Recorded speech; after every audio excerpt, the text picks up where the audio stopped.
Recognize yourself as the very source material of the cosmos, the consciousness from where we all come from.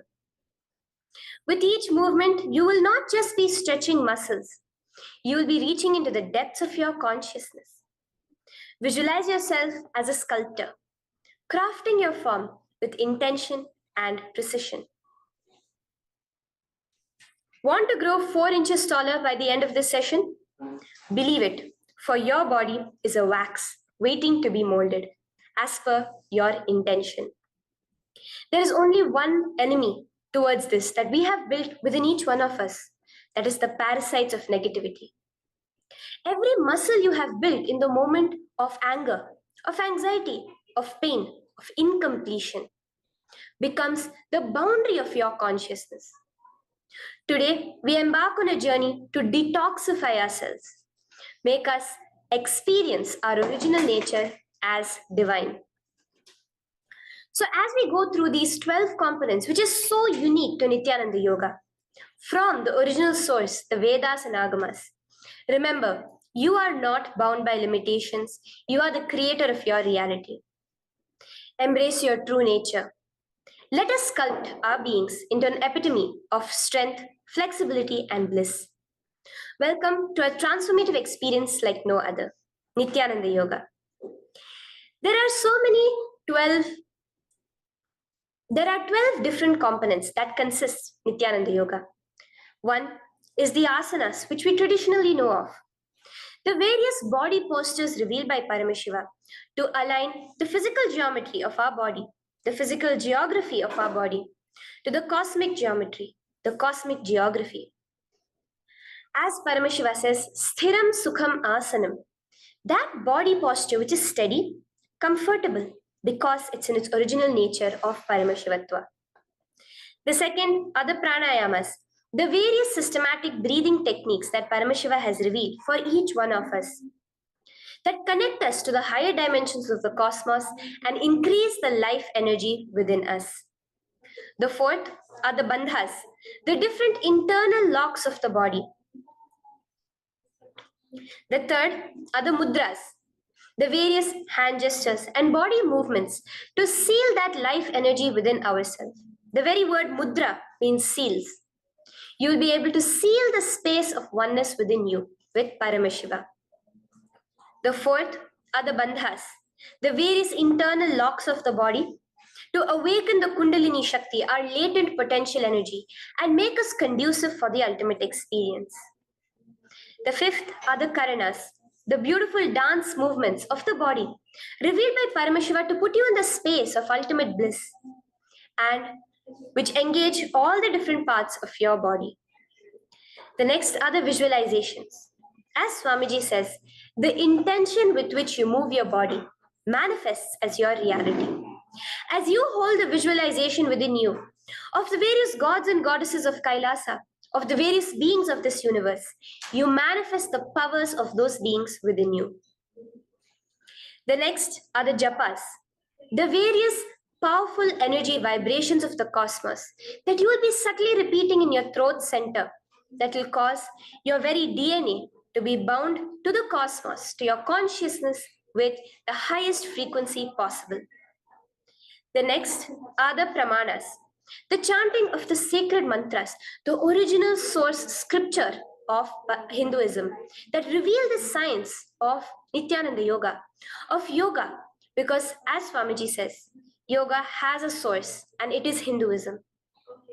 These original verses will manifest the vision Paramashiva had when he created yoga in each and every one of us. There are weights, which is an optional component, helps us to enhance our experience of Nityananda Yoga as revealed from the source scriptures of Hinduism. The next are the mandalas, the cosmic geometrical representation. The Shri Chakra, the Shri Yantra, which is the direct geometrical representation of the cosmos. When you keep that in front of you and gaze at it throughout your Nityananda Yoga, your body will fluidly just align itself to the cosmos. We have the Abharana, the Rudraksha, which we keep on our body, which acts as an energy battery, sucking in, storing the energy that we produce during this Nityananda Yoga and releasing it to us throughout the day to fuel our entire day with consciousness. The last but not the least are the Aushadas, the various sacred herbs that you can apply to which can be infused with the thought current of Paramashivatva to manifest it within you. With this understanding, let us get right into the practice of Nityananda Yoga, which starts with invoking the presence of Paramashiva himself, the very being of Paramashiva, to witness our Nityananda Yoga today, with the chanting of the Shiva Mula Mantra.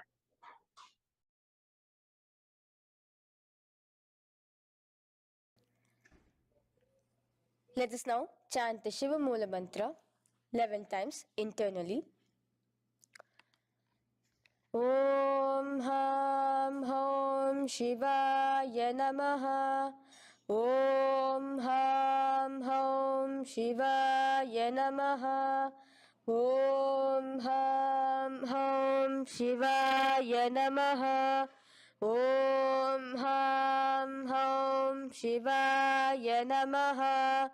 Om Ham Hom Shivaya Namaha.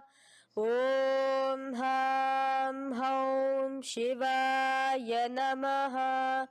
Om Ham Hom Shivaya Namaha. Om Ham Hom Shivaya Namaha. Om Ham Hom Shivaya Namaha. Om Ham Hom Shivaya Namaha. Om Ham Hom Shivaya Namaha. The next step of this ritual of yoga, as Swamiji reveals, yoga is a ritual, a methodology to connect yourself with the divine. As every ritual in Hinduism goes, we cleanse the three elements of our body, of the world, and of the ultimate with the Tattvachamanam.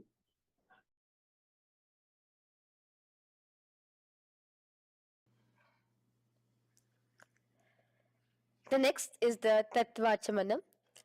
So now I request all the participants to have the Panchapatram and the Uddharani, the traditional cup and the spoon filled with some fresh water.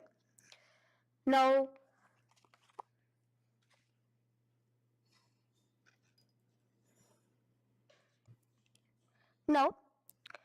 keeping your right hand in the shape of a cow's ear, the Gokarna Mudra, pour an Uddharani of water from the Panchapatram and chanting each of the following mantras internally, drink the water that flows through the base of the palm. Om Atmatattvam Shodayami Svadha. Om Vidyatattvam Shodayami Svadha. Om Shivatattvam Shodayami Svadha. Wash your right hand with water from the Panchapatram. Now, chanting the following mantra internally, wipe the upper and lower lips twice using the base of the right hand thumb, moving the hand from right to the left of the lips. Om Ham Hridayaya Namaha. Wash your right hand with water from the Panchapatram. Now, with the tips of right hand index, middle and ring finger, touch above the upper lips and below the lower lips. Wash your right hand with water from the Panchapatram. Now, with the tips of right hand index finger and thumb joined together, touch your right nostril, left nostril. With the tips of right hand ring finger and thumb joined together, touch your right eye, right ear, left ear. Wash your right hand with water from the Panchapatram. Now, with the base of the right hand thumb and little finger, touch the navel, right chest, left chest. With the right hand, fingertips together, touch the top of the head, right shoulder, and your heart center. With that, we have the Sankalpa. The Sankalpa, the manifestation of our conscious intention. What is it today each one of us want to manifest through Nityananda Yoga? Hold that in your inner space. Through this conscious intention, which directly happens with the blessings, with the grace of the Supreme Pontiff of Hinduism, Bhagavan Shri Nityananda Paramashivoham, you will just see your intention manifesting as reality.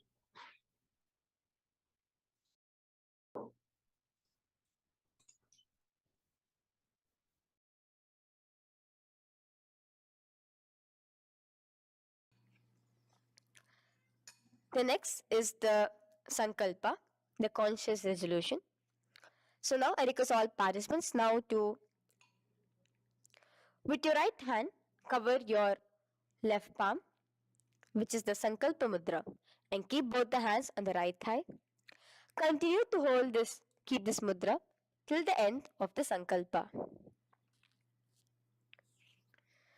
Om Mamopartha Samasta Duritakshayaddvara Bhagavat Shri Nityananda Paramashiva Prityartham Shri Nityanandeshwari Paramashiva Shakti Sameta Shri Nityanandeshwara Paramashiva Prityartham Cha Shubhe Shobhane Muhurte Adhya Brahmanaha Dvitiya Paradhe Shri Shvetavaraha Kalpe Vaivashvatamanmantare Ashtavimshaditame Nityayuge Prathame Pade Jambudvipe Bharatavarshe Bharatakhande Meroho Dakshine Pashve Shakhabde अस्मिन् वर्तमाने व्यवहारिके प्रभवादीनां षष्ट्याः संवत्सराणां मध्ये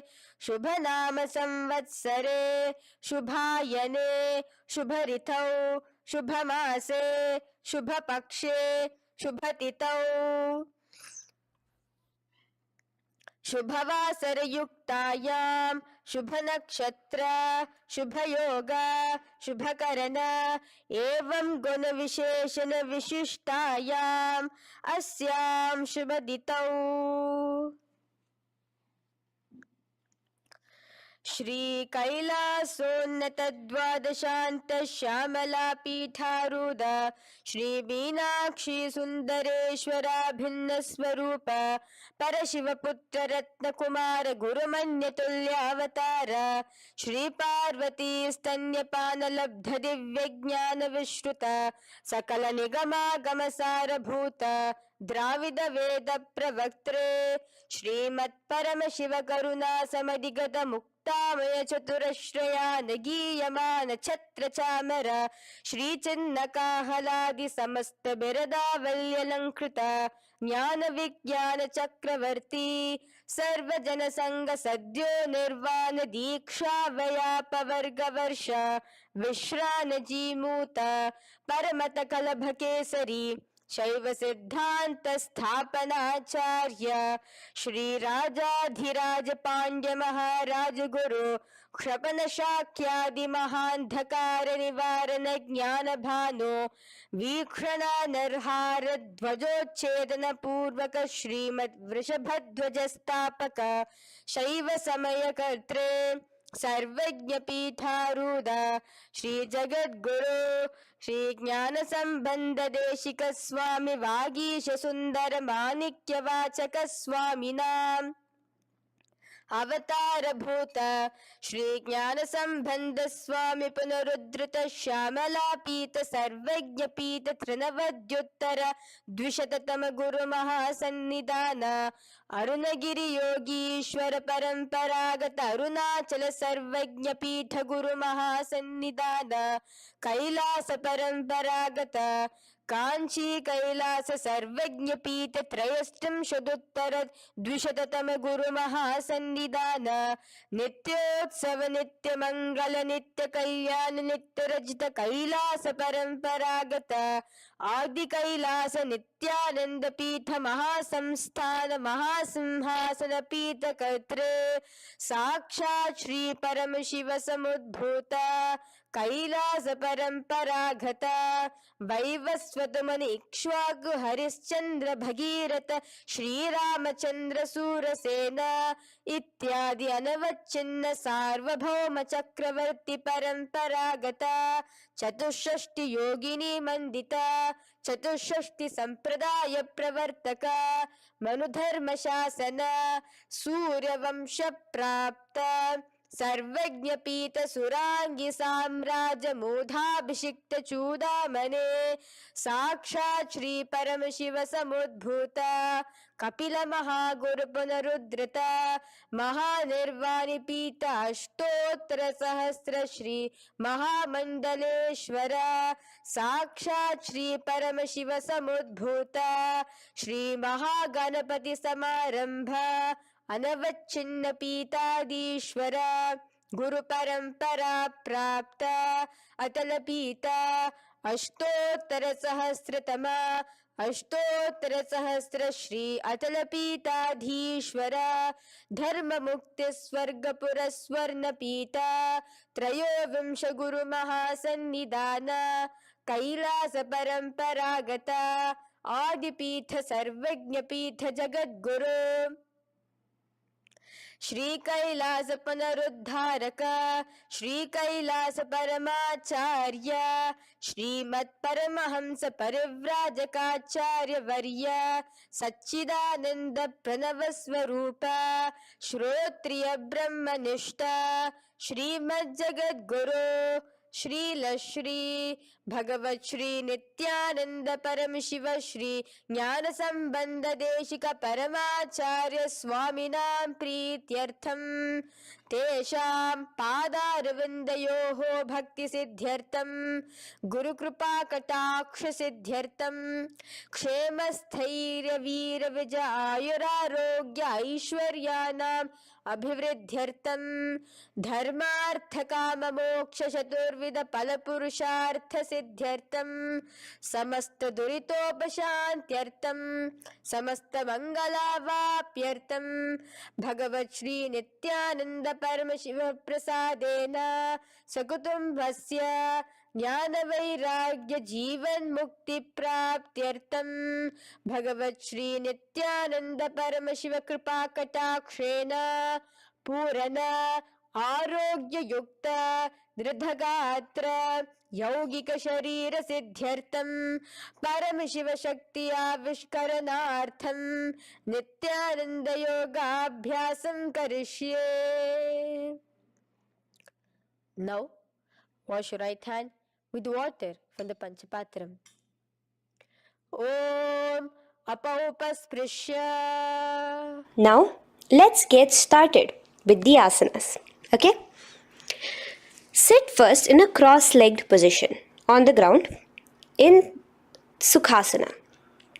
Bring your hands into the Bindu Mudra with your thumbs and index fingers touching each other. Place it on top of your knees. Here we have the Kumbhaka, the pranayama of Samana Kumbhaka. As you inhale and exhale, visualize flames licking up your spine. Do the bandhas, the locks, the Mahamudra Bandha, all three of the bandhas, where you are doing the Jalandhara Bandha, tucking in your chin to your chest, the Udyana Bandha, sucking in your stomach, and the Moola Bandha, clenching your perineum. For the first set of asanas, we have the japa Soham, which you'll be repeating in your throat center. As you do Sukhasana, visualize Lord Shiva in your inner space. The next asana is Parvatasana. Now, from the seated position, bring both your feet to the opposite thighs. Clasp your hands together in front of your heart center in the Anjali Mudra and raise it above your head. Keep your hands as straight as you can. Continue the Samana Kumbhaka and the japa of Soham. Remain with all the three bandhas, the chin to your chest in Jalandhara Bandha, the sun the stomach tucked in Uddiyana Bandha, and the clenched perineum in Mula Bandha. Here, visualize yourself as Mount Kailash. The next asana is Hali Pavasana. Now slowly bring your feet together in front of your body as you stretch it out a little further away. Now bring your hands behind your back and clasp the left hand by your right. Lean forward, placing your forehead on the ground as you continue to engage all the three bandhas. Here, gaze at your nose. Visualize Swamiji, the Supreme Pontiff of Hinduism, in your inner space. Now, in a similar position from Hali Pavasana, just release your hands, slightly get up and bring your hands in front of your body. Place them on the ground, cupping your hands, making a hollow in Nagi Pavasana. Visualize yourself as a snake, gazing at your nose. Continue the japa, the pranayama, and all three bandhas engaged. Now, raise up. This is Kokilasana. Hold your big toes with your index and middle finger in the Prana Mudra. Stretch your legs straight out and upwards. Cross it into Padmasana. Bring it to your opposite thighs. Lean forward and down onto your elbows. Again, tuck your chin into your chest, suck in your stomach, and clench the perineum in the Mahamudra Bandha. Visualize yourself as a bird in Kokilasana. The next is Neti Asana. Now, raise up again. Bring one ankle to the top of the opposite knee. Hold the elbows with your hands. Hold the respective elbows with the opposite hands. Again, engage all the three bandhas and rotate your arms in a circular motion. Keep the spine completely straight and gaze towards your nose. Visualize Swamiji, the Supreme Pontiff of Hinduism, in your inner space. Next is Gajasana. Press your hands onto the ground. You can bring your feet a little back as you raise yourself up, your hips up high. Lower your head and then chest, scooping your body forward again and again. Here, engage the Uddiyana Bandha, where you suck in your stomach along with the Mula Bandha, clenching the perineum. Visualize yourself as an elephant. Gajasana.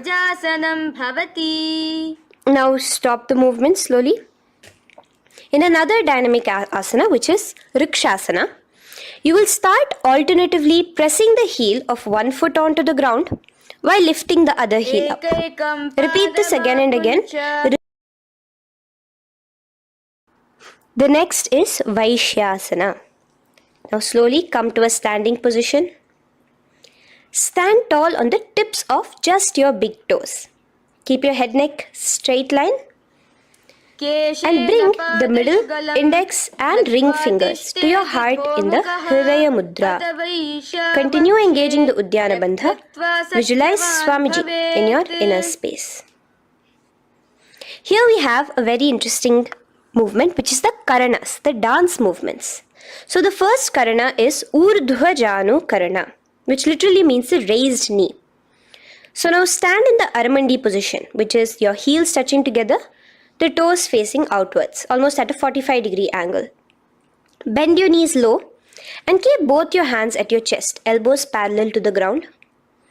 Twist one knee towards the center of your body. Raise it up, back across the body back to the original position. Simultaneously with the leg movement, follow it with your respective hand, up and across the body.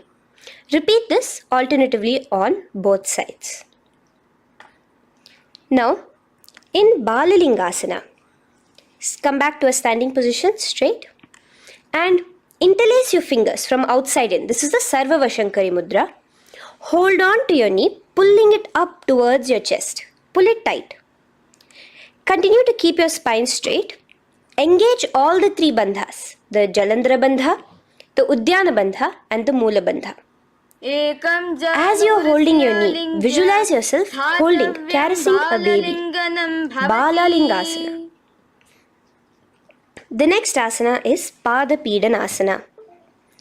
Now the same foot which is raised, clasp it with your hands and pull it behind towards your body, holding it with both your hands.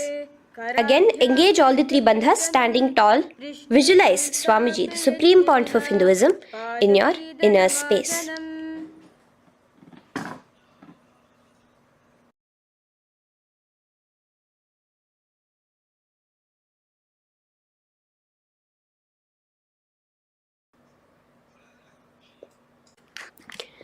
From here, let's enter into Natarajasana. Now, the same foot you're already holding behind your back, twist the same hand of that leg inwards and pull the leg back. Extend the opposite hand forward with the index and thumbs together, again in the Bindu Mudra.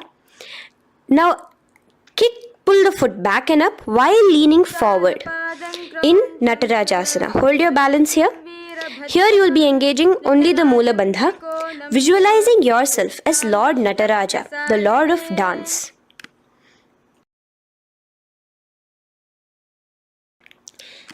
Now again let's repeat Balalingasana on the other side with the other leg. Pull it up towards your chest with the hands in the Sarva Vashankari Mudra. Engage all the three bandhas as you visualize yourself holding and caressing a baby. Now pull your foot back into Padapidanasana on the other side. Remain with all the three bandhas engaged. Visualize Swamiji in your inner space. And lean forward. Now, hands stretched in the Bindu Mudra into Natarajasana. Balance there as you visualize yourself as Lord Nataraja. Now, come back to a standing position. Release your leg. Gain your balance. As we enter into the Ardharechita Karana. Now again bring yourself to the Aramandi position, heels together, toes pointed outwards and knees bent. Now from this position, bring your right foot onto the tips of the toes behind the left heel. The heel should be up. Bring your left hand towards your chest, parallel to the ground again, and extend the right arm out and wide like a pendulum. Bring it back towards your chest. Now while your arm is swinging, remember to move your fingers one by one inwards towards the palm and then outwards. Now place the right hand over the nose. Uncross your ankles. Let's do this on the other side also. Cross the left ankle behind and stretch the left hand out like a pendulum.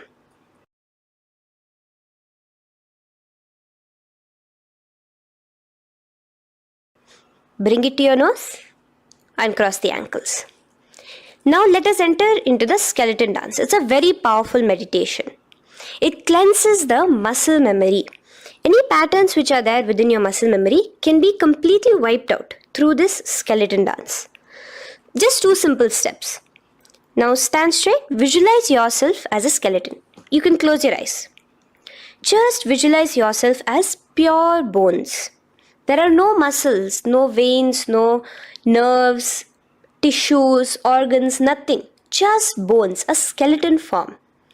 And shake your body intensely. As a skeleton, you are moving yourself wildly, intensely. Just shake it all out. Move your hands, move your legs, your head. Let there be no bone in your body untouched. Just move it. Move wildly, shake. Literally feel yourself throwing all the patterns out of your system with the intensity of your shaking.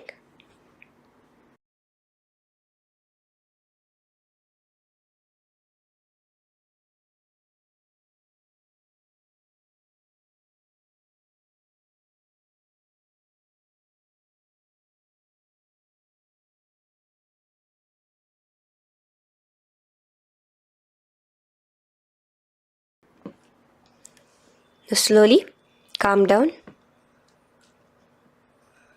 Take a few steps, gain your breath back. That's a powerful meditation we did. Let us do the next Karana. Again, come back to a standing position. Do the Aramandi. Your toes outwards, knees bent with your feet together. Now here, raise your hands above your head. Keep your palms completely straight and cross the wrists with the palms facing forward and the back of the hands outward. Now from the crossed wrists, uncross the wrists, spreading your arms out wide while you turn your hip towards the side. Turn by the waist sideways. Bring your hands back over the head and turn on the other side. Repeat this on the other side. Do it again. Let's twist out. Come back to the middle and twist out again. This is the Kati Chinakarana. Now stand tall. Raise your hands above your head. Bring yourself to the top of the tip of your toes. Let your hands face each other parallel to the ears. You're tall, pushing yourself, stretching yourself. Again, engage all the three bandhas. Tucking in your chin to the chest, sucking in your stomach and clenching your perineum. Visualize yourself as a palm tree. We have the japa changing over here where you will be repeating Shivoham in your throat center. Tadasana. Now, as we enter into Uttanasana, relax and lean forward, bringing your hands on by the ground next to your feet. Keep your palms flat on the ground. Try your best. Engage all the three bandhas. Remain with all the three bandhas engaged as you visualize Swamiji, the Supreme Pontiff of Hinduism himself, in your inner space. Now jump your feet back into Tarakshvasana, coming to a plank position. Keep your hands shoulder width apart. Be steady there. Tuck in your chin to your chest in the Jalandhara Bandha as well as engaging the Moola Bandha. Now rotate your head while in the Jalandhara Bandha from shoulder to shoulder, side to side. This is Tarakshvasana. Visualize Swamiji, the Supreme Pontiff of Hinduism, in your inner space. Yes. Now lay flat onto the ground in Bhujangasana. Lower your entire body down. Now point your toes backwards. Keep your hands by the side of your chest and push yourself off the ground. Remember to use the strength of your lower back to hold yourself up. Open your mouth wide. Inhale through the hollow of your throat and exhale through your nose. This is the Bhujangani Mudra. In Bhujangasana, you will visualize yourself as a cobra. Now come back into a plank position. So you can tuck in your toes and come back into a plank position. In Shashasana, alternate bringing one knee towards your chest, back and forth. So you'll bring one knee front, push it back and bring the other knee. Repeat this again and again. Do the Sahaja Kumbhaka. Simple breathing in, breathing out. Engage the Moola Bandha, clenching your perineum. Visualize Swamiji, the Supreme Pontiff of Hinduism. Okay. Now place your legs back into the plank position as we enter into Rathasana. Again, bring one foot between your hands and alternate jumping one foot back and bringing the other foot forward simultaneously. Again and again. Continue the Sahaja Kumbhaka and the Moola Bandha engaged as you visualize yourself as a chariot, a Ratha, in Rathasana. Now, into Veerabhadrasana. Remain one leg in between your hands. So as you jump, one leg comes between your hands. Stop in that position. One leg stretched back. And raise yourself up into a standing position. So the front foot will be pointing forwards and bent at a 90-degree angle. The knee will be bent at a 90-degree angle. The other leg, which is extended back, the foot will be pointed sideways at a 45-degree angle. Now raise your palms, hands up, parallel beside your ears. Do the Uddiyana Bandha along with the Moola Bandha, pulling in your stomach in. Gaze towards your third eye as you visualize yourself as Lord Veerabhadra. Now relax down, switch your legs around and let us do Veerabhadrasana on the other side. Stretch your hands up, gaze towards your third eye, suck in your stomach in the Uddiyana Bandha and visualize yourself as Lord Veerabhadra. Okay, bring your feet together now. Let us move into Vrikshasana. Now stand tall, gain your balance here slowly. Bring one foot towards the inner thigh. Bring your palms together, raise them up above your head in the Anjali Mudra. Keep your elbows as straight as you can. Again, continue the Udyana Bandha, sucking in your stomach. Gaze forward. Hold your balance. Visualize yourself as a tree, the stability of a tree in Vrikshasana. Now, slowly bring your hands down. Now, the foot which is in your inner thigh, bring it towards the opposite, to the root of the opposite thigh. Bring your hands in the Namaskar Mudra in front of your heart center together and visualize yourself here as Lord Garuda, just engaging the Mula Bandha alone here. This is Garudasana. Now let us repeat Vrikshasana on the other side. Slowly put your foot down. Bring the other foot to the inner thigh. Raise your hands above your head. Suck in your stomach in the Udyana Bandha and visualize yourself as a tree. Let's repeat Garudasana on the other side. Slowly bring the foot to the opposite thigh and lower your hands to be in front of your heart center. Release the Udyana Bandha, just engaging the Mula Bandha, clenching your perineum. Visualize yourself as Lord Garuda, the eagle vehicle of Lord Mahavishnu. Okay, bring both your feet to the ground now and spread them far apart from each other. Now keep one leg toes pointing forward and the other set of toes pointing sideways. Straighten your arms out parallel towards the ground.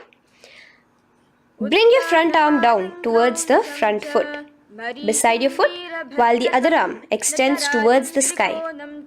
Visualize yourself as a triangle in Trikonasana. Now raise up and let's repeat Trikonasana on the other side. Switch the position of your legs around and go forward. The other arm raised towards the sky. Visualize yourself as a triangle. Now come back to a standing position. Bring your feet together. We are having another Karana, the Nikuttaka Karana. Bring yourself to the Aramandi position. Feet together, knees out wide. Here now bring your hands towards your chest, but keep both your palms parallel towards each other. Bring your right foot onto the toes with the heels up. And simultaneously bringing the right hand towards the top. Now drop the right foot, simultaneously lifting the left foot onto the toes and switch the hands position. Now the left hand is on the top and the right hand is on the bottom. Repeat and let us do this repeatedly. Okay, relax now, come back to a straight position and sit down onto your toes. Sit on your heels with your toes on the ground, knees raised up off the ground, together in front of you in Angushtasana. Bring your hands together in the Namaskara Mudra in front of your heart center. We have a very interesting pranayama over here, which is the Bhramari Kumbhaka, where you will be subtly buzzing like a bee as you do this asana. The japa we will be entering into is Sadashivoham. In Angushtasana, engage the Mula Bandha as you visualize Swamiji, the Supreme Pontiff of Hinduism, in your inner space. Now in the same position, slowly bring your hands to the ground. Balance yourself as you stretch one foot forward, sitting on the heel of one foot and the other foot stretched forward, toes pointed upwards. Bring your hands to the Vara Mudra, just the tips of the finger on the ground while the palm faces forward, both your hands. Continue to engage the the Mula Bandha, clenching the perineum as you visualize Swamiji, the Supreme Pontiff of Hinduism, in your inner space. Now, stretch, the leg is stretched forward, right? Stretch the same hand, the respective hand forward and clasp onto the big toe of that foot in the Prana Mudra with your index and middle fingers. The other hand, bring it to the back of the respective heel in Vidhunanasana as you visualize Swamiji in your inner space. Okay, bring your 2 feet back together as we repeat Saurasana on the other side. Stretch your left leg forward now. Palms in the Vara Mudra on the ground. Visualize Swamiji in your inner space. And lean forward into Vidhunanasana on the other leg. Clasp your toes, bring the other hand to the back heel, continue to visualize Swamiji.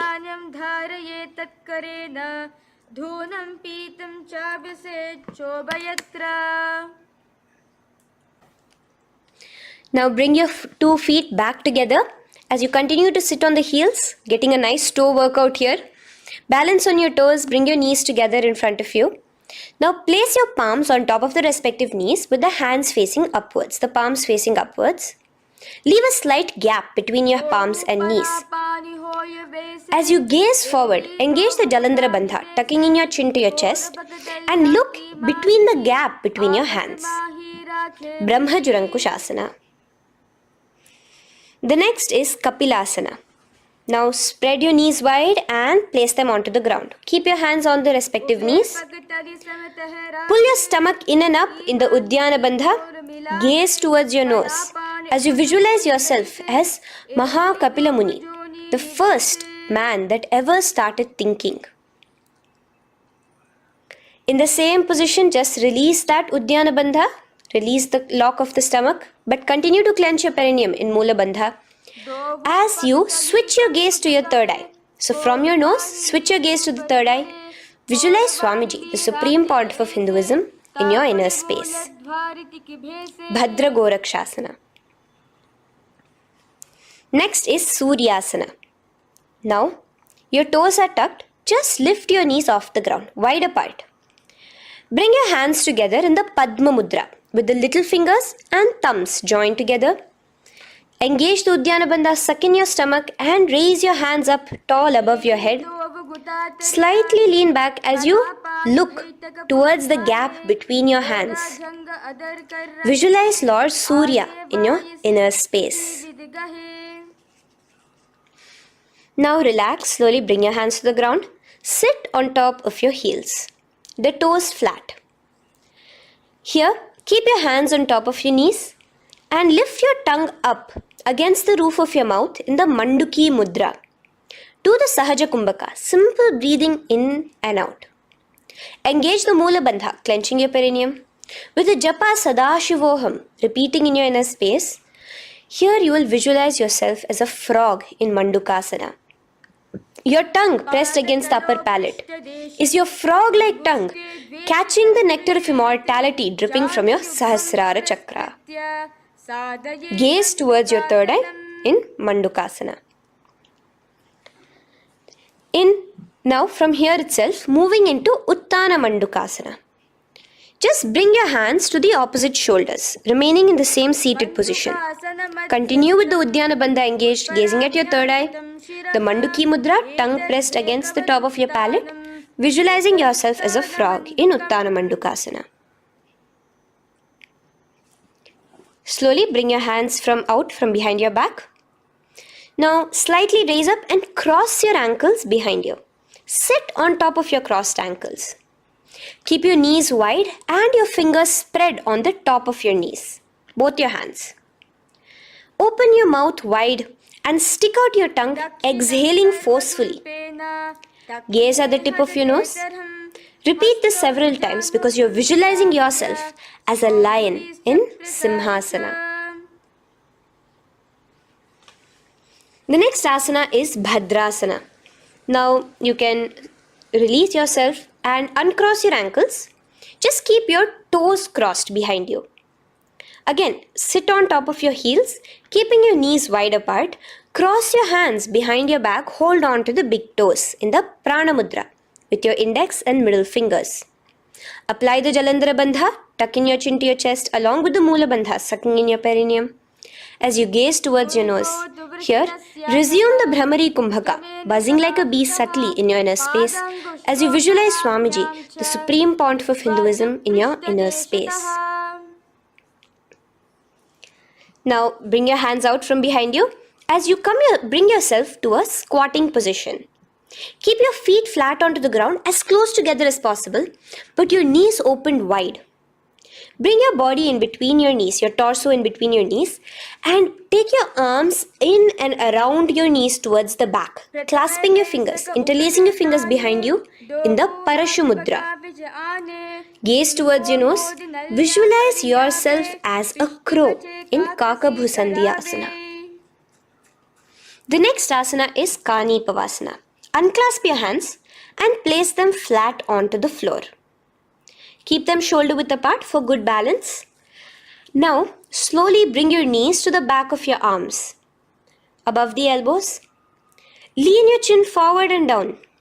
Keep your gaze steady as you lift your feet off the ground. In Kanipavasana, visualize Swamiji, the Supreme Pontiff of Hinduism, in your inner space. Now in the same position, slowly lower your head to the ground and stretch your legs up high, forming a tripod between your two hands and your head in Kapali Asana. Gaze at your nose, continue the Brahmari Kumbhaka, continue engaging the Mula Bandha and the Japa of Sadashivoham. Visualize Swamiji in your inner space. The next asana is Parshva Mayurasana. Slowly bring your feet down. Yes, relax. And now squat on your toes with your knees together and twist your body. Place both the hands to one side of your knees. Now bring one of your elbows to the knee and the other of your elbows towards the hip. Lean onto your arms, balance, extending your legs out to the side. Gaze towards your third eye, visualizing yourself as a peacock. In Parshva Mayurasana, as you do the pranayama, the Rechaka Kumbhaka, let your exhalations be prolonged and your inhalations be slightly shorter.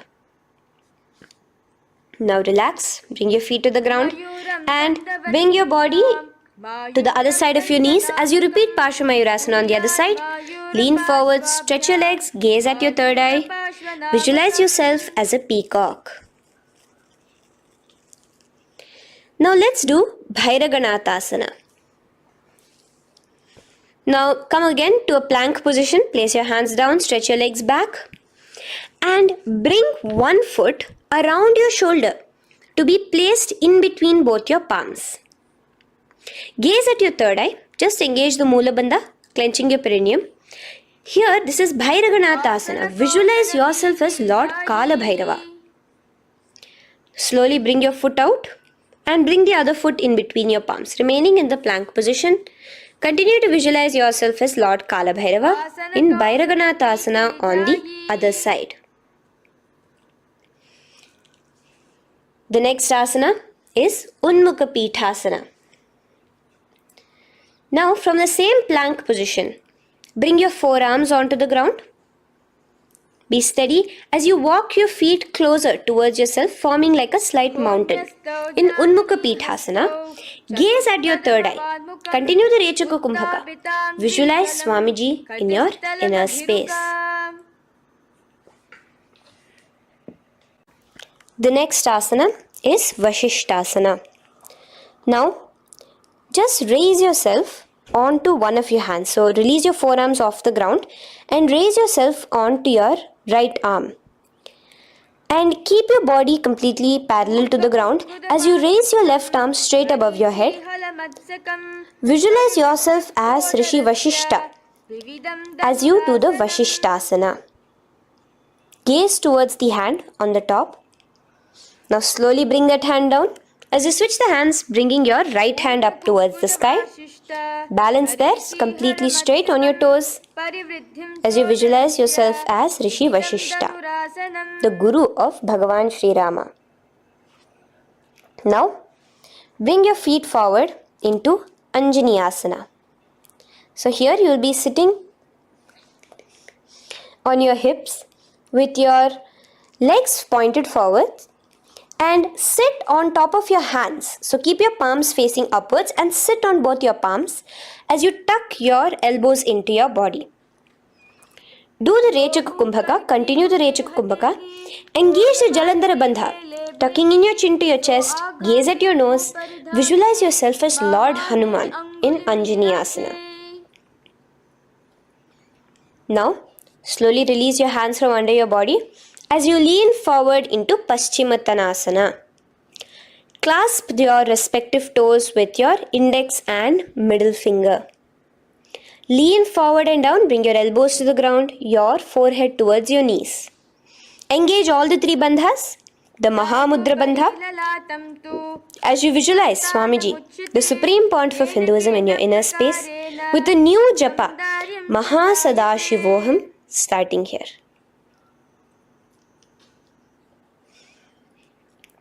The next is Ugrasana. Now, you can raise up and clasp your hands behind your neck in the Parashamudra. Interlace both your fingers.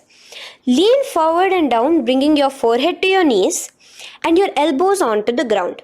Again, engage all the three bandhas in the Mahamudra Bandha as you visualize Devi Kali in your inner space in Ugrasana. The next is Marichi Asana. So raise up and keep one leg pointed forward while you bring the other leg towards the groin, the knee pointed upwards. Place the foot flat on the ground. Now lean forward, bring both your hands, wrap your arms around the raised knee, clasping your hands behind the back together. Bring your chest to the thigh with your head towards the knee. Here engage just the Moola Bandha, sucking in your perineum, as you visualize yourself as Rishi Marichi in Marichi Asana. The next asana is Mahamudrasana. Now slowly raise up and the raised knee, let it rest by your side with your leg towards the inner thigh of the opposite leg. Now again reach down, hold your foot, bring your elbows to the ground, your forehead to your knees. Engage all the three bandhas in the Mahamudra Bandha. Gaze at your nose, visualize Swamiji himself in your inner space. Raise up. Let's repeat Marichi Asana on the other side. Bring the other foot straight while the other foot comes into the groin. Knee up. Lean forward, clasping your hands behind your back. Visualize yourself as Sage Marichi. Now from here, raise up, engage all the three bandhas as you let your knee fall to the side. Lean forward, clasping the foot. Gaze at your nose. Visualize Swamiji in your inner space in Mahamudrasana on the other side. Now, bring yourself to a seated position. Sit and bring the soles of your feet together. Bend your knees and keep your heels as close towards you as possible. While try to touch your knees to the ground. Clasp your feet together with both your hands. Maintain a straight spine. Gaze towards your nose in Bhadrasana 2. Visualize Swamiji, the Supreme Pontiff of Hinduism, in your inner space. The next asana is Gwali Pavasana. Now, keeping your feet together, just bring your hands towards the respective knees. Just lightly place them there. Tuck your chin to your chest in the Jalandhara Bandha, continuing to engage the Moola Bandha, clenching your perineum.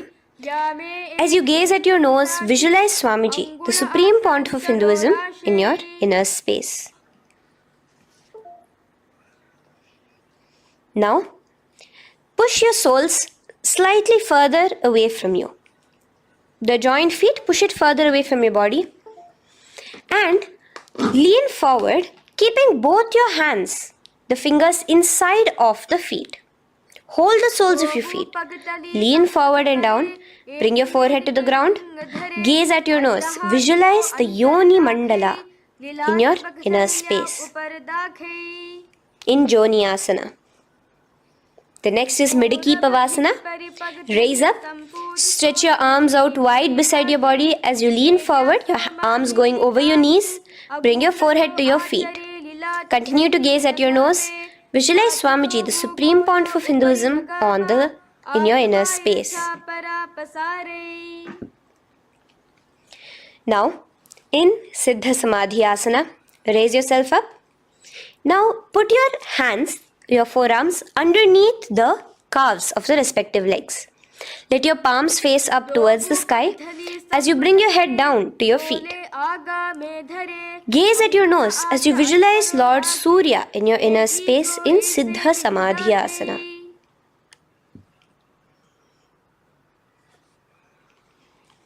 The next asana is Chiniki Pavasana. Raise up now. Bring both your feet together in front of you. Bring your feet back close to your body. Now place your hands underneath both the feet and pull your feet open like a book facing towards the sky. Both your feet. Press your elbows onto your thighs near the knees and gaze towards your nose, visualizing Swamiji in your inner space in Chinaki Pavasana. Giving yourself a nice stretch. Now release your feet and bring your hands to the respective knees. Gently push down on your knees, pushing it towards the ground. Suck in your stomach in the Uddiyana Bandha. Gaze at your third eye, visualizing Swamiji in your inner space. This is Charapata Chokasana. The next asana is Bhairavasana. Now continuing to remain with your feet together, you can use the help of your hands to bring your toes onto the ground with your heels pointed upwards. Just push yourself and try to do it.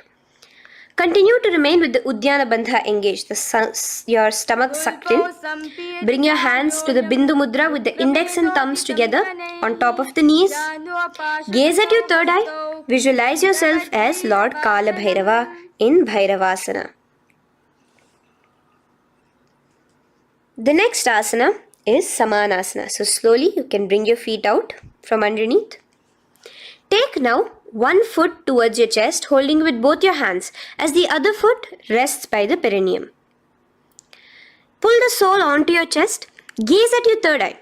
Visualize yourself holding the breath in the Mooladhara Chakra, the Chaturdala, the 4-petal lotus of your body. Gaze at your third eye. Visualize Swamiji, the Supreme Pontiff of Hinduism, in your inner space in Samanasana. From here, let's move into Apanasana. Now, the foot that you have towards your chest, just bring it over your shoulder and place both your palms onto the ground beside you. As you lift the leg by your perineum, stretch it out and lift it up high into the sky in Apanasana. Gaze at your third eye, visualizing Swamiji in your inner space. Let's repeat Samanasana on the other side. Bring your foot down. Clasp the other foot towards your chest.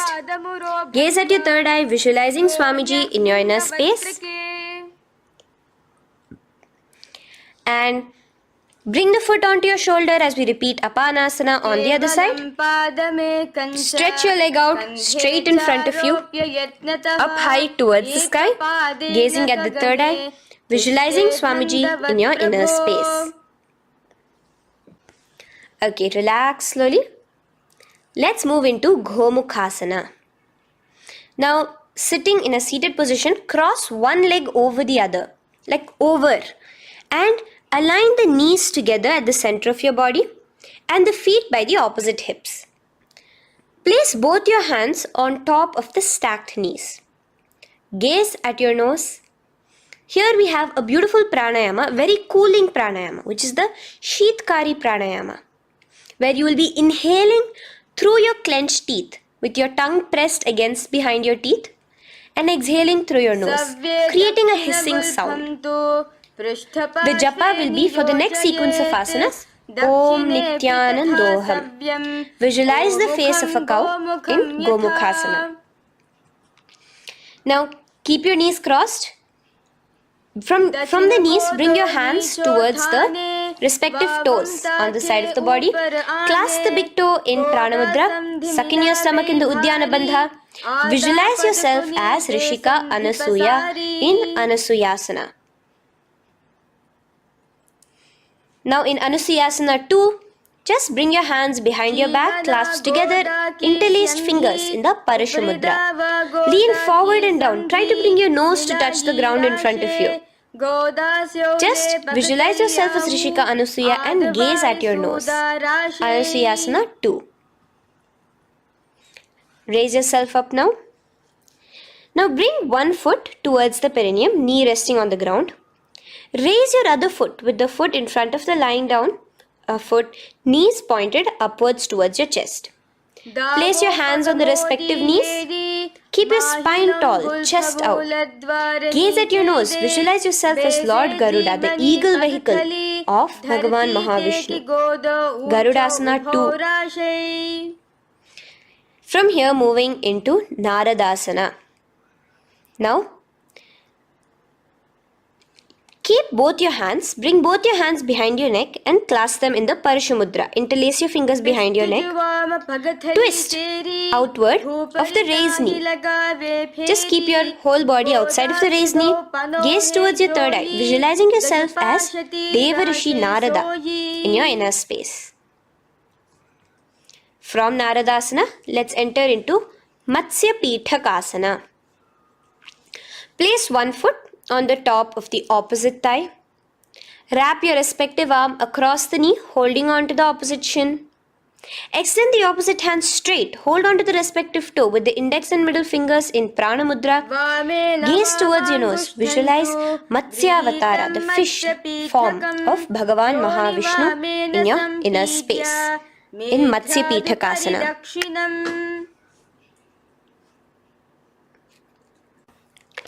From there, let's repeat the Gomukhasana and the rest of the asanas on the other side too.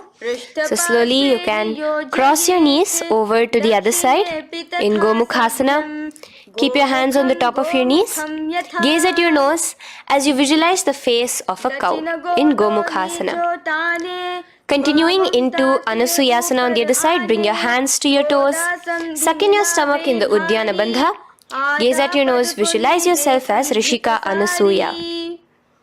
And lean forward, bringing your hands behind your back in Anusuyasana 2. Interlace your fingers in the Parashamudra.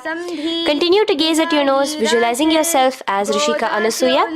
As you relax the Uddiyana Bandha, just clenching the Mula Bandha alone. Raise up, bring your feet together in front of you as we enter into Garudasana 2. Place your hands on the respective knees. Stay straight. Visualize yourself as Lord Garuda as you gaze towards your nose. And twist your body out of the raised knee, hands clasped in the Parashamudra behind your neck. Gaze at the third eye, visualizing yourself as Devarishi Narada. And bring the foot to the opposite thigh as we enter into Matsya Pithakasana on the other side. Clasp your toe in Prana Mudra. Gaze at your nose, visualizing Matsyavatara, the fish avatar of Lord Vishnu in your inner space. Now let's enter into Matsyendrasana. Remaining in the same position with one foot on the opposite thigh, place the other foot on the ground on the far side of the other thigh. Twist. Bring your elbow outside the raised knee. Keep the raised arm by your neck. Turn backwards. Gaze towards your third eye, the other hand straight out. Visualize Matsyendranatha, the great Rishi and master of Hatha Yoga in your inner space. Just switch your hands around. Straighten the hand that was originally bent and bend the other hand towards your neck. As we enter into Kubhasana, visualize yourself as a camel. Continue to gaze at your third eye. Now, straighten out both your hands straight out in the same position. Continue to gaze at your third eye, visualizing Matsyendranatha, the master of Hatha Yoga in your inner space. Now slowly, take your foot off from the thigh. As we enter into Matsyendrasana on the other side, bring the other foot to the thigh. Place the other foot on the far side. Twist, bringing your elbows outside of the raised knee, hands on the head. The other hand stretched out back. Twist, gazing at your third eye. Visualize Matsyendranatha in your inner space. Switch the hands around as we enter into Kubhasana on the other side. Remember to visualize yourself as a camel. Now stretch both your hands out in Matsyendrasana 2 on the other side. Visualize Matsyendranatha in your inner space. Now, with one leg on the thigh, bring the other foot too to the opposite thigh in Padmasana. Place your palms on the respective knees. Engage all the three bandhas in the Mahamudra Bandha, tucking your chin to your chest, sucking in your stomach and clenching your perineum. We have a new pranayama here, which is the Shitali Kumbhaka, where you will continue to inhale through the teeth without creating the hissing sound and exhale through your nose. A new japa of Om Nityananda Sadashivoham starts here. Gaze at your nose in Padmasana, visualizing yourself as Bhagavan Paramashiva. Now, keeping your legs in the same position, just cross your hands over each other, clasping onto the toes with your index and middle fingers in the Prana Mudra. Gaze at your nose, visualize yourself as Devi Parvati, the consort of Lord Paramashiva in Padmasana 2. Now, uncross your hands. Take your hands and insert it into the gap between your thighs and your calves. Put both your hands within and pull it out on the other side. As you balance on your hands, lifting your whole body off the ground, visualize yourself as a rooster in Kukkutasana. Now relax. Take your hands out from inside your feet as we enter into Baddha Keki Asana. Place your hand onto the ground as you raise up on your knees. Place your palms on the ground, fingers pointing towards the legs. Now keep your elbows together, pressed against your navel. Slowly lean forward, balancing, and extend your knees off the ground, visualizing Swamiji in your inner space. In the same position, stretch your legs out behind you. In Mayurasana, visualize yourself as a peacock. Hold your balance.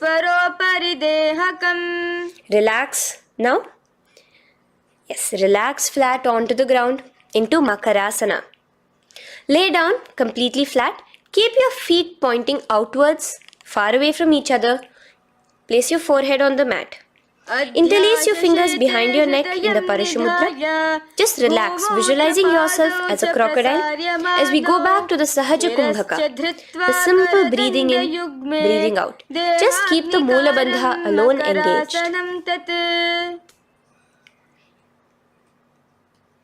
The next asana is Shalabhasana. Now lay on your stomach and place your hands on the ground beside the chest. From the laying position, raise your legs up. Use your core strength to bring your thighs off the ground. Visualizing yourself as a locust in Shalabhasana.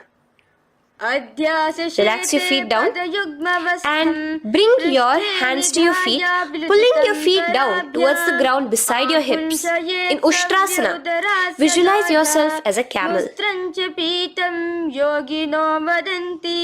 Now slowly kick your legs back. Rise your hand is clasping your feet. Pull your feet towards the sky, lifting your chest and thighs off the ground. In Dhanurasana, gaze at your third eye. Visualize yourself as Paramashiva's bow. Relax slowly and come up to a sitting position. In Bhagasana, sit on both your knees with your head, neck and spine straight. Clench your perineum in the Moola Bandha. Place your hands on top of your knees. Gaze towards your third eye, visualizing Swamiji, the Supreme Pontiff of Hinduism, in your inner space. From here we enter into Gohyasana. We have a couple of headstand postures here, so get yourself ready. Now place your forearms on the ground with your fingers interlocked. Ensure your elbows are at shoulder width for the best balance. Place the top of your head on the ground, holding your head with your hands. Slowly walk your toes forward until your hips are in a straight line with your shoulders, and just kick your feet up slightly. Make sure not to lose your balance. Keep your knees bent together at your chest, toes pointed upwards. Gaze to your nose, visualizing Swamiji in your inner space. From here, stretch your legs out into Shirasasana, continuing to hold the balance there as you continue to gaze at your nose, visualizing Swamiji in your inner space. Bring your feet to the ground, relax slowly. The next asana is Podhyasana. So come to a seated position. Bring your hands behind your calves, stretching your legs up and your forehead to your knees.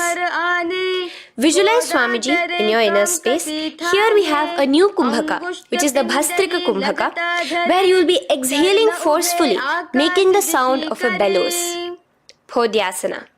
The japa for this next series is Om Nityananda Paramashivoham, the Mahavakya.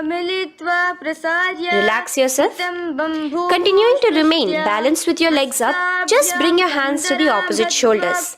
In Parighasana, visualize yourself as a mace as you gaze towards your third eye. Now relax. Keep your elbows and palms onto the ground as your legs are raised. Visualize yourself as a boat in Naukasana. Continuing to gaze towards your third eye, remember to continue the Bhastrika Kumbhaka. Forceful exhalation. Now, continuing to keep your balance, just bring your hands to your feet and scoop your hands underneath the heels, pull it towards the chest. Keep your spine upright, gaze towards your nose. Visualize yourself as Lord Rudra in Rudrasana, the most ferocious form of Paramashiva. Now lay on your back, so you can remove your hands from underneath your feet and lay on your back. With your feet flat on the ground, knees pointed upwards. Now place your palms down. Just let your fingers touch the back of your heel. Do not clasp your feet. Lift your hips up high, pressing the feet onto the ground. Chin tucked to the chest in the Jalandhara Bandha automatically. Gaze at your nose, visualizing Swamiji in Unmukha Pithasana 2. Now lay onto the ground in Shavasana. Just lay completely flat with your palms facing upwards by the side of your body. Just unclutch from any movement happening within you. Visualize your body is dead. The Supreme Pontiff of Hinduism, Swamiji, is just liberating you. Just let your awareness, your energy completely pervade your body in the Shakti Chalan Mudra as you continue to vibrate with the Mahavakya.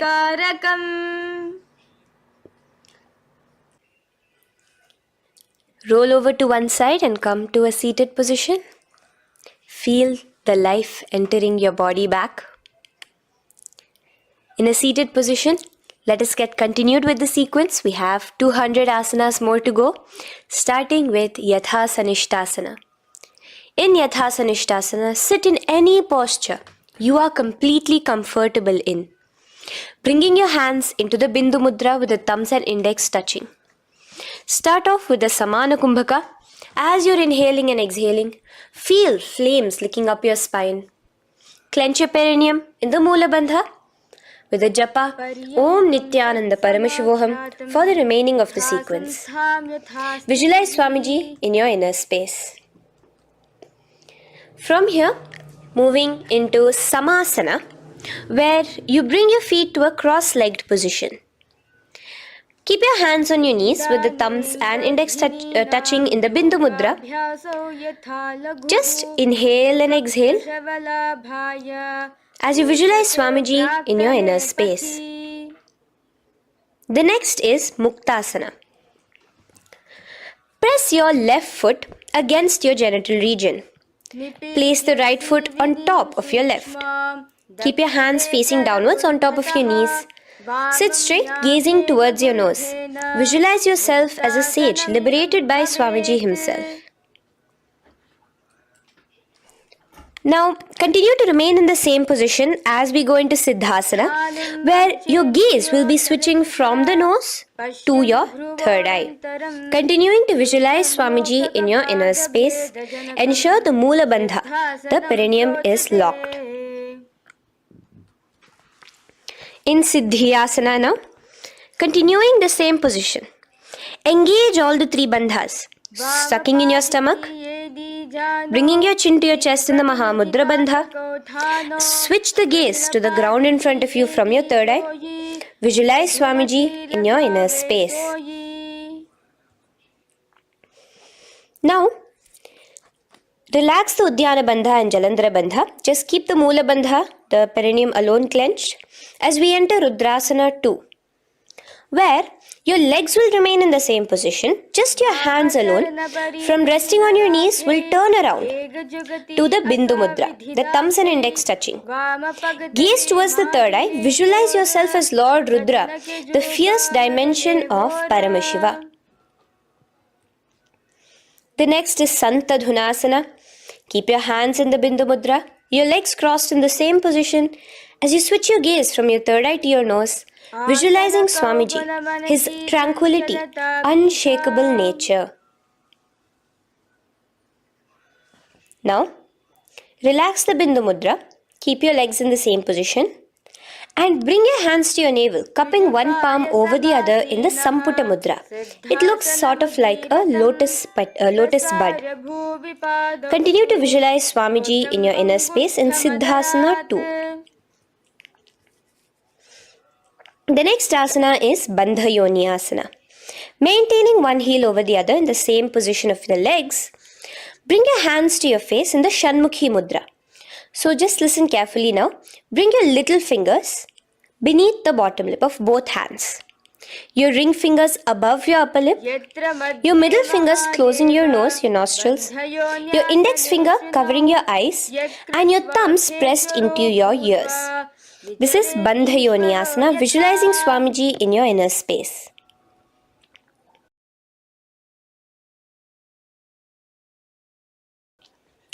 The next asana is Virasana. Now, you can remove your hands from your face and bring one foot onto the opposite thigh, and the other foot underneath the thigh. Keep your hands in the Bindu Mudra, thumb and index fingers together on the top of your knees as you embody the space and state of bravery, Veera, in Virasana. Now, changing the leg position again as we enter into Valmikasana. Keep your left heel on the right side of the generative organ, toes under the thigh. Keep your right foot on top of the left leg, toes by the knee. Again, bring your hands into the Bindu Mudra on top of the knees. Gaze towards your third eye. Visualize Rishi Valmiki, the poet, the first poet and author of Ramayanam. The next asana is Joni Mudrasana. So you're going to remain here as you switch your gaze to your nose, visualizing the Yoni Mandala, a beautiful formation, divine cosmic geometry, representing Devi, Shakti, a symbol of the creative energy of the universe in Joni Mudrasana. In the same position, switch your gaze to your third eye, continuing to visualize the Yoni Mandala in your inner space. Now, let's move into Bhadrasana 3. So bring your feet, the soles of your feet together, uncross them and bring them together in front of your body.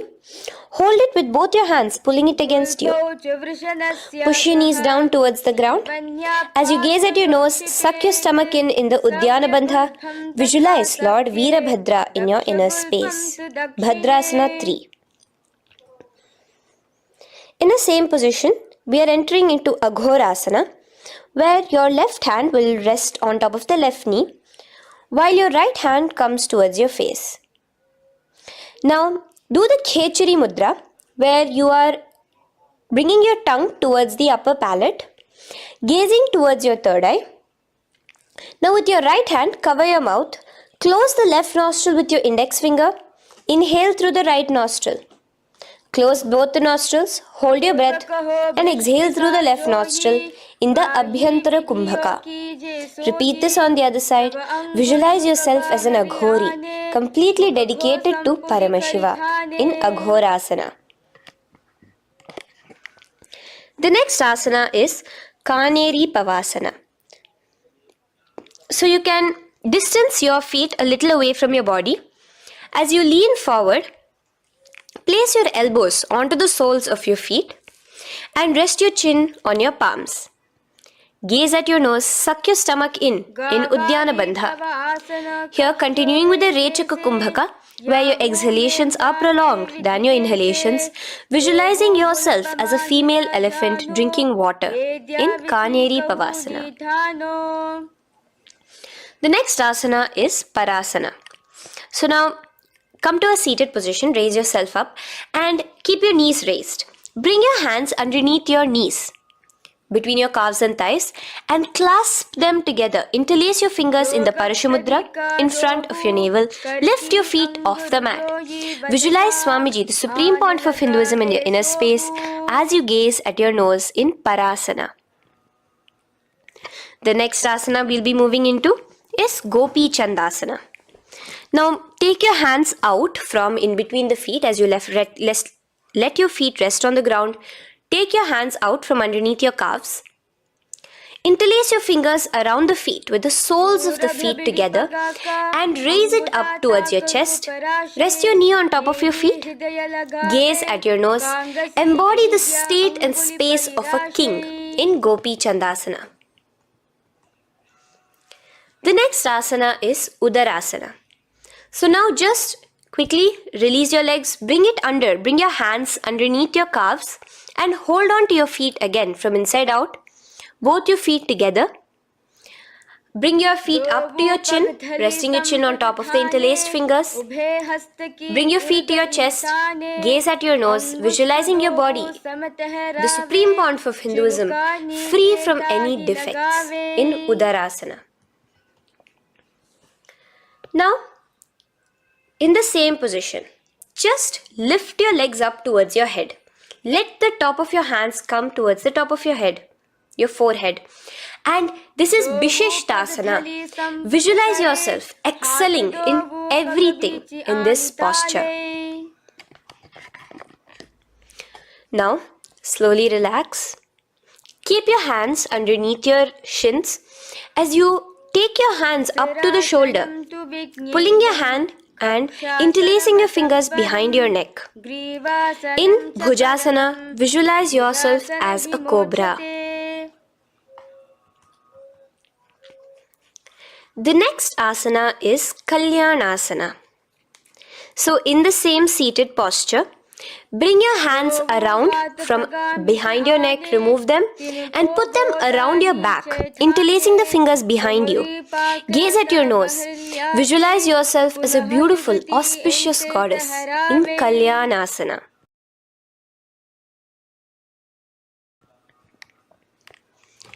The next posture is Sankatasana. So now, uncross your hands from behind you. Release yourself completely onto the ground. Place your left knee on the mat and the left foot flat. Sit on top of your left foot, knee pointed forward.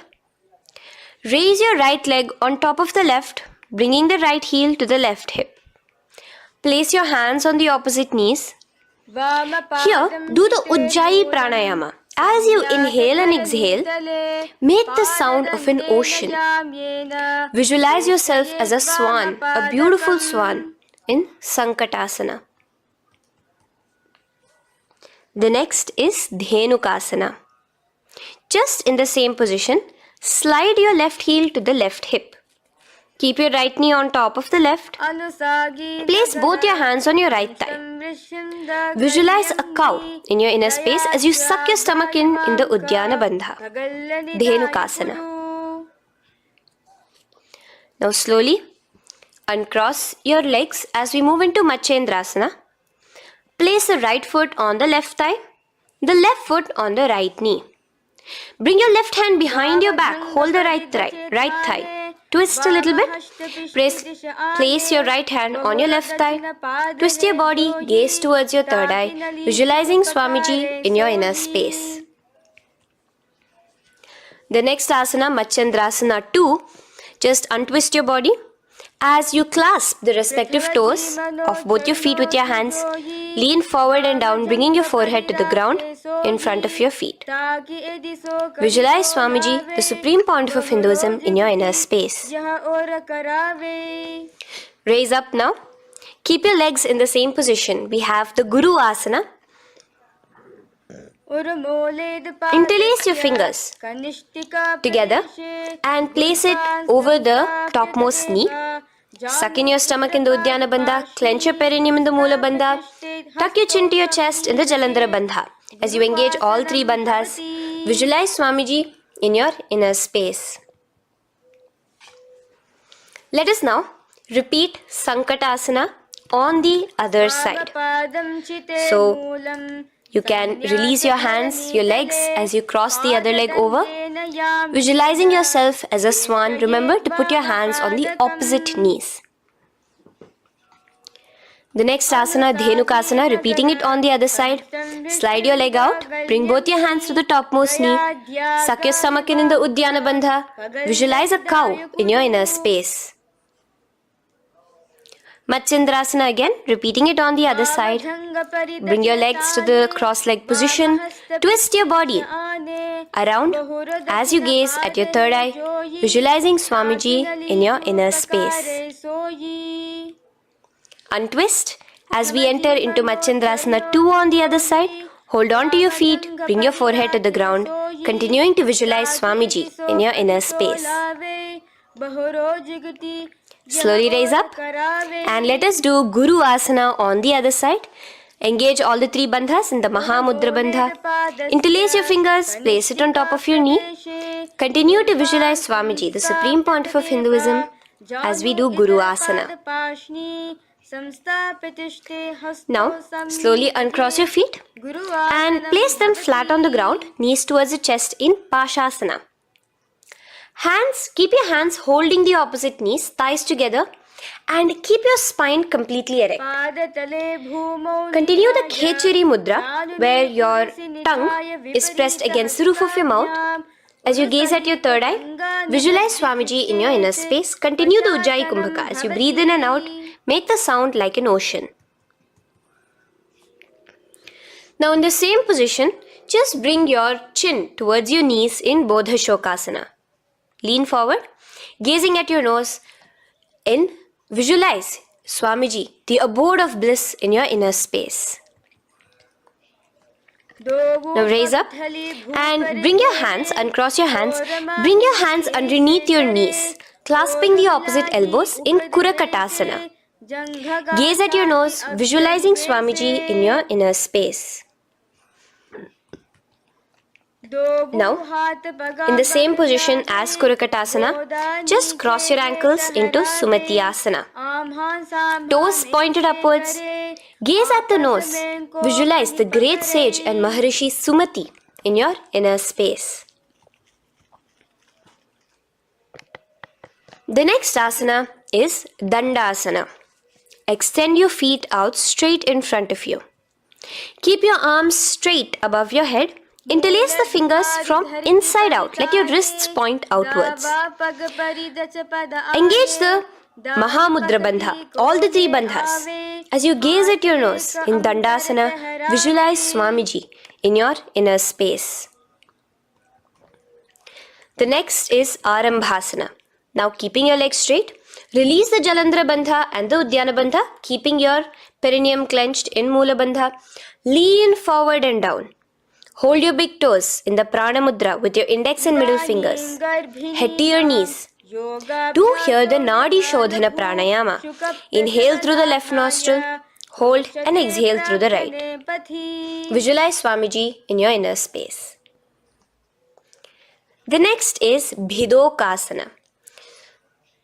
So slightly raise your body up and bring your hands underneath your knees, extending your knees slightly up. Keep your heels a bit apart from each other and clasp your feet. Bring your shoulders down, wrapping your hands around your legs. Gaze towards your third eye, visualizing Swamiji in your inner space. So from here, let's enter into Jalandhari Pavasana. So you can actually remain in the same position with your hands underneath your calves and just bring the soles of your feet together. You might want to bring your body closer. Place your head on top of your feet with the palms facing upwards on the ground. Gaze at your nose. Visualize Swamiji in your inner space. Now slowly bring your hands out from underneath and come to a seated position. Stretch your legs out as we enter into Urdhva Paschimottanasana. Here we have a new Kumbhaka, the Pratyahara Kumbhaka, where you will feel your breath coming from your Mooladhara Chakra up to the Brahmarandra above the Sahasrara. This is the Pratyahara Kumbhaka. In Urdhva Paschimottanasana, extend your legs out, lift one foot behind your neck and lean forward and down towards your foot, visualizing Swamiji in your inner space. Now, slowly, keeping your leg behind your neck, lay onto your back as we enter into Anantasana. Hold the foot from the top of the opposite hand. Visualize yourself as infinite, endless, eternal. Gaze at your nose in Anantasana. Just now, in the same position, roll onto your elbow of the hand holding the foot. Gaze at your nose, feeling in complete control like Swamiji in Ankushasana. Slowly remove the leg from behind your neck. Take a moment to stretch, relax. Lay on your back. Bring your knees towards your chest. Bring your hands around, encircling the thighs and the calves with your arms. Roll to the left and right in Drishasana, visualizing Swamiji in your inner space. The next asana is Urdhva Paschimottanasana. On the other side, let us repeat it. Raise up to a sitting position and bring the other foot behind your neck. Lean forward and down, clasping your foot. Repeating Anantasana on the other side. Lay on your back. Bring the opposite hand to the foot. Gaze at your nose. And continuing to gaze at your nose, roll onto the elbow as we repeat Ankushasana on the other side. Now, you can release your foot and try to remain in the same position without removing the leg from behind your neck as you bring the other leg too to cross behind your neck with both your legs behind your head. Laying on your back, bring both your hands to clasp behind your back. Gaze to your nose, visualizing Swamiji in your inner space in Yoga Nidrasana. As we enter into Atmaramasana, in the same position you can uncross your hands from behind your back. Bring it up, continuing to keep it underneath the legs. Just clasp it behind your neck. So you can bring your legs out from behind your neck. Just let your hands interlace behind your neck, gazing to your nose, visualizing the Atma Rama, Bhagavan Mahavishnu within you as your soul blessing you, as you gaze at your nose in Atma Ramasana. Now, you can release your hands and legs. Continue to lay on your back as we enter into Kochikasana. Bring your knees to your chest with the soles facing upwards. Extend your arms sideways as you gaze towards your third eye, visualizing Swamiji in your inner space. Now, from Kochikasana, keep your arms reached out to the sides at shoulder level. As we enter into Jatara Parivriti 1, keep one knee bent, twist it and bring it to the ground on the opposite side with the other leg extended straight. In Jatara Parivriti 2, keep both the knees bent to one side. And in Jatara Parivriti 3, keep both the legs straight to one side. Throughout this, keep your head looking in the opposite direction. And let us repeat this on the other side. You can bring your knees back to your chest. Let your legs out, go to the other side and do Jatara Parivriti 1, 2 and 3. The next asana is Dvipada Pitham. So now from Jatara Parivriti you can bring your feet down, lay on your back with your knees pointed upwards, feet flat on the ground. Extend your hands holding your ankles. And lift your hips up. Engage the Jalandhara Bandha automatically as you raise your hips up. Gaze at your nose, visualizing yourself as a bridge in Dvipada Pitham. Now in Paryankasana, so you can lay back onto the ground and place your feet flat. Bring your arms over your head, placing the hands flat near your shoulders with the fingers pointing towards the feet. Lift your entire body up and off the ground in Paryankasana as you visualize yourself as sturdy as stone furniture. Lay back down slowly as you bring your hands out. Keep your knees to your chest here and your hands on the shoulders as we enter into Svottanasana. Visualize you're laying on your back as a playful dog. Move your hips in the circular motion. Do the Sahaja Kumbhaka.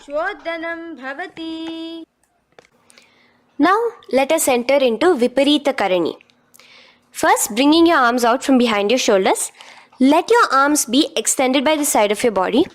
Use the strength of your arms, palms flat on the ground, to push your body, your upper body, your lower body off the mat. And keep your legs straight above you, extended. Move your legs around and around in Viparita Karani. Automatically the Jalandhara Bandha is engaged. Breathing during the Jalandhara Bandha is the Murcha Kumbhaka. Visualize Swamiji in your inner space. The next is Viparita Karani 2. In the same position, just stop the rotational movement of your legs. Visualize Swamiji in your inner space. Now, as we enter into Langalasana, just let your feet from the top rest onto the ground above your head. Interlace your fingers in the Parashu Mudra behind your body. Visualize yourself as a plow in Langalasana, continuing to engage the Jalandhara Bandha. भूमिं कर्षयेत् लङ्घलासनं भवति. Now, in Shaita Paschimottanasana, bring your hands out from behind your body and hold on to the toes above your head. Keep your legs and hands completely straight. Visualize Paramashiva as Shaita Paschimottanasana is one of the 84 different asanas directly revealed by Paramashiva himself. Continue to do the Murcha Kumbhaka, inhaling and exhaling with the Jalandhara Bandha. Clasping your toes now, spread your feet wide apart from each other in Supta Konasana. Visualize Swamiji in your inner space. Bring your feet back together as we enter into Chakrasana. Clasp your ankles, keeping your legs and hands completely straight above your head. Visualize yourself as a chakra, a wheel in Chakorasana. Now slowly rest your back onto the ground. Keep your legs raised up in Supta Prasarita Padangushtasana. Clasp the respective toes in the Prana Mudra with your index and middle fingers and spread your legs out wide apart from each other.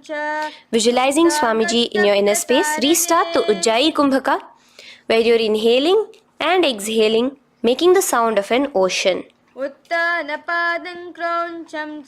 Bring your feet together in Supta Padangushtasana in the same position, continuing to visualize Swamiji in your inner space.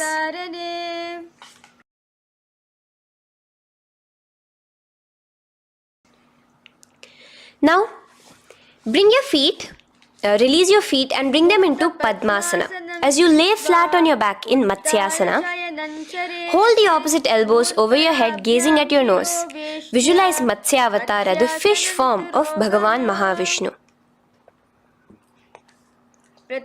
Now in the same position, put one hand over the other, extend it straight above your head. As you visualize Lord Rama in your inner space, continue to gaze at your nose. Now, slowly bring your hands to your hips as we enter into Sarvangasana. Lift your hips and legs up into the sky, crossing your legs in Padmasana. Let your hands support you, your elbows on the floor. Do the Jalandhara Bandha as you gaze at your nose in Sarvangasana. Now, bring your hips back onto the ground in Vrishchikasana. So, in the Padmasana, just remove one foot alone. Keep one foot on the opposite knee as you pull the knee towards your face. Let your hands stretch out above your head, hooking forward as you raise your upper back off the ground, visualizing yourself as a scorpion in Vrishchikasana, gazing at your third eye. Do the Jalandhara Bandha, tucking in your chin to the chest. Now just switch your legs around as we repeat Vrishchikasana on the other side. Continuing to visualize yourself as a scorpion, gaze at your third eye. The next asana is Vrishapada Kshepasana. So come now to a complete flat position on your mat. Come down to a complete lying down position and interlace your fingers around your neck. Now raise both your feet off the ground. Extend one leg straight and the other knee to the chest in a bicycle motion. Alternate between extending and raising the knee again and again, bringing your opposite elbows to the respective knees.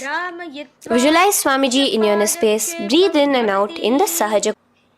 From Vrishapada Kshepasana, now lay flat onto the ground with your hands by your side as we enter into Marottanasana. where you will be lifting your legs one by one, touching the ears with your knees. Visualize Swamiji in your inner space. The next asana is Vrikasana. Now what you'll be doing is laying on your back. Bring the soles of your feet flat onto the ground. Stand up completely and lay back down. Visualize yourself as a wolf in Vrikasana.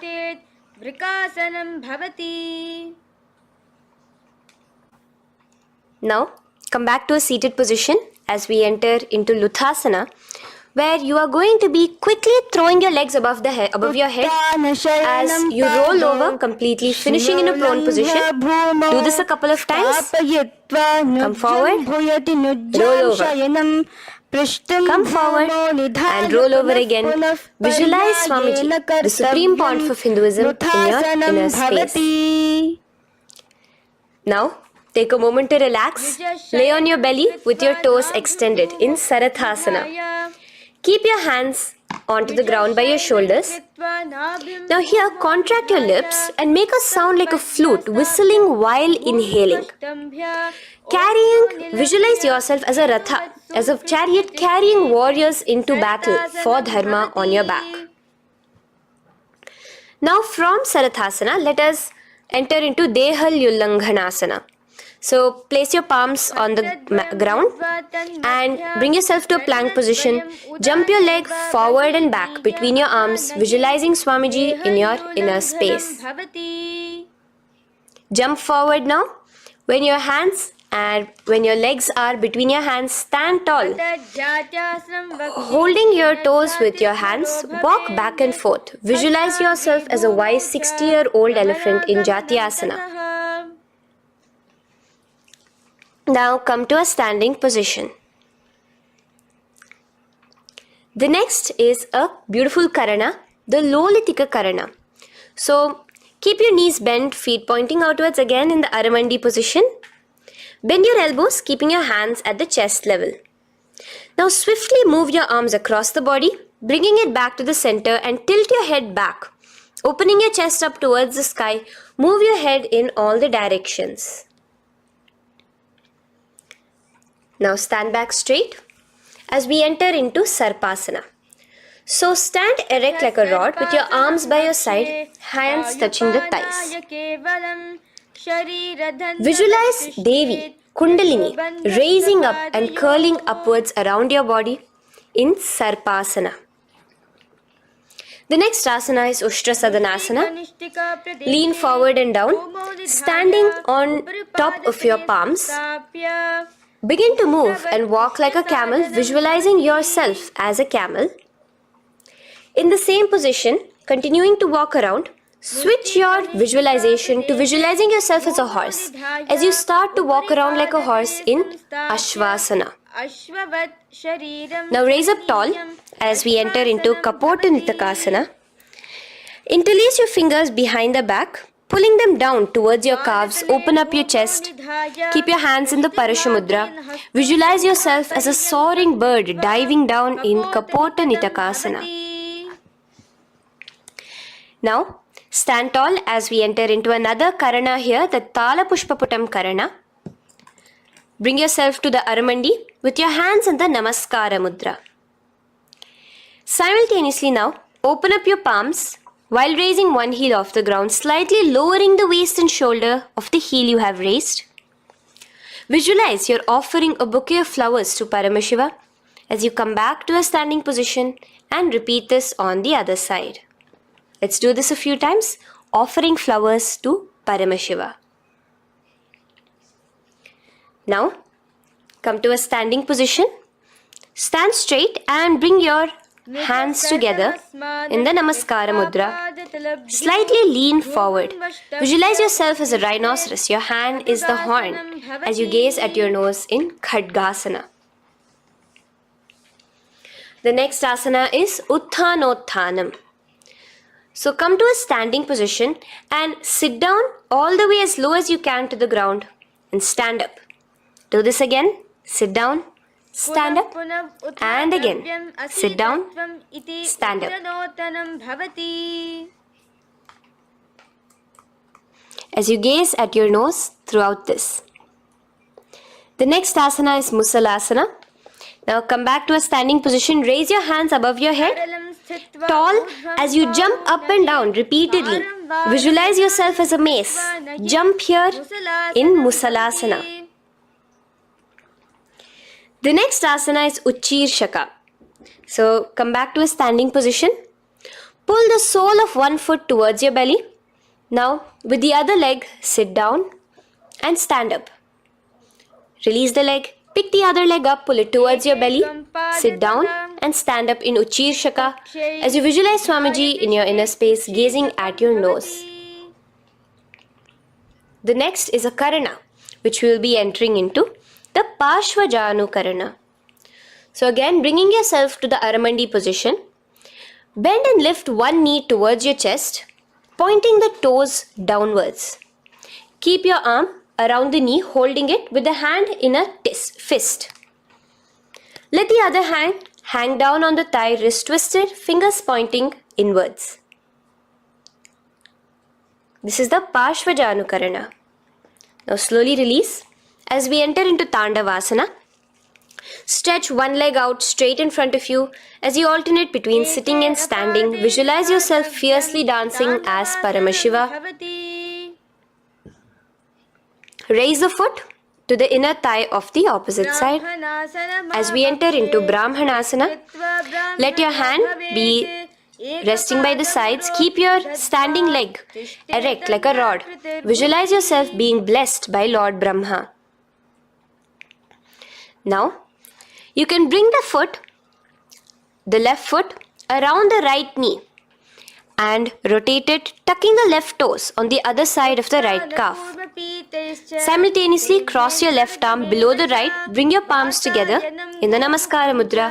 Visualize yourself as Lord Garuda in Garudasana 3. Now slowly uncross your legs and hands as we enter into Ekapadasana, coming to a standing position. On the right leg, bring your left foot to the opposite thigh with your hands relaxed by the knees. Now take a hold of the raised foot with your hand in the Prana Mudra. Stretch your leg out wide, out to the side, and rotate your body quickly on the standing leg. Visualize yourself as the North Pole star in Dhruvasana. From here now, in the foot which is in your hand, just slowly, once you finish the rotating movement, in Trivikramasana, bring it up towards the back of your neck. Stand as tall as you can and alternate between sitting and standing. Visualize Bhagavan Mahavishnu in your inner space. Now you can take the leg out from behind your neck and stand straight. As we repeat the Parshvajanu Karana on the other side, bring your knee up to your chest, clasp your knee in a fist while the other hand comes to the opposite thigh. Hold there for a second and stretch your leg out in Tandavasana. Sit and stand. Visualize yourself fiercely dancing as Paramashiva. Bring the foot to the inner thigh, standing straight like a rod. Get your hands by your sides. Visualize yourself being blessed by Lord Brahma. In Brahmanasana on the other side. Move into Garudasana 3 on the other side as you rotate your leg over, your hand under. Visualize yourself as Lord Garuda. And uncross yourself as we move into Ekapadasana on the other side. Bring your foot to the inner thigh, to the root of the thigh, and stand straight. Clasp your toes, stretch it out as we go into Dhruvasana on the other side. Visualize yourself as a pole star rotating quickly. Come back to a standing position and bring your foot behind your neck. In Trivikramasana, sit and stand. Visualize Vishnu, Bhagavan Mahavishnu in your inner space. Now, stand tall as we do the Samanakha Karana. Stand with your feet close together, toes slightly pointed outwards. Keep both the hands to the side of the body. Take a moment to breathe in and breathe out and relax.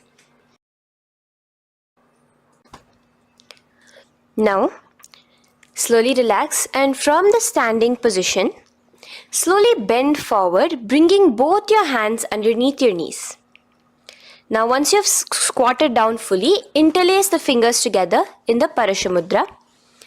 Bring that interlaced fingers in front of your navel. In Ghorakanjali Asana, visualize the great sage Goraknatha, the founder of the Natha Yoga Hindu Sampradaya.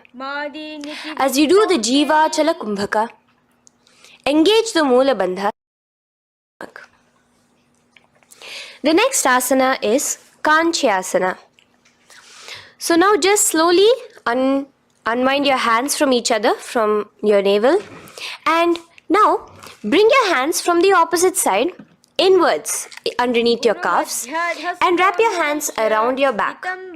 Hold them together in the Parashamudra. Keep your body, your upper body, upright, visualizing the Supreme Pontiff of Hinduism in your inner space.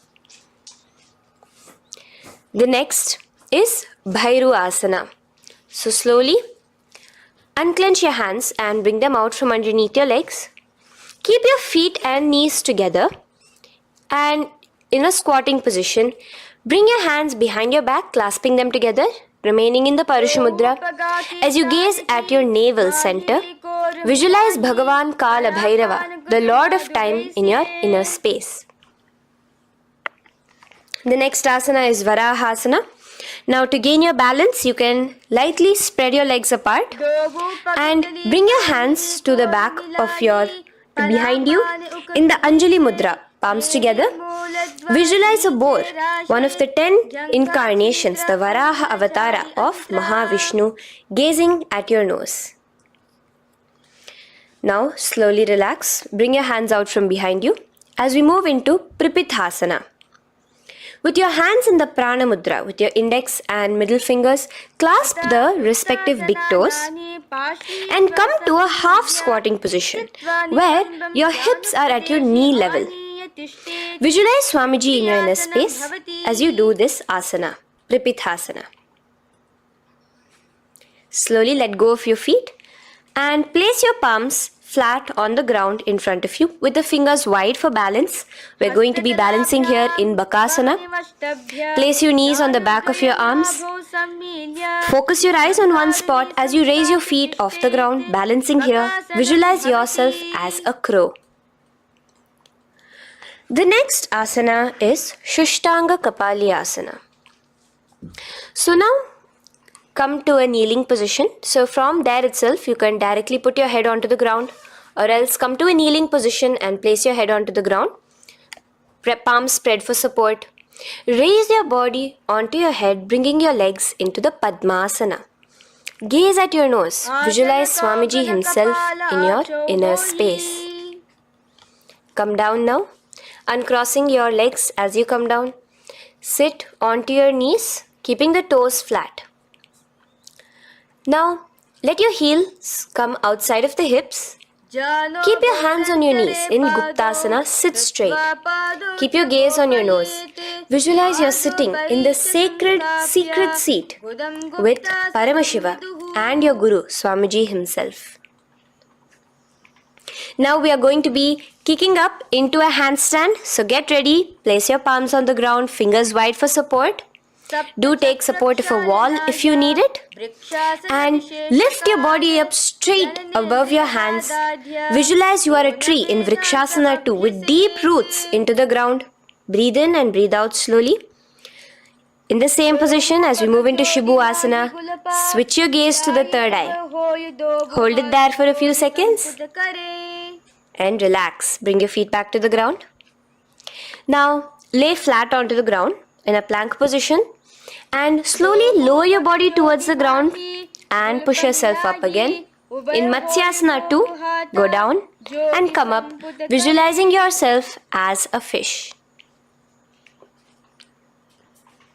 The next asana is Sarpasana 2. So here you're going to lay prone, completely flat now. You can lower yourself to the ground. Bring your hands to the hips. Extend your legs together and point your toes backwards. Lift your chest up and move left to right. You're moving like a snake while visualizing yourself as a snake in Sarpasana 2. Relax slowly, bringing your chest back to the ground. Now, keep your feet together, pointing backwards. As you bring your elbows onto the ground, rest your upper body on your elbows. Bring your hands together in the Padma Mudra with your little fingers and thumbs together and rest your chin on your hands.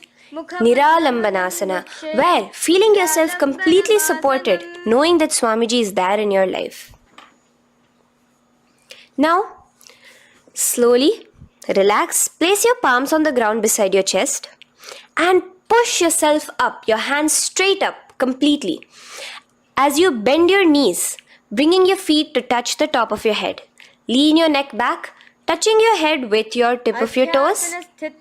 See yourself, visualize yourself as an umbrella, protecting your Guru from the sun's rays in Chhatrasana. Slowly relax, you can bring your feet down. As we move into Vajrasana, just push your body back and sit on top of your knees, with the heels flat on the ground. Now stretch your arms in front of you with the palms facing downwards. Place your forehead on the mat. Visualize you are the weapon of Indra, the Vajra, symbolizing indestructibility as you gaze at your nose.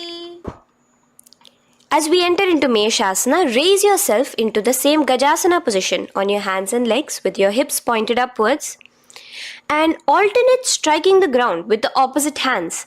Experience yourself, visualize yourself as a powerful ram as you alternate striking the ground in Meshasana. Now stop striking the ground, bring your palms down again. As we move into Ajasana, kick your legs off the ground and lower your forehead to the mat.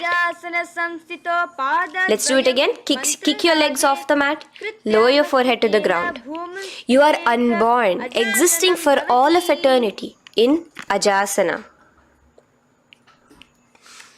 Now, come to a seated position as we move into Dhanantara Asana. Sit on your heel with your legs together. Pull your toes underneath you.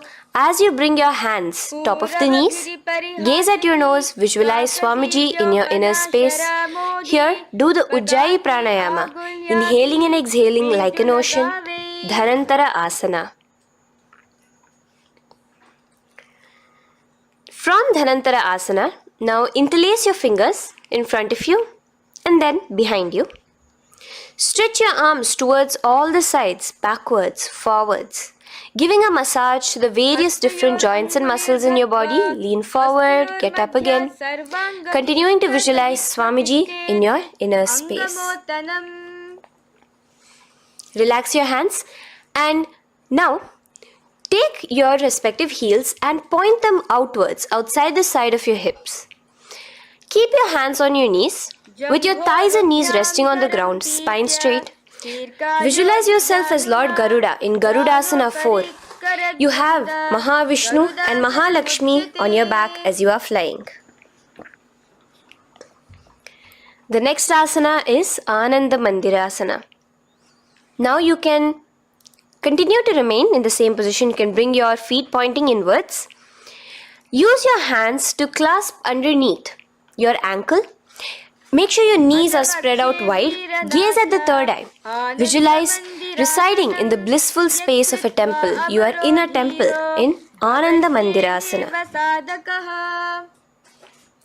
Now, as we move into Mandukasana, keep your knees wide and sit on top of your ankles.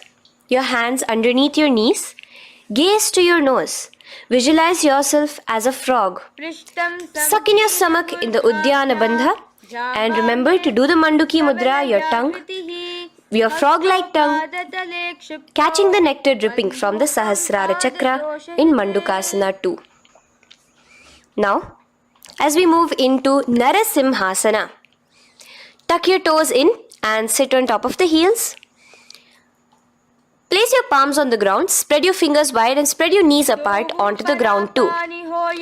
Gaze towards your nose Stick out your tongue and exhale forcefully, visualizing the Narasimha Avatara, the form of Mahavishnu as a half lion and half man. Now just raise up, bring your hands off the ground. Here we'll be doing a new pranayama, which is the Bhishraka pranayama, as we enter into Bhishrakasana. So continue to keep your knees and feet on the floor. As you bring your hand up to your face, make a hollow of your palms and place it over the mouth. Keep your thumbs under your teeth and close your lips. Gaze to your nose. Inhale through your left nostril, exhaling through the mouth. Gaze at your nose again. Visualize yourself as Devi, presiding over any and all minuscule fears you may have within you. Now moving back into the Ujjayi Pranayama, let us do Makadasana. So you can take your hands off your face and slowly remaining in the same position, bring it to your armpits. Bring your fingers to your armpits.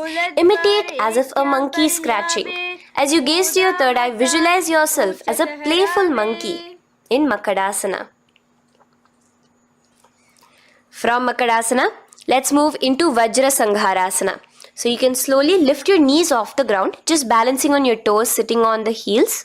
Bring your hands behind your back and clasp the opposite elbows. Gaze to your nose, embody a diamond. Visualize yourself as a diamond-like strength for yourself and your Sangha. The next asana is Khanjanasana. So now you can uncross your hands. Rest on top of the heels with your knees on the ground. Keep the toes down, ankles crossed behind. Place your palms on the mat to your side. Suck your stomach in the Uddiyana Bandha as you gaze at your nose in Khanjanasana. Now, you can uncross your ankles and just sit with your toes flat. Keep your knees wide on the floor. Rest your hands on the knees. Just relax the Uddiyana Bandha, just sucking in your perineum in the Mula Bandha. Gaze at your nose, visualize yourself as a turtle with a stable body and mind to live for hundreds of years. And without changing anything in your physical posture, just visualize yourself uniting with Swamiji himself in Yogasana. Now, raise up onto your knees, cross your ankles behind your back until the feet are coming towards the opposite knees. Now, bring your hands behind you and hold on to the calves with the fingers inside, the thumbs outside. Gaze at the third eye as you visualize yourself in a space of oneness with Paramashiva himself as Swamiji. Now you can uncross your ankles, come back to standing on your knees as we enter into Ushtrasana 2. So now, in a kneeling position, bend backward, hold your ankles with your hands. Keep your arms straight.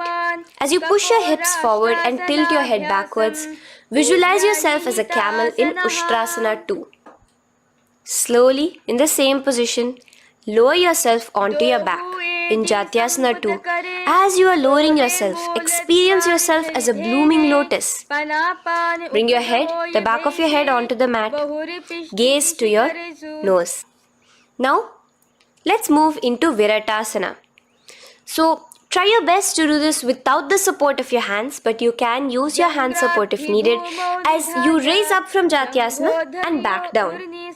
Raise up and go back down as you gaze at your nose. Raise up and go back down. Visualize Swamiji in your inner space. Now from Viratasana, raise your hips up higher, bringing your forearms onto the mat behind you in a short back bend posture. Hold the back of your heels in Kapotasana. Visualize yourself as a beautiful dove, a Kapota, in your inner. As we move on from Kapotasana into Varasana. So stand upright on your knees with the toes tucked. Hold your arms with the opposite hands. Gaze at your nose. This is the boon fulfilling posture. Visualize your boon becoming a reality directly from Paramashiva himself in Varasana. Now, keeping your knees together, toes tucked, just lean forward, bringing your head onto the mat, holding your head with your hands. Visualize yourself as a boar, as the Varaha avatar of Bhagavan Mahavishnu in Varaha Asana 2.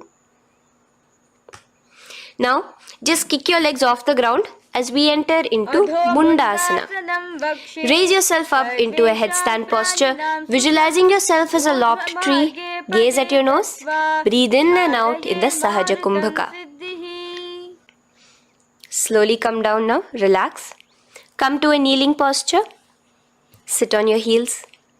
Bring your head down beside your knees, your elbows adjacent to the knees, your hands holding your head.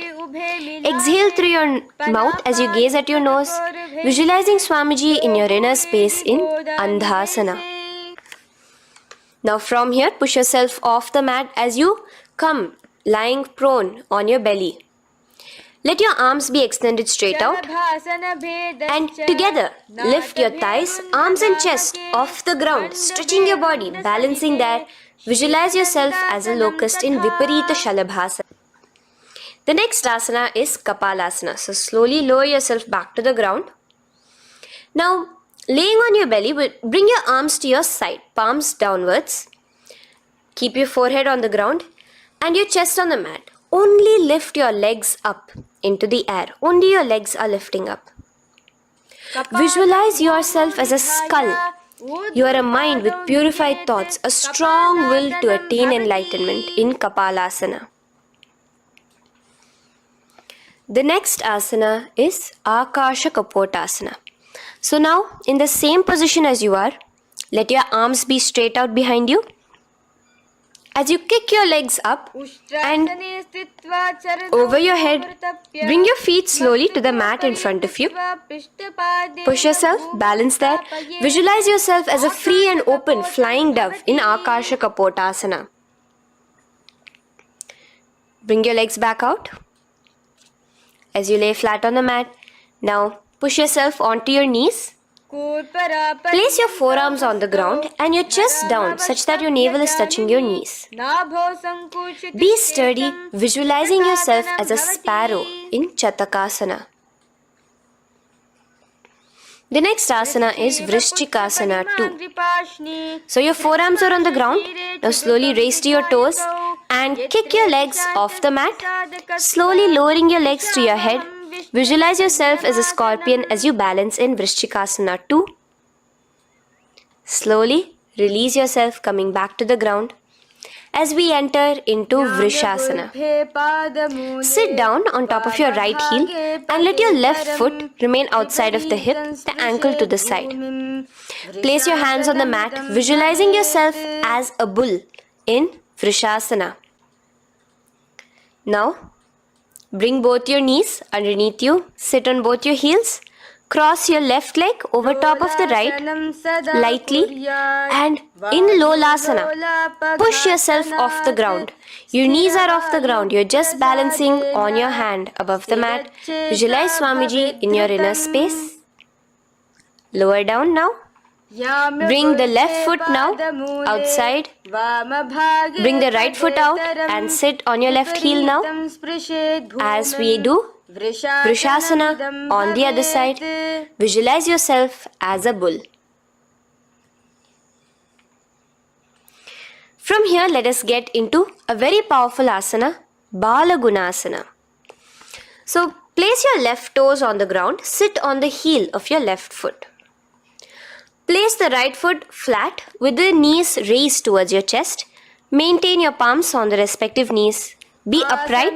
Visualize Balagunahai, one of the 84 siddhas in your inner space in Balagunasana. Now come to a squatting position. Let your feet be flat as you bring your elbows under your thighs and calves, wrapping it around your shins. Hold on to your ankles from the outside in Grahasana, visualizing yourself as an entire planet. Now, you can unwrap yourself as you sit on top of the opposite heel in Balagunasana on the other side. Maintain your palms on the respective knees. Visualize Bala Gunahai, one of the 84 siddhas in your inner space. Now, sit upon both the toes with the heels up and knees off the mat, knees pointing forward. Now, keep your hands downwards on the respective knees. Keep your spine upright as you visualize Swamiji in your inner space in Utkatasana. The next asana is Vajra Sangharasana. Just spread your knees out wide in Utkatasana. Spread your knees out wide. Clasp the elbows behind your back. Visualize Swamiji in your inner space in Vajra Sangharasana 2. The next asana is Anilasana. Now, sit with your feet hip width apart. Bring your hands under the soles of your feet from inside. Your palms facing downwards. Step onto your hands. Keep your arms straight, elbows together at the navel. Gaze to your nose. Visualize yourself able to consume and live off of air alone in Anilasana. The next is Padukasana. So from Anilasana, you can release your hands. Place the back of your hands on the mat with your fingers facing upwards. With your fingers facing towards your body, palms upwards. Step your feet on top of your hands and wrap your hands around your feet like a shoe. Walk around. Visualize you're wearing padukas, walking across the length and breadth of the world in Padukasana. Now bring your palms onto the ground. Stop moving around as we move into Kukutodana. Kick your feet up into the air and let them fall back down. Let's go up again and come down. Kick up and go down. Visualize yourself as a rooster in Kukutodana. The next is Viparita Nrityasana. So as you're kicking yourself up, you can go up into a complete handstand posture, which is Viparita Nrityasana. Do take support if needed. And move around on your two hands as if you are dancing in Viparita Nrityasana. Slowly come back down to a standing position. Lean forward and let your feet be slightly apart from each other. Bring one palm down on the mat with the arms straight. Bring the opposite hand to your head and be stable in Kunjarasana. Now just put that hand down as you bring the other hand to your head, repeating Kunjarasana on the other side. Be stable here. Now you can squat back down onto the ground. Keep your feet flat. Hold your respective ankles and lift your feet off the ground in Kadambasana. Visualize yourself as a Kadamba tree, a pious tree that promotes a long life. The next asana is Pavana Muktasana. Now sit back down onto the ground. Bring your knees towards your chest. Let your hands wrap around your knees. Hold it close to your body. Visualize all the excess vata, air, just balancing and releasing in your system in Pavana Muktasana. Now, let us move into Chakorasana. So first stretch your legs out in front of you. Bring one leg behind your head. Now place both hands on the ground and lift your body off the ground while lifting the other leg too, up straight. Visualize yourself as a powerful source of energy. Gaze at your third eye in Chakorasana. Slowly relax back down. Now hold your left toes with the left hand, index and middle fingers. Pull the foot to the left ear. We are entering into Dhanurasana 2. Extend your right leg out, keeping straight. Hold the big toe with your right hand. Visualize yourself as a bow in Dhanurasana 2. The next is Ashtavakrasana. So lift your left leg over top of the left shoulder. After releasing your hands, bring the right foot across and hook it on top of the left foot. Lean forward and down. Keep your palms onto the ground. Extend your legs out to the left. Lift your head up and chest. You're completely balancing only on your hands. As you visualize yourself as a flying crane in Ashtavakrasana. Now slowly relax down. From here, bring your right foot to the left thigh and your left foot flat onto the ground. Knees raised up. Have your left shoulder underneath the respective leg and place your hands flat on the ground. Gaze towards your third eye. Visualize you are immortal, able to exist solely from prana alone in pranasana. From here, moving into Parshva Matsyendrasana. Place your right foot at the root of the left thigh. Then the left leg by the side of the right knee. Hold the left leg by the right hand. Twist your body out. Remain steady here, gazing at the third eye. Visualize Matsyendranatha, the great Rishi, Yogi, master of Hatha Yoga, in your inner space.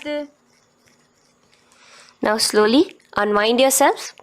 As we repeat Chakorasana on the other side. Lift the other leg behind your head. Place both your hands on the ground and keep your entire body off the ground straight up. Gaze at your third eye, visualizing yourself as a powerful source of energy. Now relax back onto the ground. Let's repeat Dhanurasana 2 on the other side. Clasp your respective hands with the feet. Pull one foot back, the other foot extended forward, visualizing yourself as a bow. Release your feet as you cross them over each other, over top the shoulder in Ashtavakrasana on the other side. Raise off the ground. Visualize yourself as a flying crane. The next asana, we'll be repeating Pranasana on the other side. Bring the right foot to the left thigh. Bring your hands onto the ground with the knee raised. Gaze at your third eye, visualizing yourself able to live off just prana, just air alone. And relax as we do Parshva Matsyendrasana on the other side. Twist yourself, visualizing Matsyendranatha, gaze towards your third eye. And from there, let us enter into Ardha Paschimottanasana. Keep one leg straight and press your perineum with the other heel. Bring your chest forward and down. Hold your toes and feet and bring your head towards your knees. Here in Ardha Paschimottanasana, visualize Swamiji in your inner space. Now raise up and the foot which was at the inner thigh, now rotate it outside of the hip. Now hold the sole of your other foot and lift your leg up towards your forehead.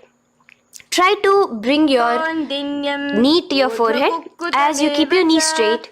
Gaze to the nose in Kraunchasana. Visualize yourself as a crane. Now slowly relax down your leg. Now the leg that is now straight, you can bring it to the inner thigh as you straighten out the other leg. As we repeat, Ardha Paschimottanasana on the other side. Lean forward and down, clasping your foot. Bring your forehead to your knee. Visualize Swamiji in your inner space.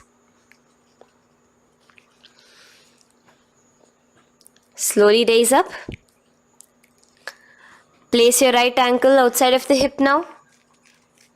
Hold the sole of the left foot, lifting the leg up towards your forehead. Stretch yourself there. Gaze at the tip of your nose. Visualize yourself as a crane in Kraunchasana on the other side.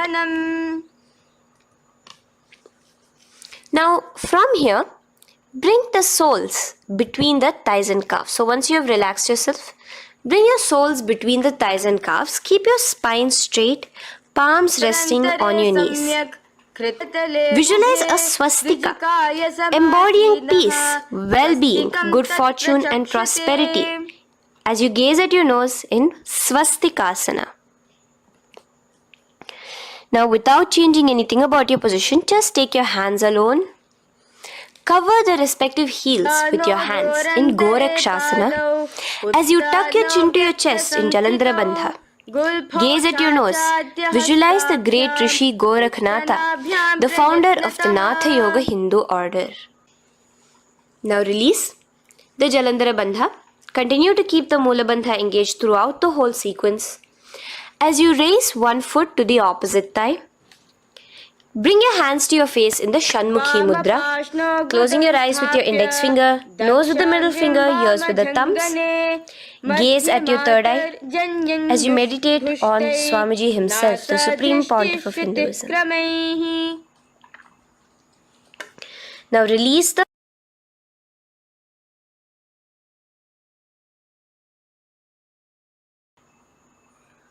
Shanmukhi Mudra. And in Yogasana 2, bring your legs into the Padmasana position over the opposite thighs. Keep your hands flat onto the ground beside your knees with the palms facing upwards. Sit straight, gaze at your nose. Here we'll be starting the Kaka Chanchu Kumbhaka, where your inhalation will be through your tongue wrapped like a pipe, and your exhalation will be through your nose. From Yogasana 2, now keeping your palms beside your body, just switch them around to be flat on the ground and push your entire body off the ground, balancing. Visualize yourself as a rooster in Urdhva Kukkutasana. Now relax down, come back to a seated position on the floor, keeping your legs in Padmasana. Insert your hands through your knees and place them on the mat. Remember, do not lift your body up, just stay seated down there. In Siddha Harituliyasana, gaze to your nose, visualize Swamiji himself in your inner space. From there, let's enter into Hamsasana, where you will actually be pushing yourself off the ground. Lift your thighs up high above your shoulder, above your elbows as much as possible. Gaze to your nose, visualizing yourself as an elegant swan in Hamsasana. Now release yourself. Now, do not take your hands out from between your thighs and calves. Just go onto your knees and reach your hands behind your body with your fingers interlaced in the Parashu Mudra. Bring your forehead to the floor as you gaze at your nose. Visualize yourself as Lord Paramashiva's bow in Karmukasana. Now, slowly come back to the seated position as we move into Kurmasana 2. Keeping your hands in between your thighs and calves, bend your elbows and hold your respective shoulders with your hands. Visualize yourself as a turtle, a stable body and mind to live for hundreds of years.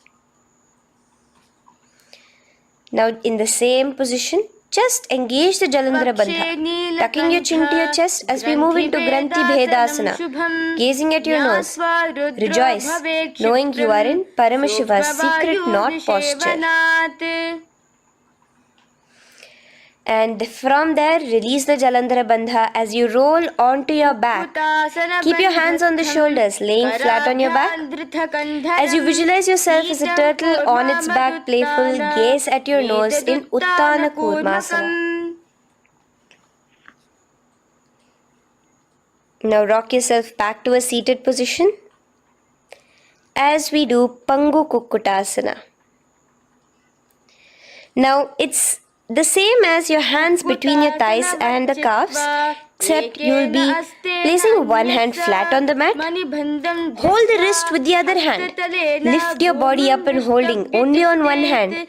Visualize yourself as a rooster in Pangu Kukkutasana. Now release back to the ground. Hold. Let's do Pangu Kukkutasana on the other side. Place the other palm flat and bring the other hand holding the wrist. Push yourself off the ground. Visualize yourself as a rooster. Continue the Kakachanchu Kumbhaka, sucking in your breath through your curled tongue and exhaling through your nose. As you slowly extricate your hands from between your thighs and calves, let's do Girdharasana here. So now, Interlace your fingers in the Parashamudra as you place your elbows on the feet, remaining your legs in Padmasana. Lean forward and down, resting your chin on your knuckles. Place your thumbs to your throat in Gridhasana. Visualize Swamiji in your inner space. From there now, sit straight into Padmasana 3. So with your legs in Padmasana, bring one hand over the other near your navel center. Engage all the three bandhas, suck in your stomach, clench your perineum, tuck your chin to your chest and gaze at your nose in Padmasana 3. Slowly now, as we move into Padmasana 4, bring your hands to the respective knees. Release the Jalandhara Bandha and release the Udyana Bandha, just engaging the Moola Bandha alone. Visualize Paramashiva in your inner space as you gaze at your nose in Padmasana 4. Now we'll be entering into Karmukasana 2. So in the Padmasana position, hook your right hand index and middle finger in the Prana Mudra around the toe. Pull it back while your left hand rests on the knee. Now, as you visualize yourself as Paramashiva's bow, just release your right foot, bring your left hand to the left toe, right toe, and let your right hand be on the right knee.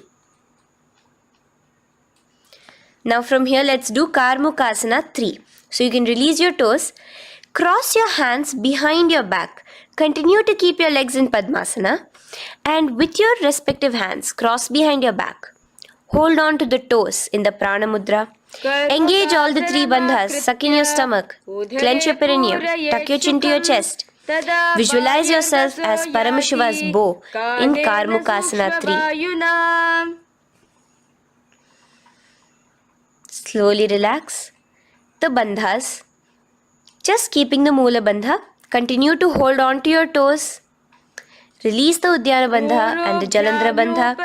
Switch your gaze to the third eye. Visualize you are Paramashiva's third eye itself. Anything you come across, you just rejuvenate it, destroy it in Dridhasana. Now, try to keep your hands at the toes. If not, just keep your hands crossed behind you as you lean onto your back in Padmasana, where you are entering into the Nagrasana position. Lay flat onto the back, visualizing yourself as a snake, gaze at your nose in Nagrasana. Do the Sahaja Kumbhaka, simple breathing, inhaling and exhaling.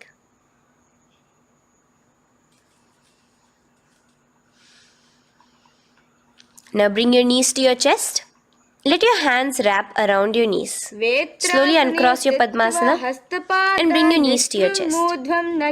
Bring your hands to the Parashamudra, the fingers interlocked on top of your knees.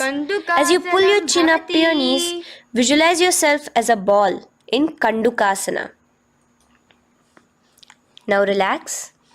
Bring your feet onto the ground, the knees pointed upwards in Urdhva Pavanasana. As you interlace your fingers, bring the interlaced fingers behind your head. Laying down, gaze at your nose in Urdhva Pavanasana. The next asana is Marakata Pithasana. Now, from behind your head, take your hands out and clasp onto your feet. Just step lightly onto your palms. As you push your hips up into the sky, automatically engaging the Jalandhara Bandha. Visualize yourself as a powerful alpha ape in Marakata Pithasana. In the same position now, bring your hands to your hips as we enter into Uttanashiki Pitakasana. Let your weight rest on your elbows as you stretch your legs out straight. Gaze at the nose. Visualize Swamiji in your inner space. From there, continuing to rest on your elbows, kick your feet up high into the sky in Narakasana. Stretch your palms out behind you, flat on the ground. Balance there. Visualize yourself blissfully traveling through hell unscathed in Narakasana. Bring your hands to your hips now as we move into Tiryanaukasana.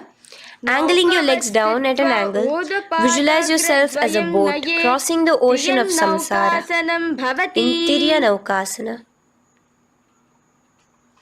Now from there, come back straight as we enter into Dhwajasana. Keep your legs up high above your body, your hands stretched out down behind you. As you push yourself up, visualize where Kailasa's flag respected across all nations in Dhwajasana. Hold there for a few seconds and relax now. Flat onto the ground, palms slightly away from your body. Do not move at all in Mritasana. Your body is dead. Visualize that. Visualize the Supreme Pontiff of Hinduism liberating you. Let your awareness travel to all the parts of your body in the Shakti Chalan Mudra as we do Mritasana.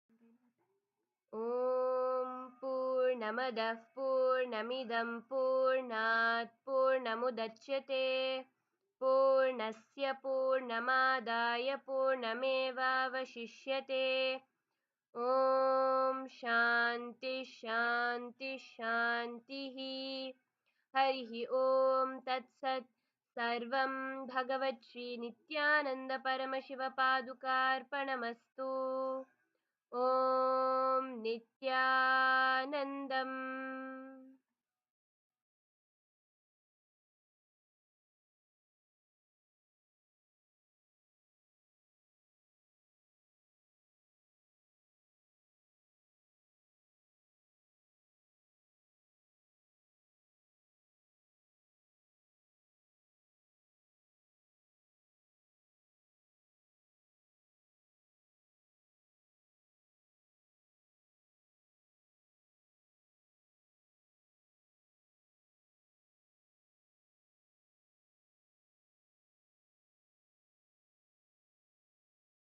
Ananda Paramashivoham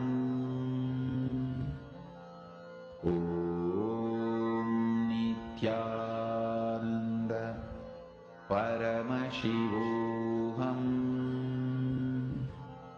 Om Nityananda Paramashivoham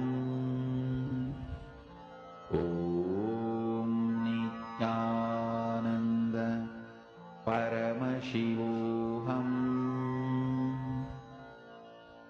Om Nityananda Paramashivoham Om Nityananda Paramashivoham Om Nityananda Paramashivoham Om Nityananda Paramashivoham Om Nityananda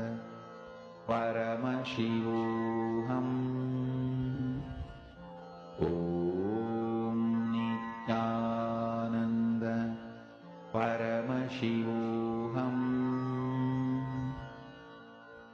Om Nityananda Paramashivoham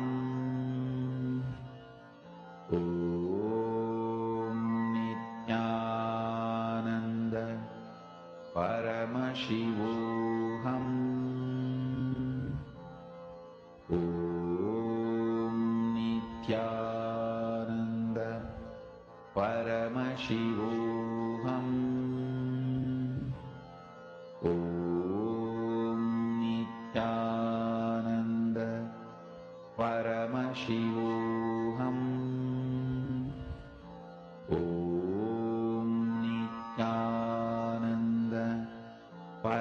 Paramashivoham Om Nityananda Paramashivoham Om Nityananda Paramashivoham Om Nityananda Paramashivoham Om Nityananda Paramashivoham Om Nityananda Paramashivoham Om Nityananda Paramashivoham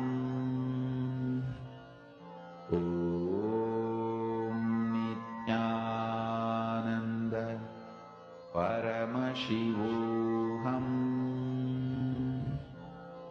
Om Nityanandam Paramasukadam Kevalam Jnanamuktam Dvandvatītam Gagana Sadrisham Tattvamasyaadilaksham Ekam Nityam Vimalamachalam Sarvati Sakshi Bhutam Bhavatītam Trigunarahitam Sadgurum Tam Namami. Nityanandam to all the participants that are sitting here with us. Welcome. How are all of you doing?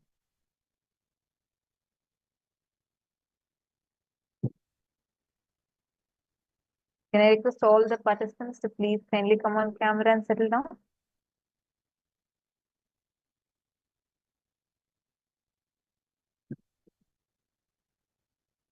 Please come on camera and settle down.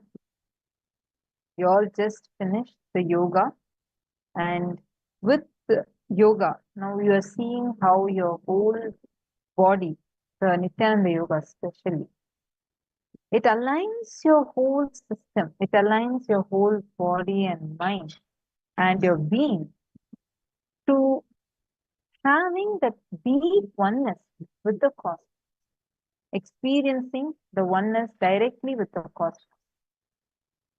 Literally, that is what you experience, the deep oneness that starts manifesting to you, starts happening through you.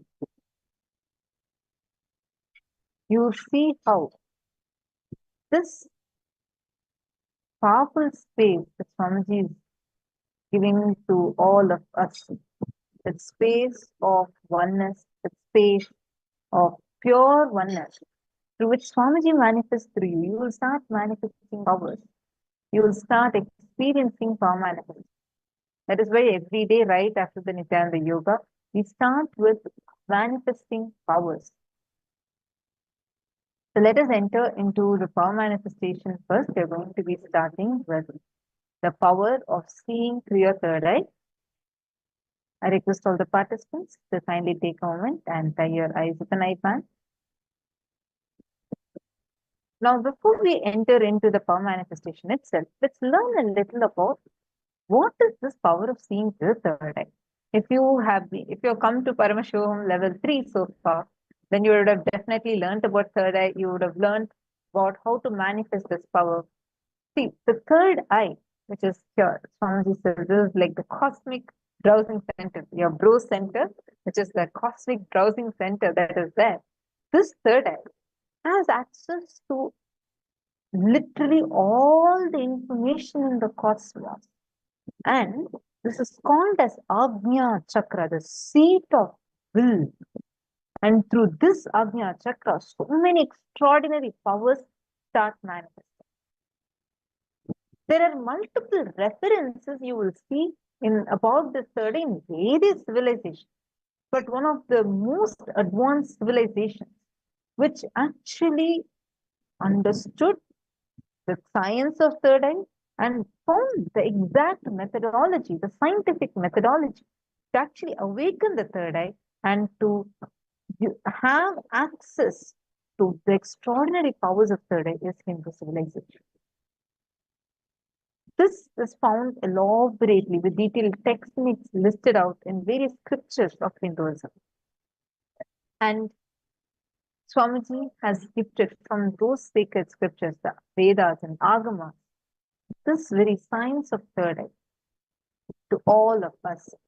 Like one such reference is found in Vijnana Bhairava Santra, and this is in the 11th Dharana, 14th Sutra, the 34th Sutra, where Paramashiva reveals Kapalantarmanonyasya Tishtanmilitalochanaha Kramena Manasodhadyat Lakshaye Lakshamuttamam.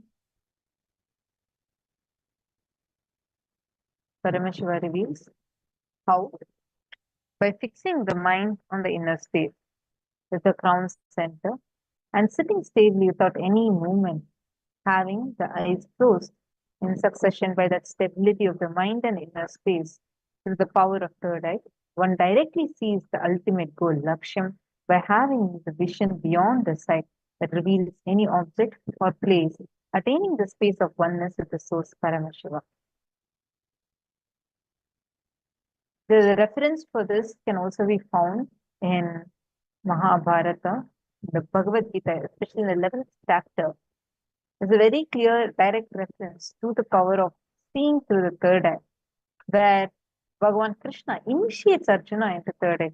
So when Bhagavan Krishna is about to give the Vishwarupa darshan, the darshan of his cosmic form to Arjuna, he tells Arjuna, see Arjuna, you cannot see me just with your two physical eyes. Only through your third eye, you will be able to have my darshan. He says, Natu mam shakyase drashtum anenaiva swachakshusha divyam dadami te chakshu pashyam me yogamaishwaram. He says, you cannot see my cosmic form with these physical eyes of yours. Therefore, I grant you the divine third eye. Divyam dadami te chakshu. Hold my cosmic opulence. And therefore, Arjuna actually receives that third eye initiation from Bhagavan Krishna and sees his cosmic form, Bhagavan Krishna's cosmic form through his third eye and describes it elaborately. That is what is there in the 11th chapter of Bhagavad Gita. And when Swamiji was just 12 years old, and Swamiji, like now Swamiji is giving us all this technique, right, for seeking the source of the first verse. Same thing, Swamiji was actually sitting and doing. And Swamiji was sitting in Tiruvannamalai in a place called Pavarakundu, a coral rock. It's a very place where Devi achieved enlightenment. Swamiji was sitting on that same rock and intensely just sitting and intensely speaking. Suddenly, Swamiji, the first enlightenment experience happened to Swamiji, and Swamiji was able to see 360 degrees in 10 directions, above, below, and all the sides. And Swamiji describes it so beautifully. He says, the first experience was that I was able to see everything around me, above me, the whole 360 degree, 10 directions, below me, everything. I realized not only I was able to see, I was able to feel, experience. I was able to feel the skin of the stone on which I was sitting and the skin of this body. Both carry me equally. In both, I exist equally. The air, the breeze, the setting sun, the rising moon, the whole Arunachala hill, all the plants, bush, shrubs, trees, everything just becomes so alive. The idea that something is inside, something is outside is completely lost. First, I was able to see all the 10 directions at 360 degrees. And the next moment itself, I realized not only am I able to see, I'm able to experience all of that as me. Actually, during this time, when right after this experience, Swamiji's friend who was there Swamiji goes to him and says that now I'm able to see all the 10 directions. The friend could not understand what he was saying. So he actually keeps a coin behind Swamiji and he tells to Swamiji to find out whether it is a head or a tail. What direction is the coin showing? What face is the coin showing? And continuously Swamiji was getting the right answers, which was wherever he was keeping. And Swamiji was also able to see not just that, but even the ant that was climbing the tree behind the friend. So the friend got shaken. He has never seen something like this. And even now, the friend is that same person is deeply connected to Swamiji, and he shares his experience vividly, and he describes how he was the blessed person to be able to experience this first time. He understands this very power of seeing through the third eye is what Swamiji has initiated all of us into during the darshans. Today, by doing the Nityananda Yoga, you tune your being into that high cosmic frequency to be able to manifest these extraordinary powers. So you do not need something separately. All you need to do is just sit with the deep feeling connection to Swamiji, and Swamiji himself will be revealing the exact things that are there in front of you to you. You do not need something else separately. You don't need to have a technique. Your only technique is to experience more and more oneness with Swamiji, because Swamiji is going to be flowing through you. You don't need to wait for you to achieve something through your sadhana. Those are called as siddhis. But what we are manifesting here is called shakti, where through initiation, Swamiji manifests through you and the power manifestation happens. Now I request all of you to kindly tie your eyes. First, before you tie your eyes, make sure you start your recording on the phone and start recording. Make sure it's with the timestamp camera.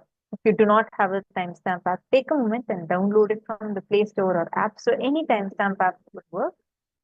Just download it and keep it in front of you. And start the timer. I request everyone to follow along step by step, because this is what is going to help you to manifest this power. Please start, set this up. Now, kindly take a moment, tie your eyes with an eye band.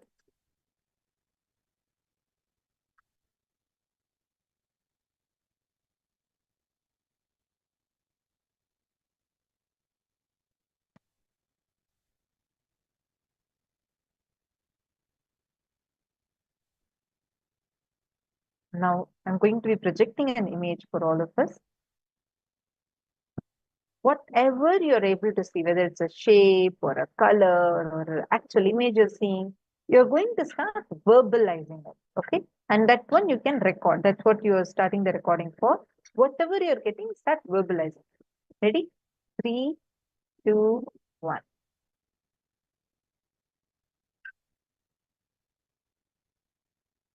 Nyananda Paramashivoham Om Nityananda Paramashivoham Om Nityananda Paramashivoham Om Nityananda Paramashivoham Om Nityananda Paramashivoham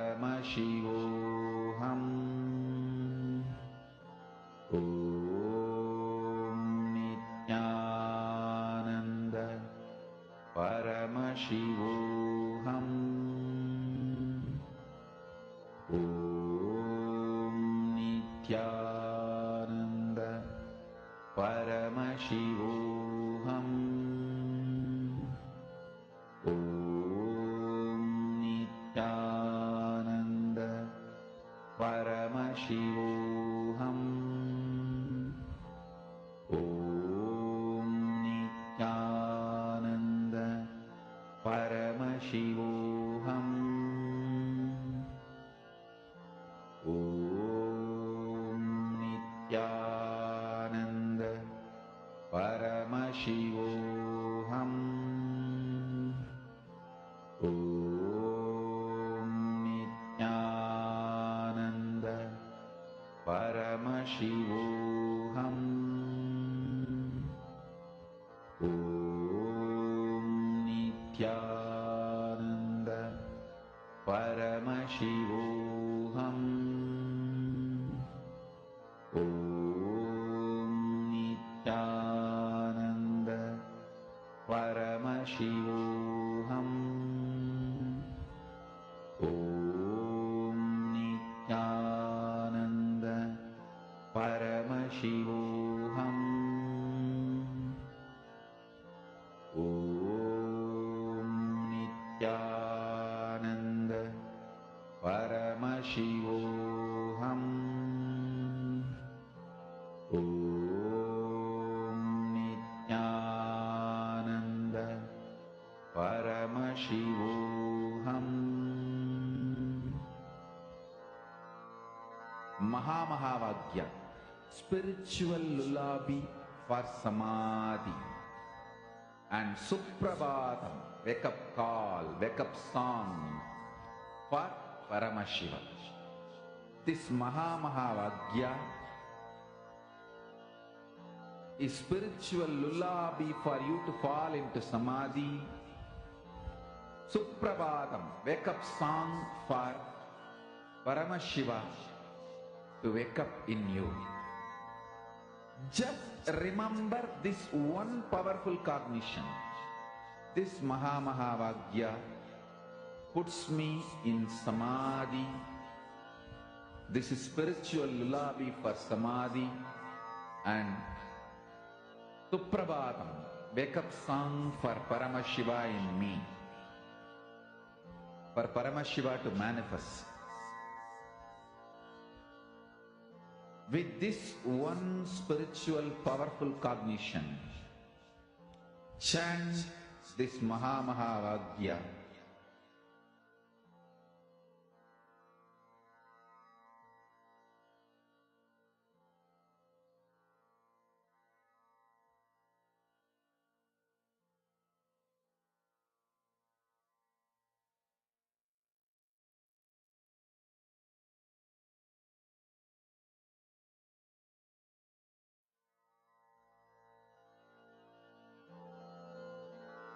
Mahamahavagya, spiritual lullaby for samadhi, and Suprabhatam, wake up call, wake up song for Paramashiva.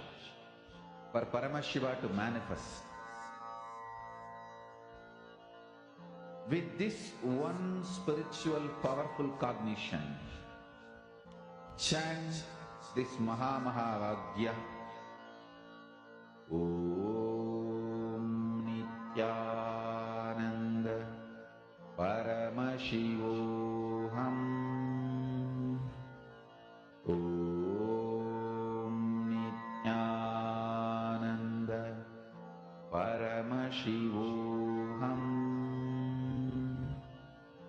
Om Nityananda Paramashivoham. Om Nityananda Paramashivoham. Om Nityananda Paramashivoham. Om Nityananda Paramashivoham. Om Nityananda Paramashivoham. Om Nityananda Paramashivoham. Om Nityananda Paramashivoham. Om Nityananda Paramashivoham. Om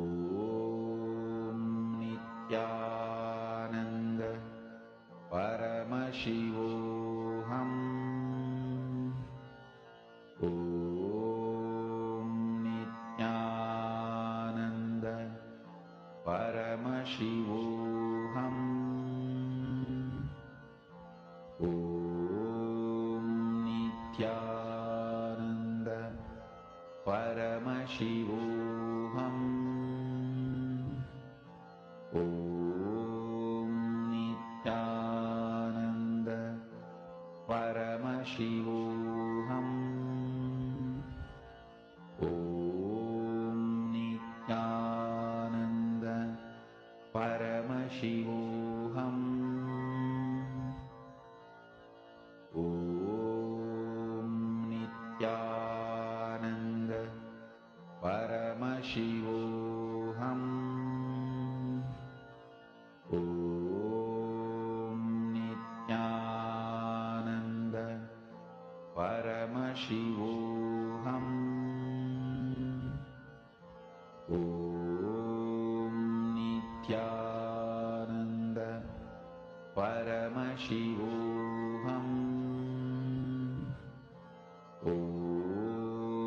Nityananda Paramashivoham Om Nityananda Paramashivoham Om Nityananda Paramashivoham Om Nityananda Paramashivoham Om Nityananda Paramashivoham Om Nityananda Paramashivoham Om Nityananda Paramashivoham Om Nityananda Paramashivoham Om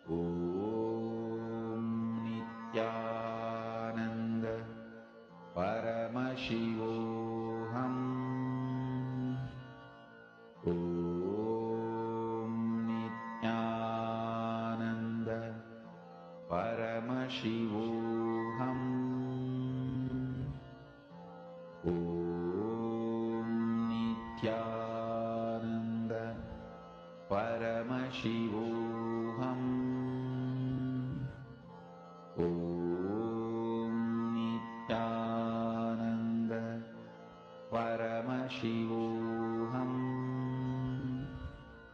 Om Nityananda Paramashivoham. Please open your eyes now. You can open your eyes. Now, remove your eye pants. You all can pose here. What did you see? What are the colors, shapes, images, whatever you saw? What did Swamiji show to you in your third eye? Take a moment and please post it here.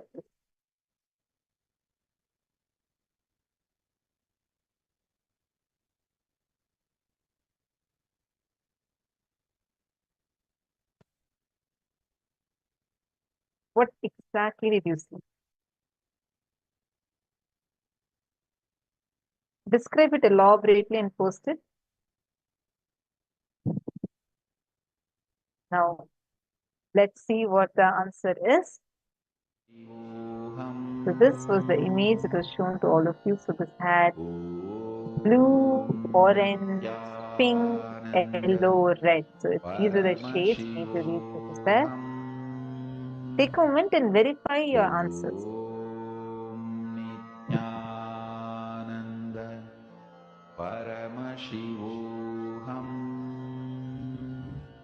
Take a moment and check your answers. Paramashivoham Om Nityananda Paramashivoham Om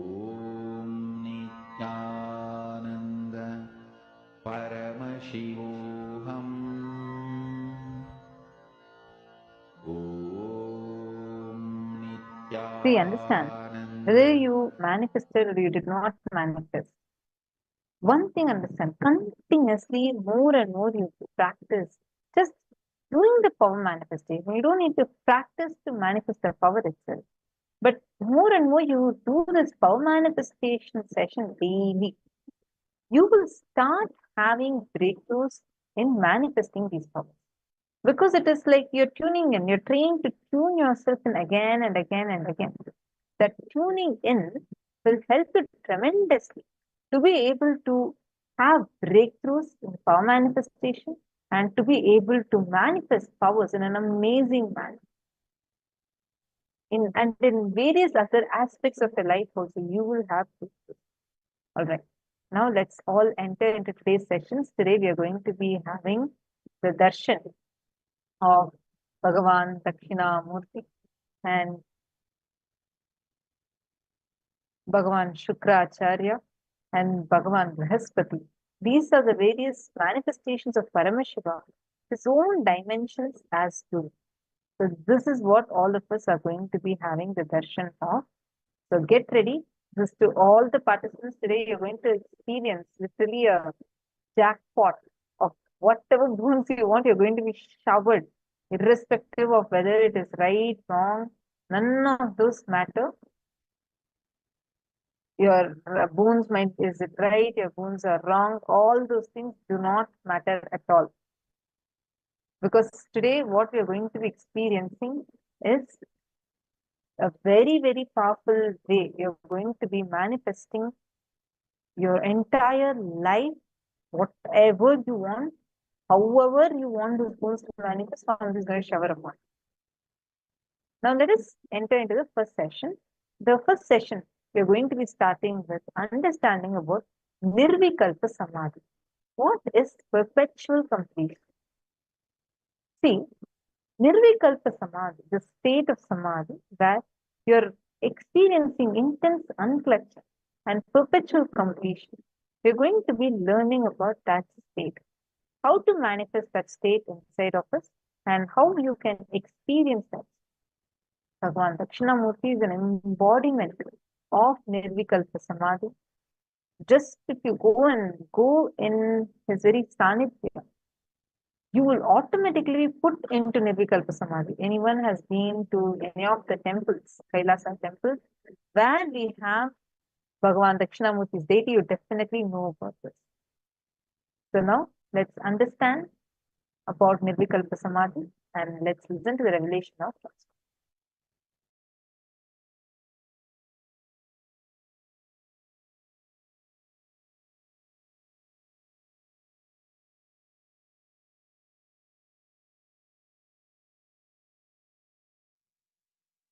Practice samadhi. Enrich the world with samadhi. Listen. Whether the individual problems you are facing, your personal health related issues, or the whole world health related issues,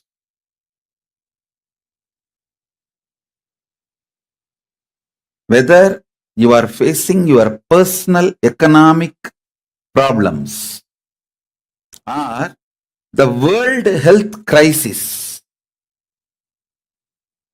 whether you are facing personal relationship issues or the relationship issues between the countries globally,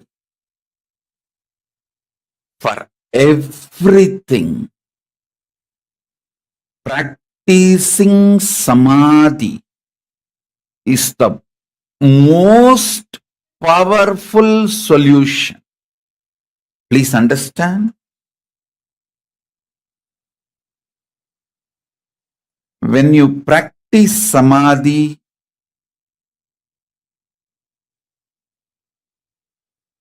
everything in your control becomes conscious, powerful,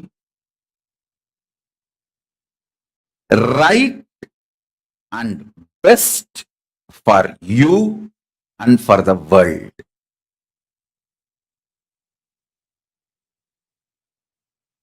I'll give you an example.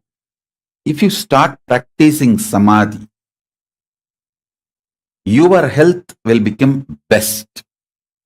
And all the people who are under you, like for example, if you are heading a family, all the family members are under you. You will make sure they are all healthy.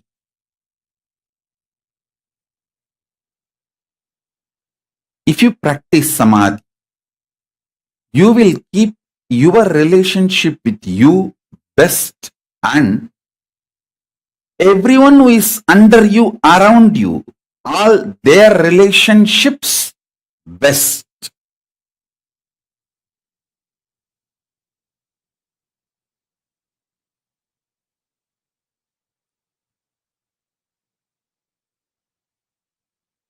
If you practice samadhi, you will keep yourself highly conscious. See, unconscious blind spots, which is responsible for almost all the problems in our life, will be eliminated.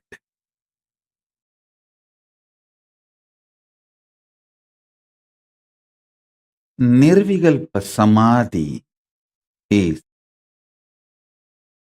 silence, soaked in silence, soaked inside the silence,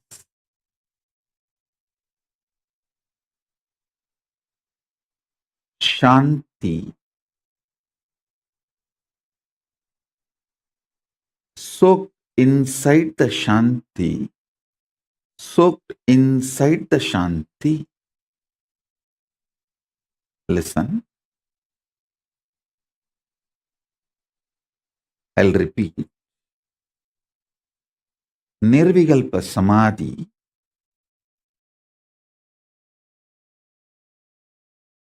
is silence, soaked inside the silence, soaked inside the silence.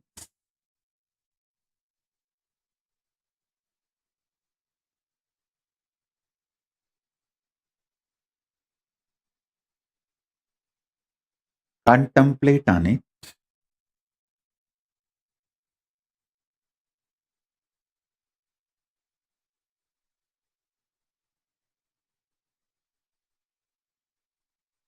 Contemplate on it.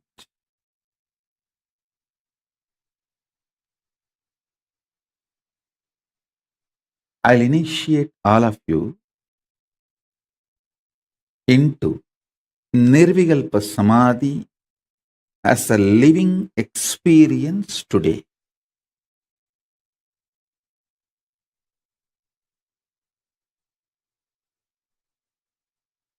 If you are a person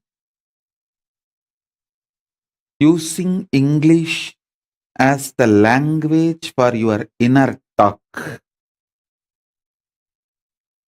use this line to meditate now. Silence, soaked inside the silence, soaked inside the silence.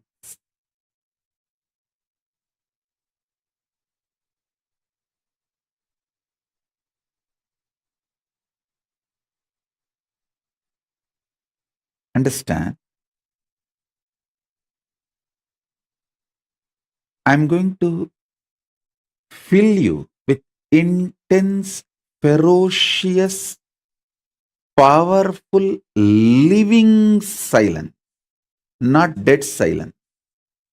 Living silence. The silence I am going to inject into your being will touch your Swadhisthana chakra, means it will just terrorize the patterns and fears in you.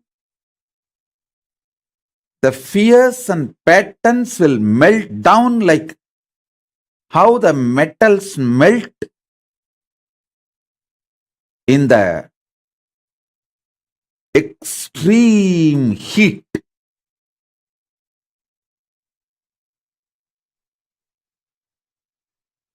In that absolute heat, how the metal melts, same way all your patterns will melt. So it is not dead silence. So listen carefully. It is not dead silence. It's a living silence. I'll initiate you into this living silence. So you are liberated from the patterns. I tell you, freeing yourself from the fear gives you the power to negotiate in life. Understand? Everything is negotiation in the life. Whether the decision you take, what time to wake up, how to wake up, what to use to brush your teeth, what to use to wash your body, everything is negotiation.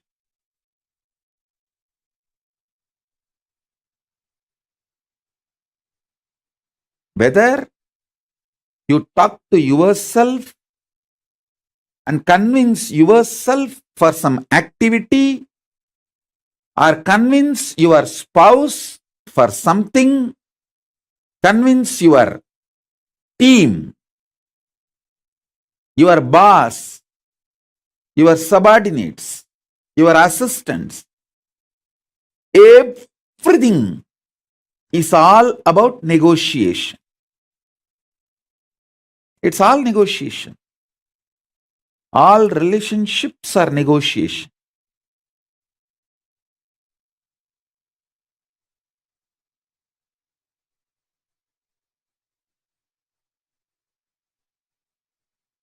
When your fear patterns melts away, you will be so clear about the negotiation with the life. You will create such blissful, happy, powerful ambience around you.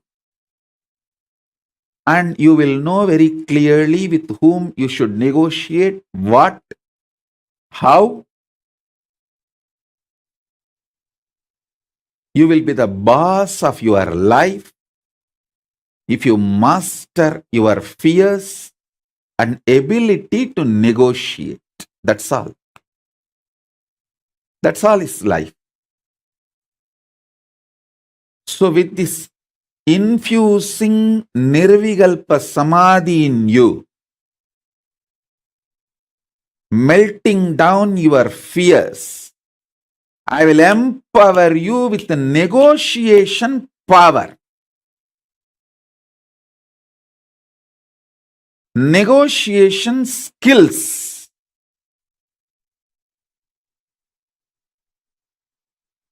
When you start negotiating in life, in business or personal relationships or with yourself, many times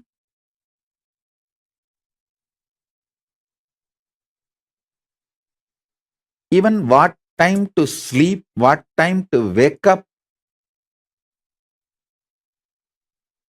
if you learn how to negotiate with yourself, you will be successful in all the lifestyle I am teaching.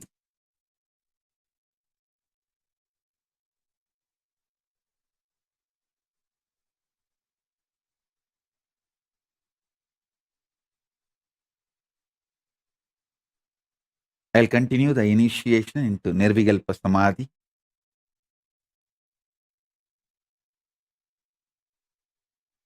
Sit straight. Remember this one line. Silence, soaked in silence, soaked in silence. Silence, soaked in silence, soaked in silence.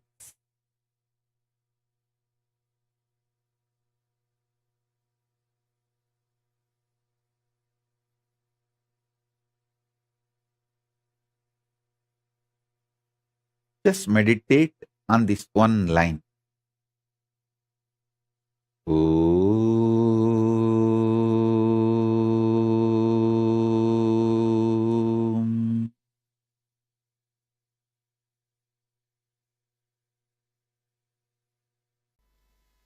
So shall we start? Listen. The first thing today we are going to work on is perpetual completion. Listen to that word. Perpetual completion means constantly being in the space of completion and joy. Please understand, if anything stops your constant joy, you are worried about your business, you are worried about your career, you are worried about your health, you are worried about family, you are worried about relationship, please be informed. In that field, you will only fail. You are worried about certain aspect of your life which stops you being in the space of completion or bliss is not going to make you successful in that field. Please be informed, what I am talking is the cosmic law of life. Don't think, I'll constantly be thinking only about my business, so I'll be successful. No. See, if you are constantly in the completion, out of completion when you do, that will be successful. But not out of powerlessness and worry. How many of you are exactly catching what I am saying? See, if your career, if your business, if your family, if your health, anything distracts you from being in the space of completion, the first thing you need to do is completion. Then the business, family, health, everything will be successful. Everything will be successful. But without that, any plan you do, it is like a spraying scent. How much ever scent you spray on the bull, let's use holy word, cow dung. In West they use drastic word. How much ever you spray, you can't change the smell. Same way, how much ever you brood over on your incompletion, out of your incompletion, it will never lead to success. I'll give you more precise example. You have somebody has a health issue and he thinks, once this health issue is settled, I am always in completion. I'll be in bliss. It will never happen. It will never happen. Once this family settles, I am always in the space of completion. I will always be in the space of bliss. That is never going to happen. Once these office issues are settled, I will be always in the bliss. What Swamiji's bliss? I'll be more blissful than him. Please understand, whenever you postpone your completion for some outer happening, be informed you are not going to reach it. What I am talking is the simple, straightforward law of life. We always think, no. I'm happy in many things. Only this, that once that is done, I'll be happy. Please understand, completion, bliss, fulfillment, peace, joy. Actually, all these are different words for the same space. Is not going to come if you are waiting for certain situation to bring that into you. How many of you are catching the definition I am giving? If you are waiting for certain situation to bring that into you, be informed. You are not going to catch it. You are not going to get it. That is not the law with which incompletions work. So be very clear. Perpetual completion is the first priority. Catch the perpetual completion, then you will see in your life the whole ball rolling. Whatever you want happening, whatever you want is just expressing. I tell you, how much ever you try to ask for the shortcut, the most shortest cut is bring authenticity and completion to you. Bring authenticity and completion to you. That is the only way power, energy, auspiciousness, fortune, everything good will express. Everything good will express. And I tell you, perpetual completion keeps your kundalini high as possible. And that only makes you do everything successful. Everything successful. Like whether the powers you want to have health, or the powers you want to give health, or powers you want to have wealth, or powers you want to have to give wealth, or the powers you want to have like a third eye opening, blindfold reading, or anything for yourself or others. Perpetual completion forms the basis. Please mark the word. Perpetual completion means continuously enjoying completion. Continuously enjoying joy. Continuously living happily.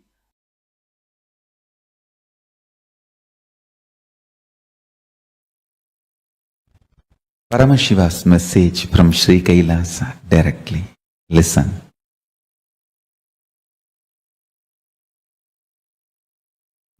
Principle, P-R-I-N-C-L-E. Principle, knowledge. Listen, principles of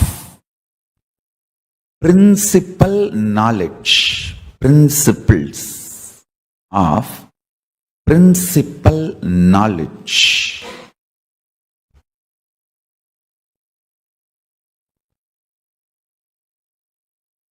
Root and source of all knowledge, existence, is nirvikalpa samadi. Understand? The principle, source of the principal knowledge, principles of principal knowledge. I am trying to put it in multiple ways. Straight, simple, in one line I can say, source of all knowing is nirvikalpa samadhi. It is too easy to achieve because every breath takes turn touching your nirvikalpa samadhi space. Means if you are breathing from Nirvikalpa Samadhi. If that Nirvikalpa Samadhi stops reflecting on your body, it becomes dead. Nirvikalpa Samadhi is a tattva. Only if that is reflecting. For example, if a sun is reflecting on the mirror, only that mirror is lit, alive. If the sun is not reflecting on the mirror due to some reason, the mirror will not be alive, lit. Your body is like a mirror. Only if it is reflecting Nirvikalpa Samadhi for some reason, it is alive. The moment the Nirvikalpa Samadhi stops reflecting, it is dead. So please understand. My mission is to teach the whole world the principal source of knowledge, principles of all the principal knowledge. Understand?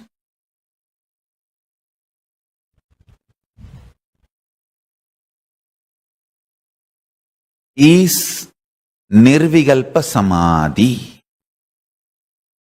Listen.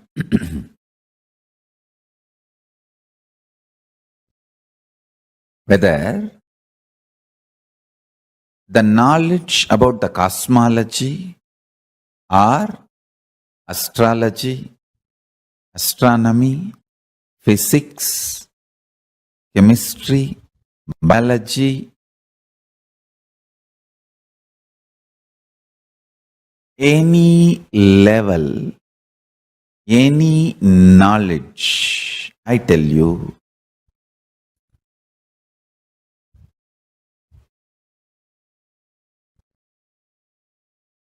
the source is Nirvikalpa Samadhi. If you can touch that, you will have something original in your life. Nirvikalpa Samadhi.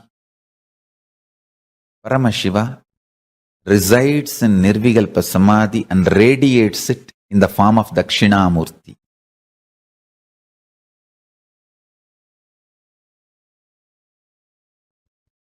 In all our temples, Dakshinamurti radiates the biology of Nirvikalpa Samadhi. Anybody wants Nirvikalpa Samadhi? Go to our temples, Dakshinamurtis, and touch the Dakshinamurti deity. Do puja. Sit in the front of Dakshinamurti. Sit in front of the third eye of Dakshinamurti and just see him with your third eye. You will fall into Nirvikalpa Samadhi. He carries the very bio-memory, conscious decision, will to be in Nirvikalpa Samadhi. In Nirvikalpa Samadhi, all will melts down. That tattva, Nirvikalpa Samadhi tattva, radiates as a living will in all our Dakshinamurtis. Understand?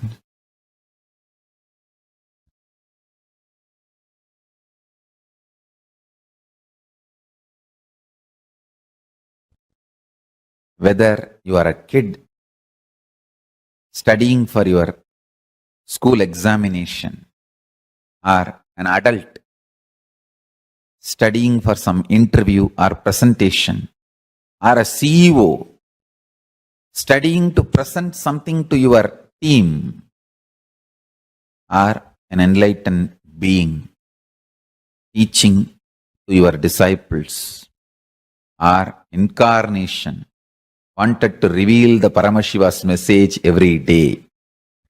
The source you need to look in is only one. Nirvikalpa Samadhi.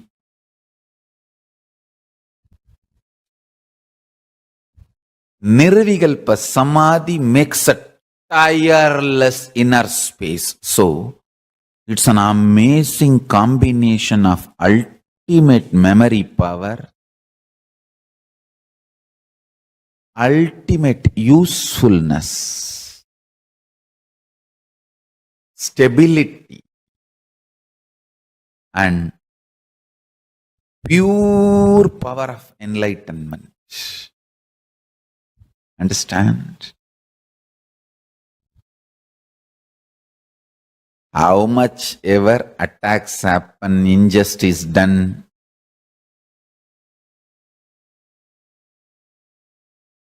you can see every day I come and sit, go on revealing original truths. Listen. Every satsang is I am opening my inner space, Kailasa, for all of you to taste. You can see very clearly all the assassination attempts or lawfare, injustice, defamation, abuse done in every level. Nothing touches that inner space. Tirelessly go on downloading the highest truths and go on radiating and manifesting.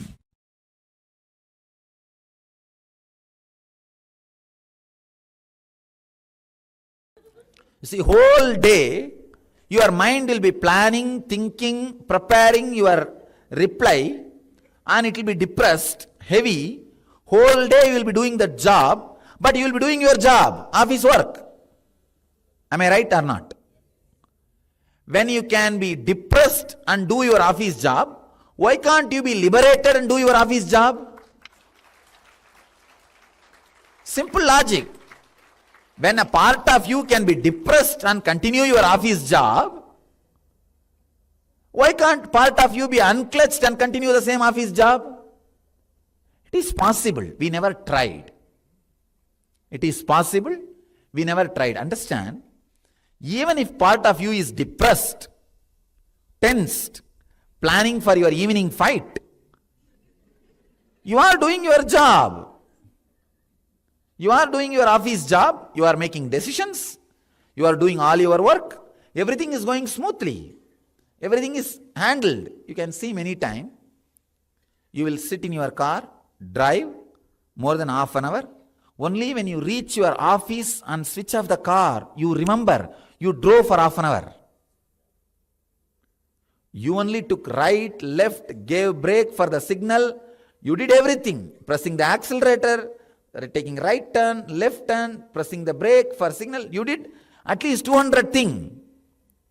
Only when you switch off the car in your office, parking lot, you just remember, oh God, half an hour you drove. Half an hour you drove. How many of you had this experience in your life? Then you are already master.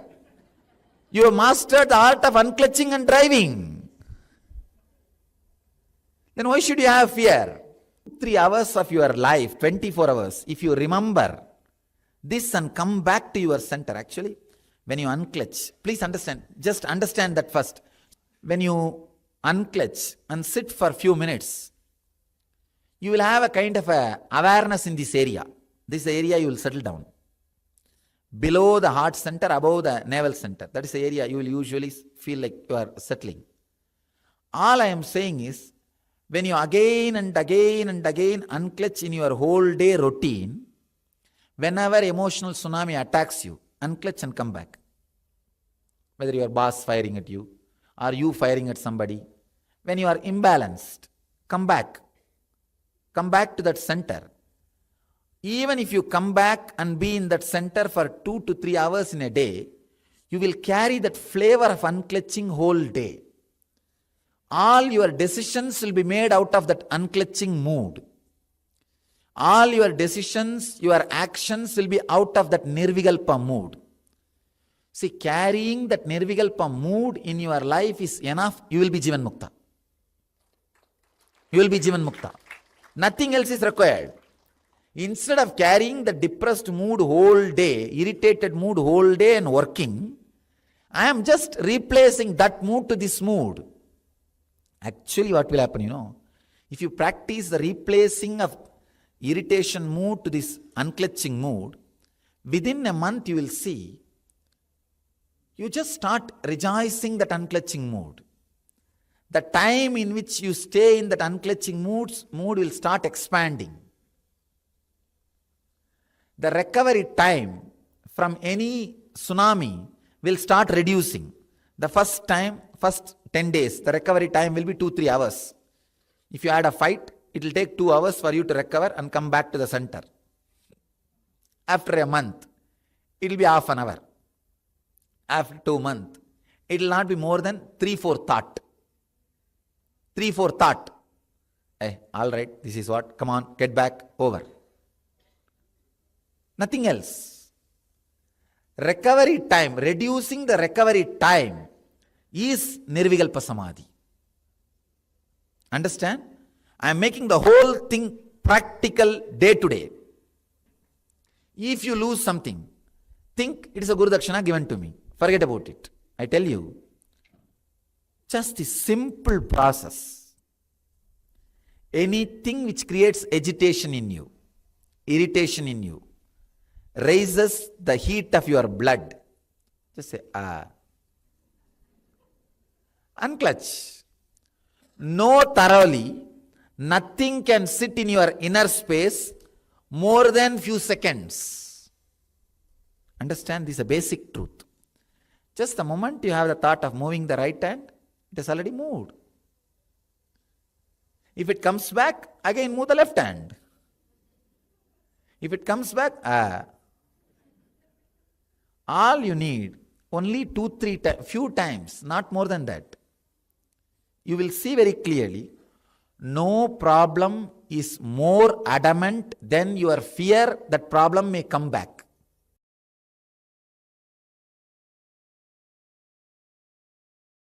One of the biggest enemy stopping you experience Nirvikalpa Samadhi is your self-criticizing pattern. See, you strongly believe you have not achieved oneness, Nirvikalpa Samadhi, unclutching, completion, because there is a definition for that state and that definition is not manifesting in you. You are such a, first of all, any person who thinks there is a definition for Nirvikalpa Samadhi, there is a definition for oneness, is a fool. Your mind cannot grasp even the definition. Forget about using the definition as the scale to measure whether you achieved it or not. You can do only one thing. Continuously remember to surrender, consciously declare to Mahadeva, Paramashiva, I am consciously declaring. Manifesting in me, only you can do.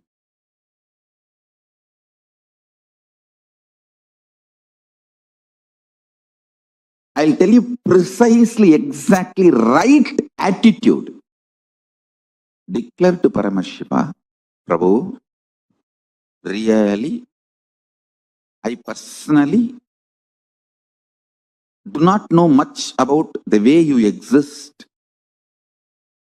But as per your declaration in Vedas and Agamas and my Guru's confirmation, I have some idea about how you exist. Whether that idea is complete or not, I do not know. But what I know as me, I surrender unto you. I offer me to you. Please, you take away me in you. You radiate, let you alone exist. Let me experience absolute oneness, nirvikalpa samadhi, unclutching, complete completion, or whatever the highest state. I may not know the name or words to describe. Let me experience that. Declare it consciously. Remember one thing. Even if you are consciously enjoying somebody swimming, his brain activity, his neuron activity is mirrored in you. Even ordinary swimming, his neuron activities are mirrored in your brain. Can't you understand the great cosmic experience, existence, Paramashiva, when you surrender to him, will his neuron activity not mirror in you? Don't you understand? When you pray, when you decide to have feeling connection, when you declare to have oneness with Paramashiva, be assured simply his neuron activities mirror in your brain. How it should, you don't put a condition. Once you surrender and declare, whatever is happening, decide to know very clearly that is he manifesting. If you are even feeling irritated, what can be done? That is the way he is manifesting. Whatever he is manifesting. Go with that peacefulness, Shanta Swarupa. Then he sinks deeper and deeper into your being. Your being sinks deeper and deeper into his existence.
Apologize for the technical glitch. Hope all of you are able to hear me better now. Something is revealed to all about what Nirvikalpa Samadhi is. Your ability to relax into the state of unclutching is Nirvikalpa Samadhi. That you are not engaging, you are not getting occupied, you are not engaging, entertaining internal reactions to trigger external situations is Nirvikalpa Samadhi. And something very beautifully revealed to all of us about what does it mean when we say experiencing Nirvikalpa Samadhi, experiencing the space of Sahaja Samadhi. What does it mean exactly? Your ability to relax, your ability to sit in the space of absolute unclutching, sitting in the space of complete completion, that is Nirvikalpa Samadhi. To all the participants of the class, I request all of you to take a moment and decide what do you understand when Swamiji says unclutching, when Swamiji says when you are constantly not engaging yourself with the internal reaction that is happening in you, that is difficult samadhi. I request all of you to share what you understand it. Please take a few minutes. Ma Sarguna, Ma Sarmain, I request every one of you to please share.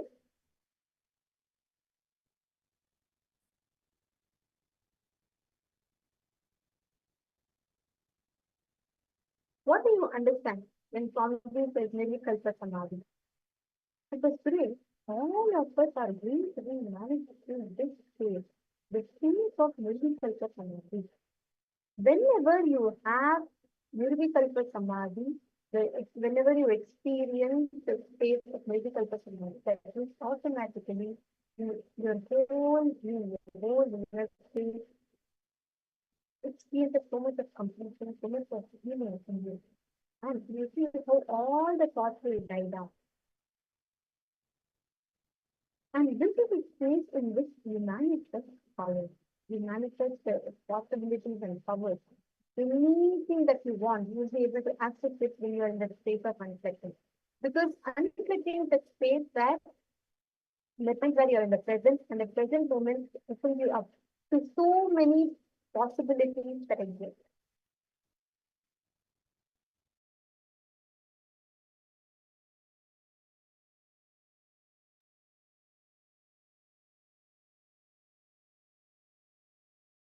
Now, all of us are going to be manifesting the power by experiencing this state of Nirvikalpa Samadhi.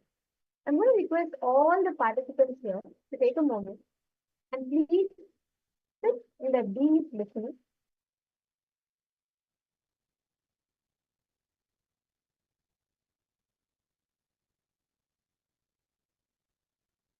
Settle down in the space of deep listening. Close your eyes.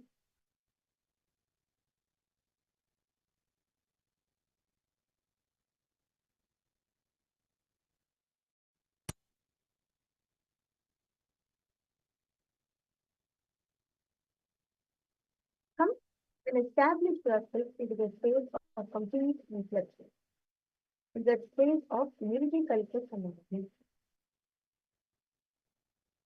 Now, in that space, anything you listen to, get settled directly in your biomemory, and you will be able to have the ability to grasp anything that you hear for however long you want. You will be able to grasp all the higher powers, powerful cognitions, just through your decision, you'll be able to grasp it. This power is usually described in the Sarvajnanotaragama, where Paramashiva describes Evam-ekatma-bhavena samsithasya suyoginah sarvajñasvam pravarteta vikalparahitasya tu. He says, this is such a great yogi who establishes himself in absolute non-dual oneness, Paramashiva, who keeps himself free from all sorts of differentiating notions. The all-exalted superpower of all-knowing Sarvajñism gets unfolded in its all fullness. Literally, when you are establishing yourself in universal community, any information that enters into you, it will get stored in you without adding that weight. You will never feel so heavy to remember. You will never feel so heavy about the memory. It will just be a beautiful part of you. We can see the same thing for in the life of Rishi Ashtavakra. The story is a very beautiful one. Once there's a great sage in the name of Rishi Udhalaka. He was famous for his knowledge of Vedas and scriptures and so on. So many um, students learned from him. So one of his disciples was Kahoda. And Kahoda was so sincere and dedicated that he pleased his guru with his devotion. So much impressed was Udhalaka that upon Kahoda finishing all of his studies and graduating, Rishi Udhalaka gives him his own daughter in marriage. And even after marriage, the couple continued to reside in the hermitage of Udhalaka. And Kahoda used to assist his father-in-law in teaching. And in due course of time, Sujata became the daughter of Rishi Udhalaka. She becomes pregnant. And she had the habit of sitting near her father and husband while they were teaching, and she used to listen to them. And her unborn child in the womb attained mastery over all the Vedas just by listening to his grandfather expound them and memorize the entire Vedas even before his birth. Even when the child was still in the womb, it could grasp and memorize all the Vedas. And however, Kahoda, the son-in-law, was not equally skilled as his guru. And he made a number of mistakes while reciting the scriptures. And unable to bear these errors that were being taught, the child, once when Kahoda is taking the session, he's chanting a verse. Suddenly he hears a voice saying, sorry, but this is not the verse, it is supposed to be like this. And he's trying to find out like where is his voice coming from, and then they realize it's coming from the mother's womb. The child is corrected. Humiliated that before his disciples, his own child who is yet to be born is correcting him. Kahoda curses him, saying, as he insulted his father, may you be born with 8 bends in your body. That's how he's born as Ashtavakra, 8 bends, 8 crooks in his body. And Ashtavakra was born with, like he was born enlightened. Just through his power, he delivered the sacred Ashtavakra. And all of the Swamiji revealed the gift of unclutching, Nirvikalpa Samadhi, by revealing about the Ashtavakra Gita to all of us.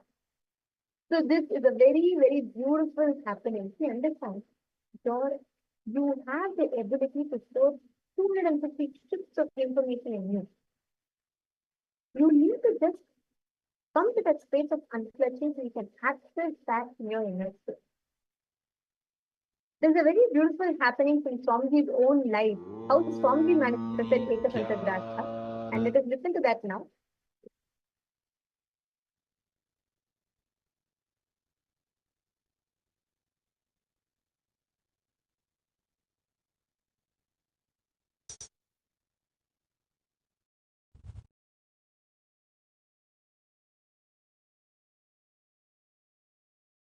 I still remember once that there was a power manifestation.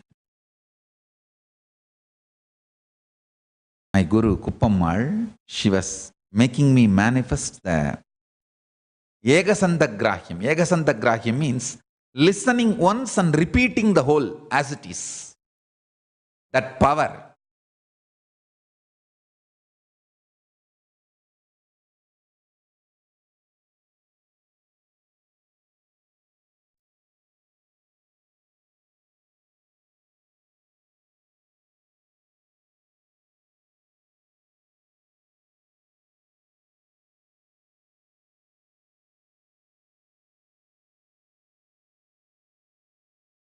There was one senior Hindu leader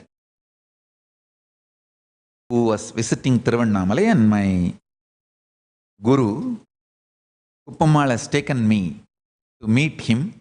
There she told me that I have to demonstrate this power. I said, your blessings, I'll do it.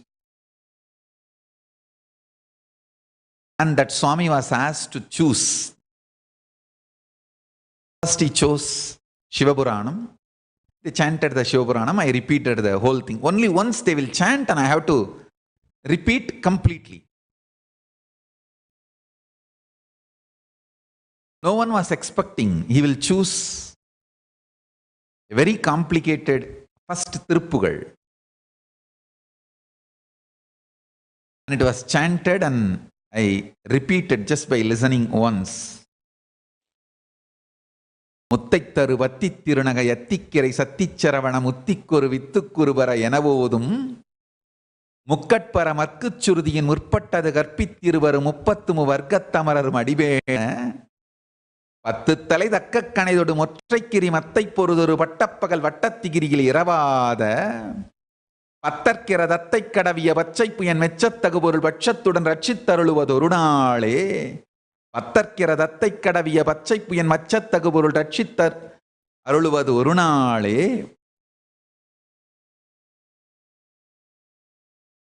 தித்தித்தைய ஒத்த பரிபுர நிறுத்தப்பதம் வைத்து பயிரவி திக்கொக்க நடிக்க கழுகொடு கழுதாட திக்குப்பரி அட்டப்பயிரவர் தொக்குத்தொகு தொக்குத்தொகு சித்திரப்பவுரி திரிகடக எனவோத கொத்துப்பறை கொட்டக்களமிசை கொத்து குக்கு குகு குக்கு குகு குத்திப்புதை புக்குப்பிடி என முதுகூகை கொத்துப்பறை கொட்டக்களமிசை குக்கு குகு குக்கு குகு குத்திப்புதை புக்குப்பிடி என முதுகூகை கொற்புற்ற நட்பற்ற உணரை வெட்டிப்பலி இட்டு குலகிரி கொத்துப்பட ஒத்துப்புறவல பெருமாளே.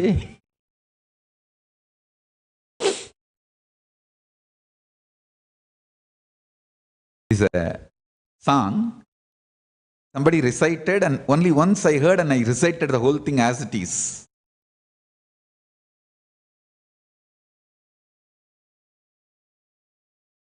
It's one of the beautiful song on Subramanya.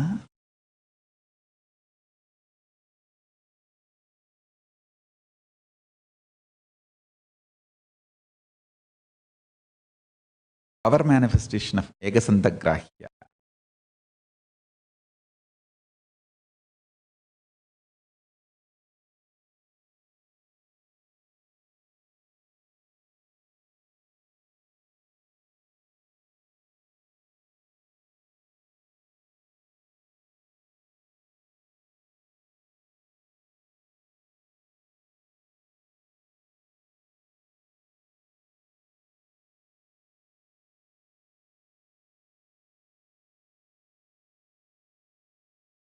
Literally just one Swamiji heard, just one.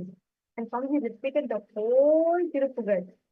This is how the Ekasantagrahya happens. When you're in unflexing, once you listen, your listening is so sharp that once you listen, it just gets settled in you.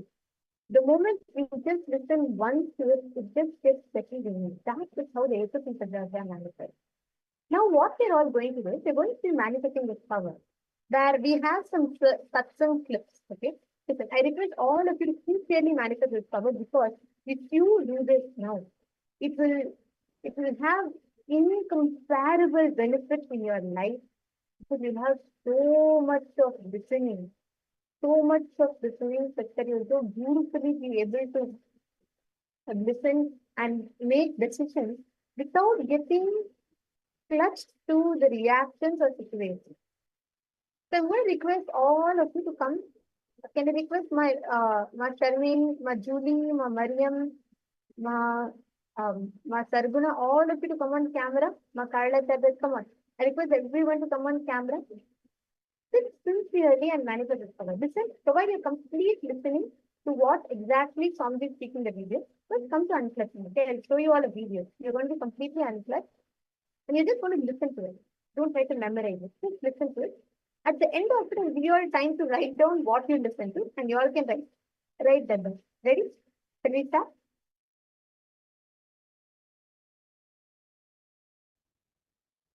I'm now going to be playing a clip of Swamiji's satsang. I request all of you to first come to Unclutching and listen to it completely.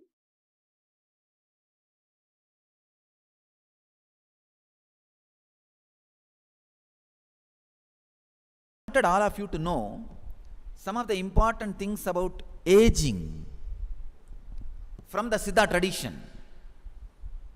The knowledge now I am revealing is the most sacred secret from the Siddha tradition. They call it science of Kayakalpa, means living eternally. Whenever you go through an experience, whether it is a pain or joy or boredom or excitement or feeling guilt, you go through some emotion all the time. There is some experience all the time. There is no time when you don't have any experience. You can't say there are some time when I don't have any experience. No. Either there is a pain or bliss or suffering or anxiety, something or other constantly causing you experiences. Look in. It's time to reduce the experience to its depth. Don't be superficial. When you look deep, all experiences gets reduced to its subtlest level. See, the whole understanding about the experiences need to happen in everybody. When you look deep, all experiences in its subtlest form gets reduced to a simple pranic movements. That's all. Simple pranic movements. I tell you, time, psychological time also is nothing but a simple pranic movements. That is why when the prana is fully alive, when the kundalini is awakened, the brain part which takes cognizance of time does not understand time ordinary way in the brains of our disciples when their kundalini is awakened. When their kundalini is awakened, they go beyond time. They experience a space.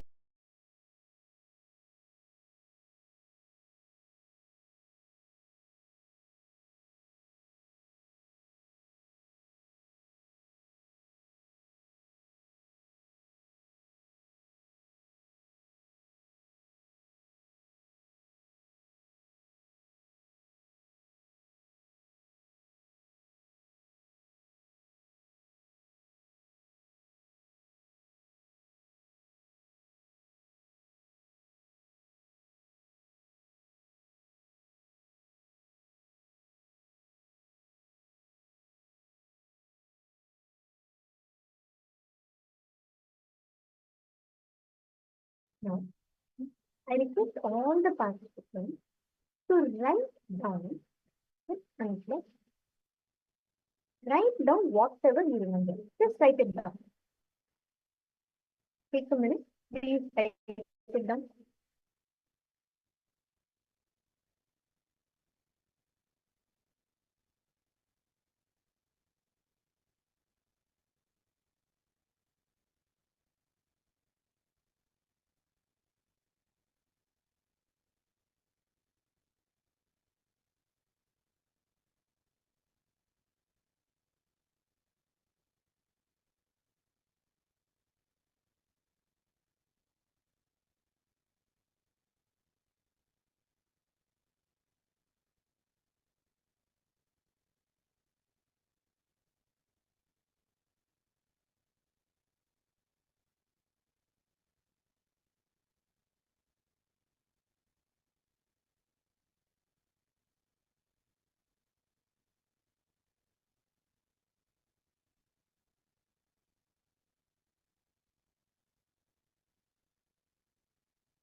Okay. Now, hope all of you have written down. Will you all verify what the actual answer is? Listen intensely and you're going to mark yourself. Ready? 3, 2, 1.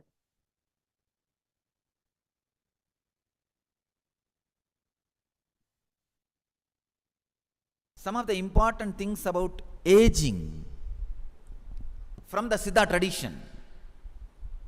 The knowledge now I am revealing is the most sacred secret from the Siddha tradition. They call it science of Kayakalpa, means living eternally. Whenever you go through an experience, whether it is a pain or joy or boredom or excitement or feeling guilt, you go through some emotion all the time. There is some experience all the time. There is no time when you don't have any experience. You can't say there are some time when I don't have any experience. No. Either there is a pain or bliss or suffering or anxiety, something or other constantly causing you experiences. Look in. It's time to reduce the experience to its depth. Don't be superficial. When you look deep, all experiences gets reduced to its subtlest level. See, the whole understanding about the experiences need to happen in everybody. When you look deep, all experiences in its subtlest form gets reduced to a simple pranic movements. That's all. Simple pranic movements. I tell you, time, psychological time also is nothing but a simple pranic movements. That is why when the prana is fully alive, when the kundalini is awakened, the brain part which takes cognizance of time does not understand time ordinary way in the brains of our disciples when their kundalini is awakened. When their kundalini is awakened, they go beyond time. They experience a space.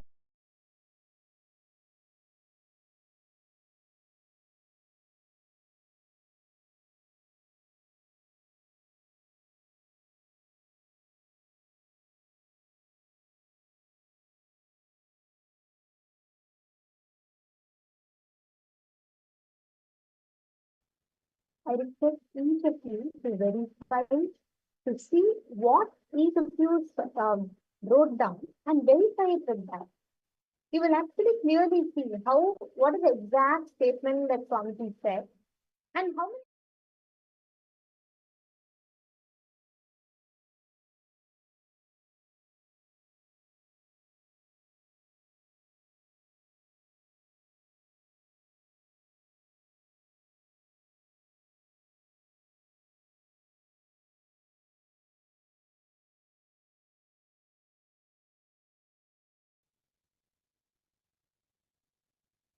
actually, when you start manifesting like this, you will see your listening will greatly improve. I request all the participants to post how many of you are able to manifest. You got 4 words consecutively correct. You got 1 sentence consecutively correct, or you got about 2, 3 lines correct. So, how much do you all manifest?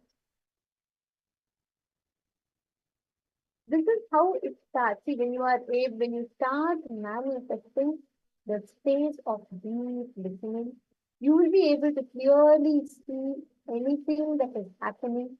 You will be able to clearly listen, analyze, and understand things in an unclutched way, where you will not be triggered by any situation, and you'll be able to make a stable decision from completion. And you will be able to view and analyze the situations correctly. Now, We're all going to be entering to the next session where we understand the state of Dakshinamurti. It's called as Maunam Vyakyanam.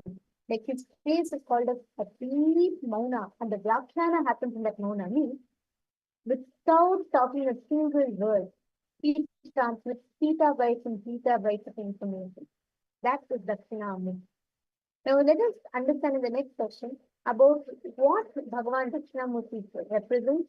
What does it mean when we say he's in the space of eternal Mauna? What does it mean? Let us listen to that revelation from Swamiji now.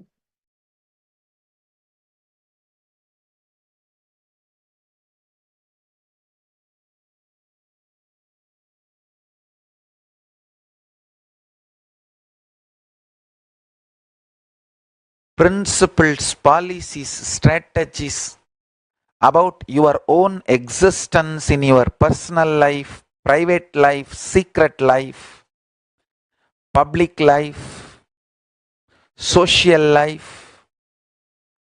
In every level, the strategies, ideas, principles you evolve to raise you socially, economically, politically, powerfully, everything should be in sync with this three truth: life, positive, liberating, enlightening. Every dream you want to have ultimately should make you understand to go beyond the dreams. Every dream you want to realize should make you understand to go beyond the dreams.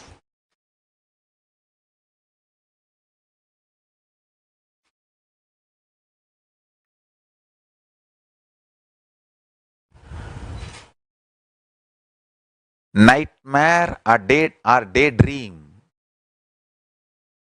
fantasy dream or frightening dream,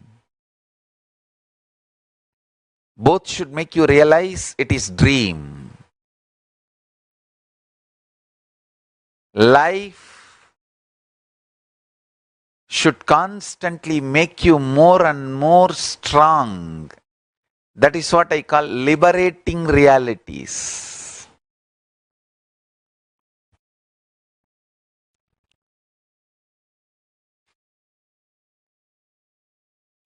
Liberating and enlightening. Understand? Liberating and enlightening.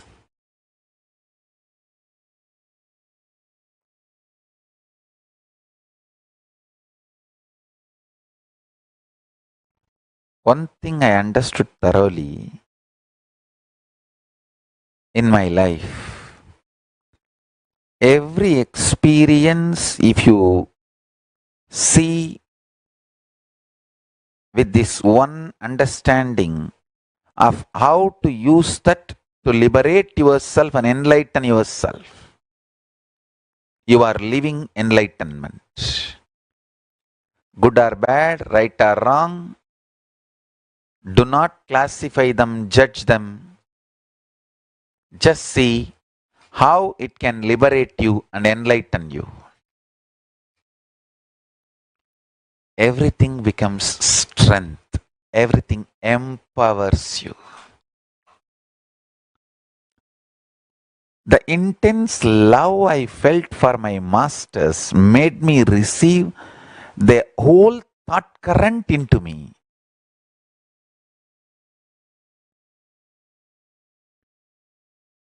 With each master, the quality time I spent made me master the thought current they were teaching. Not just the quantity of time, quality thought current, quality time. The intensity of the love is quality time. Number of hours is quantity time. Intensity of the feeling connection is the quality time.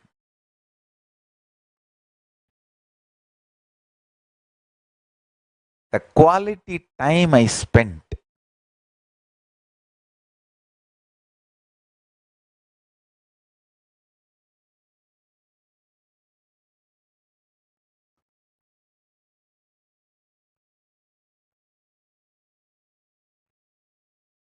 This is what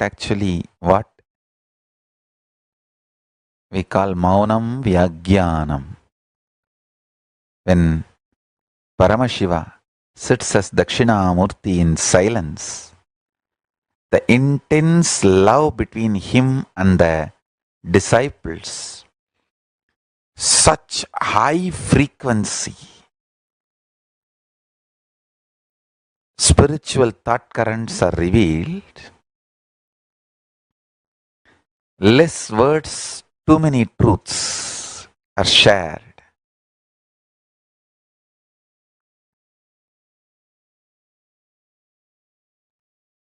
Like a formula style, the sutras are revealed and the sutras get applied and evolve and multiply as thought currents.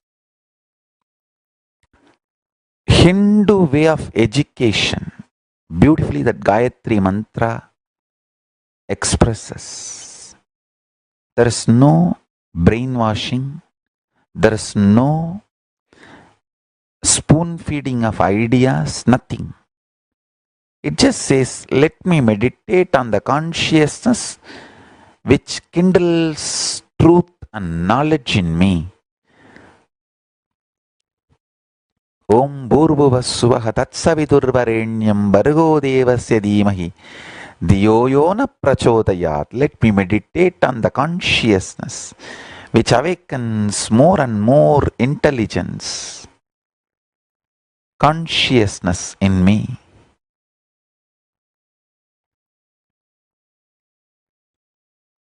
More and more life positive principles, liberating principles, enlightening principles are shared. That goes and sits in your system, and your whole thought currents are developed with these three basic principles: life positive, liberating, enlightening.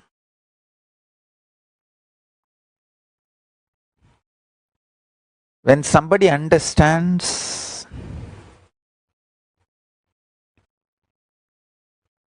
absolutely life positive way, the whole life, your youth, middle age, old age, death, all this,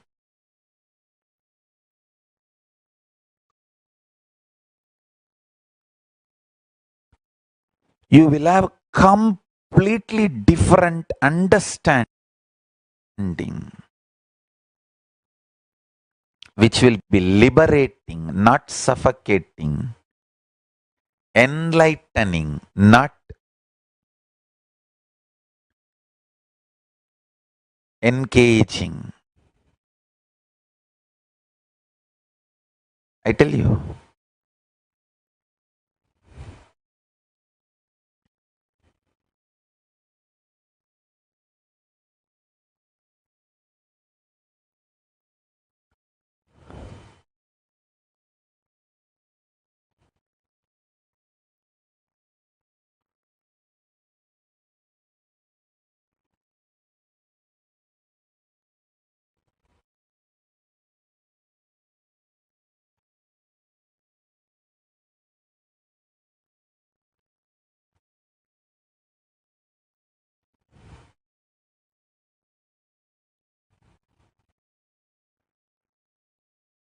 Intensity of the truth I am experiencing inside is so high, mapping them to the words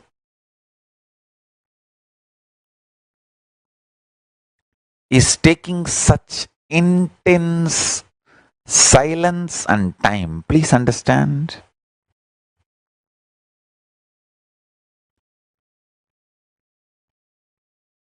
ordinary words can be written, printed on ordinary paper, but the currency can be printed only in the special paper. Same way, the great truths I am trying to reveal to all of you can be printed only on silence. Dense silence is the material on which I can map these great principles I am trying to reveal.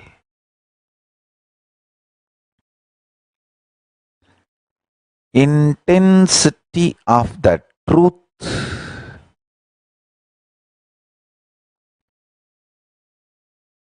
I am supposed to reveal to all of you demands absolute peace and intense silence as the base material on which it can be printed. If you can bring little bit of peace, unclutching, silence, patience, shanta in your inner space working, I want all of you to know no problem you perceive can be sorted out by thinking. I guarantee. Drop the false idea you can solve your life problems by thinking. No!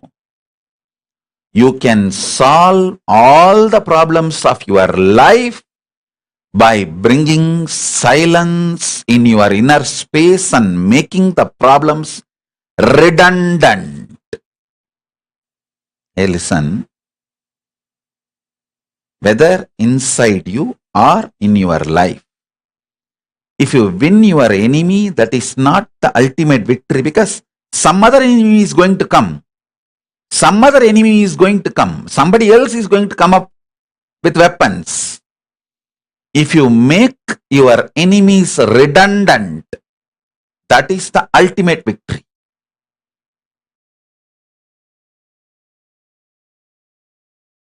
Today I want to expand on few important truths. Actually, when I utter, I understand every word I utter is important. People say I speak so much. Later on, you guys will understand I have not uttered a single extra word. Man who never uttered a single word which is not required means he is a mauni. Later on, you guys will understand I lived in eternal mauna and I am living in eternal mauna because I have not uttered a single word which is not required, which is not important.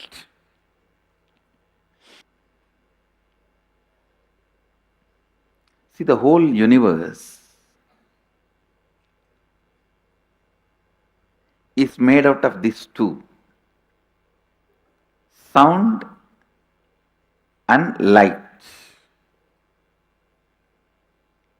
Means verbalization, visualization. Sound and light. You need to know, if there is some problem in you related to sound, you can't use verbalization to correct it. Visualization only can correct it. If there is some problem related to light in you, you can't use the visualization to correct it. Only verbalization, sounds can correct it. Please listen. Listen.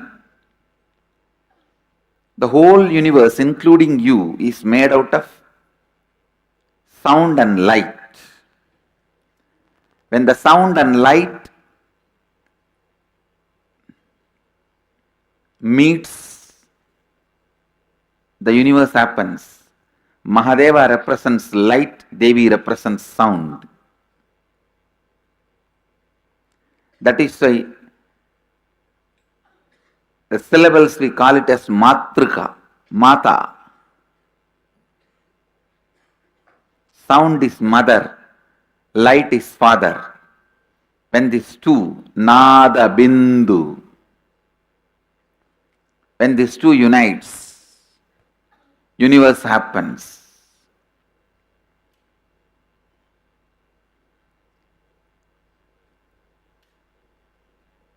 Science of Srividya, the ultimate knowledge, is knowledge of using sound and light and achieving the space of Shivoham. That is why all the powerful sounds are used, and in a very powerful way the lines are used. See, all forms are nothing but lines. Everything you see is nothing but lines. Lines in different geometry, that's all. If you draw the line straight, two line, and it looks like a ladder. If you put the same line like this, it looks like a snake. It is just different lines. And listen to this. One guy was trying to develop a therapy called art therapy. Means letting the mad people draw, scratch, paint whatever they want. By painting, drawing, so much of catharsis happens. They get healed. They become all right. By painting, in a month, they vomit all their madness and they become all right. The funny information is, the doctor who was doing research on all these paintings, he found a very strong similarities between their madness and painting. If somebody has become mad due to women, they all paint in the same way. If somebody has become mad due to money, they all paint in the same way. Listen. The last bit of information is the most important. The doctor who was doing research on all this, he became mad. Now listen. It means your painting shows the inner space you carry. Understand the truths. First, your drawing shows the inner space you carry. Through drawing, you throw your inner space out. Whoever consumes the drawing receives that same inner space. Understand the triangle. You throw your inner space through a drawing. Whoever consumes the drawing receives the same inner space. Mahadeva has thrown open in his whatever is in his inner space in the form of drawing, that is Sri Yantra. Understand? Mahadeva has thrown what is in his inner space, that is Sri Yantra. That is Sri Yantra. If you consume whatever has Mahadeva has revealed, Sadashiva is the Rishi for the Sri Vidya. If you consume whatever is revealed by Mahadeva, you achieve the same space, Shivoham. Shivoham. Shivoham. Sachidanandoham Shivoham Nityanandoham Shivoham. Understand? Shivoham.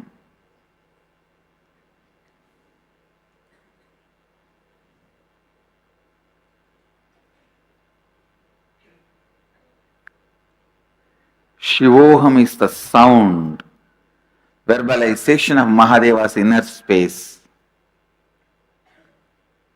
Sriyantra is the geometrical representation, visualization of Mahadeva's inner space.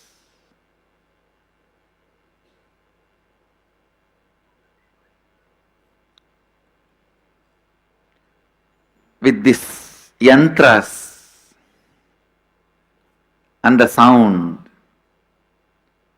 when Mahadeva opens up his inner space to you guys, simply you will see, first thing your Kula Kundalini will be awakened to have the darshan of Mahadeva.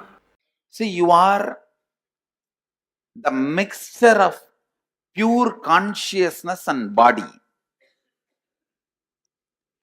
Where the mixing happens, that zone only we call it as a mind.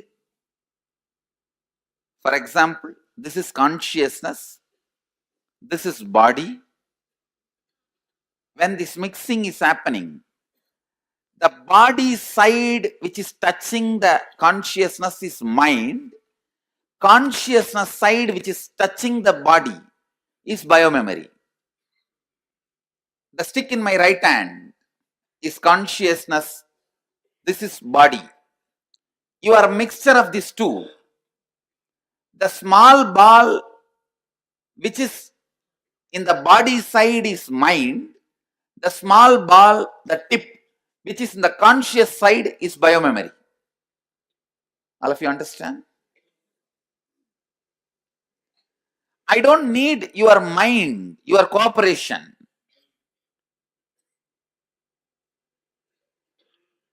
It is not necessary your mind needs to be controlled, any of which you can't do. Because I am going to work on your biomemory, not on your mind.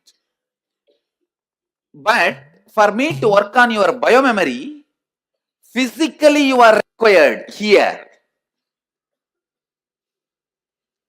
Physically you are required here, available for me, because your biomemory is centered on body. Even though it is the conscious part, because it is centered on your body only, you are still alive. If that is not centered on your body, you will not be still alive. See, when you close your eyes and sit alone with yourself, the idea you have about you, those sounds, those visualizations, I am directly working on them, just taking the fire from them. See, when you are just sitting with yourself, the kind of how you carry you, how you feel about you, that component only I am burning. That is exactly aham, I. That part, that area only I am burning, purifying, reprocessing. That's or I can say reprogramming. To be more and more conscious, to operate from the space of Shivoham. Please understand, the first thing I'll be releasing is that deep suffering you carry about you. When that gets released, the peace and joy you experience, that's what we call Shiva Bodha, ecstasy of being Shiva. Actually, you are nothing but just the words you believe about you and the visualizations you carry about you. Understand? The words you believe about you and the visualizations you carry about you.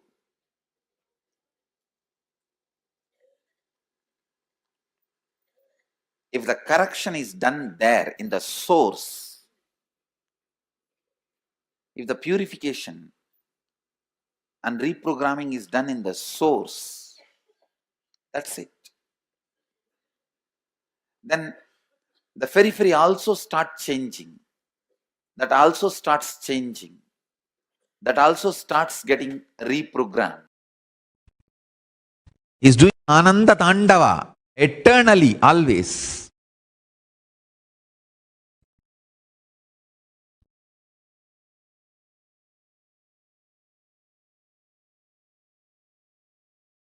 You can't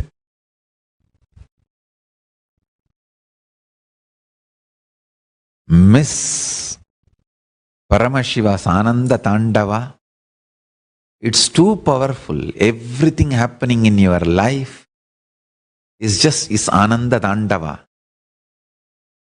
Either he is creating through his Damaru, or he is protecting through his Abhaya, or he is cleaning you through his fire, or he is pulling you out of delusion through his feet, and he is liberating you through that feet he has lifted. Thukkiya Diruvadi.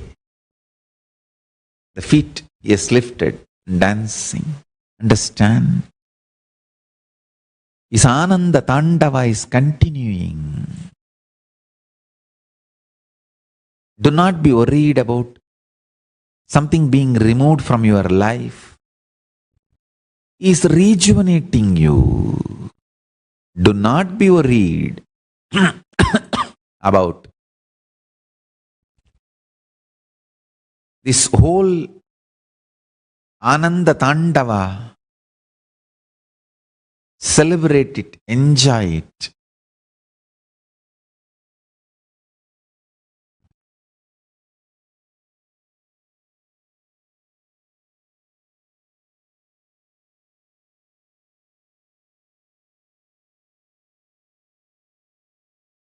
Extremely powerful enlightenment. Paramajnana of Paramashiva will explode in you this moment. Just understand the Paramananda Tandava of Paramashiva. The Ananda Tandava of Paramashiva. Paramashiva in Nityananda Tanda. And this whole Tandava happens in absolute space of Mana Unmana, where the extreme sound and extreme silence is one and the same. Understand? The ultimate sound and ultimate silence is one and the same. That is the space I am calling Paramashanta Swarupa, Anahata Dvani. Sound which is uncreated. Means extreme sound and extreme silence. Infinity, hertz and 0 hertz, both is one and the same.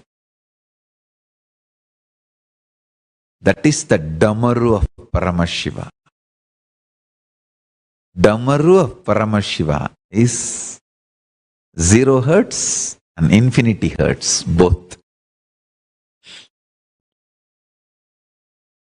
together. Meditate on this. When you start talking intensely to Paramashiva, just this 3, listen.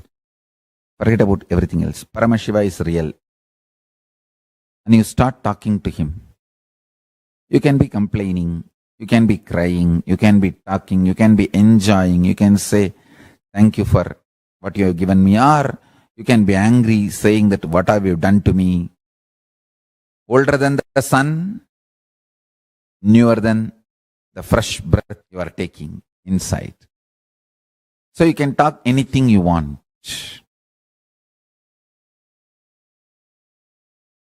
Remember one thing, cognizing is real, and then whatever you talk to him and whatever response he does, sometimes he will give verbal response, sometimes he will fulfill your prayers, sometimes he will pour intense paramashanta state in you. All is his response. Anything you do will only wake you up to the reality is real and is ultimate. That's it. I have given the essence of everything. State, space, powers, being, superconsciousness, and Sri Kailasa of Paramashiva. All the 6 aspects I have given in this 1-3 line. Paramashiva is real. The ultimate is real. And start talking to him intensely. It can be sweet, friendly conversation. It can be fight. It can be demanding. It can be aggression. It can be surrender. It can be screaming. It can be anything. Know that he is real and go on internally talking to him. Before sipping cup of coffee, tell him, Swamiji, here is a sweet coffee. Enjoy. Before falling asleep, tell him, I am resting in you. Make my brain fall in tune, so I manifest you. Go on and on and on. I tell you. Listen to this. Once you feel you are dreaming, and after that, even if you slip into dreams, all those dreams only leads you to waking up state. Only once you remember, I think I am dreaming and it's not all real. Even if you don't wake up and fall, you slip into the dream again.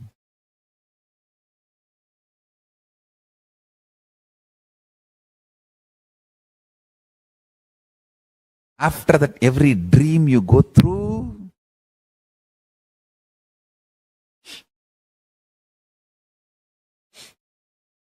will only lead you to wake up. You will only wake up.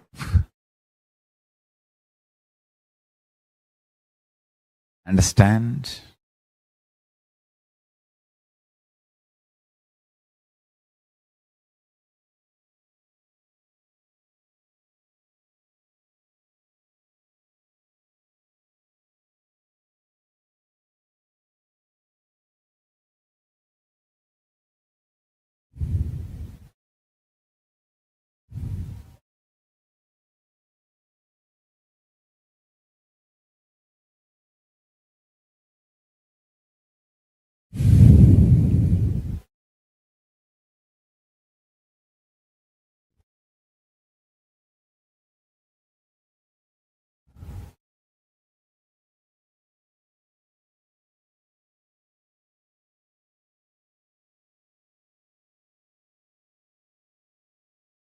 Independent intelligence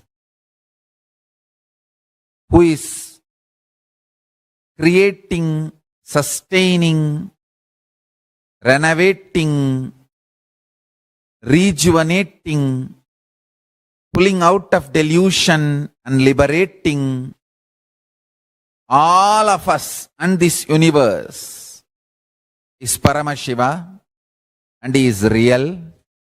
He is available in the form of Nityananda Paramashivam to all of us. Cognize these fundamental principles and go on talking to him. Go on talking to him. Every word you utter, you talk to him, will bring tremendous completion.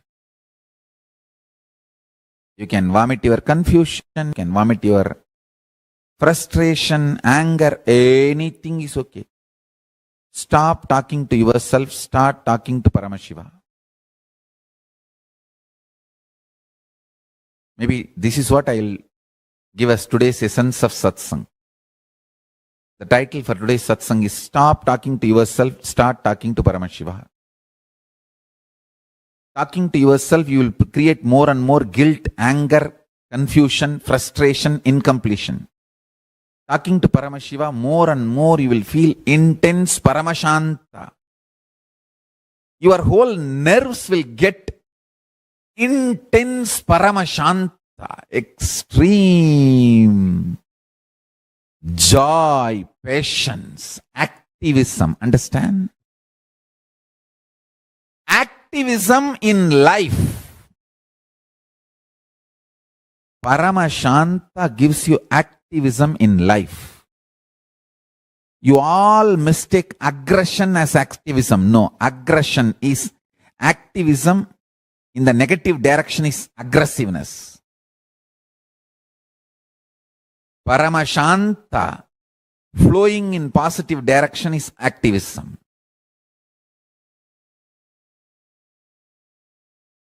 I have seen in my own life activism and aggression from people. I have seen active people, I have seen aggressive people. Here I am defining activism and aggression. Activism is Paramashanta flowing for life, pro-life. Aggression is anger, violence, frustration flowing, life negative.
used to release to all of us. So, no, the state of knowing the absolute. Then the whole reverberates in the eternal silence. Like Swamiji said, Dakshinamurti's silence is not the dead silence of a graveyard. It's an alive, vibrant silence of the cosmos. In that silence of Dakshinamurti, so much petabytes and petabytes of information is revealed. Dakshinamurti, the form of Paramashiva, manifesting as Dakshinamurti. He embodies the ultimate principle of Unclutching, universal samadi. Swami says, when you go around, like when you just look at any of the Dakshinamurtis in Kailasa, and if you just meditate on them, just look at your third eye for some time, you will manifest the tireless inner state of Dakshinamurti.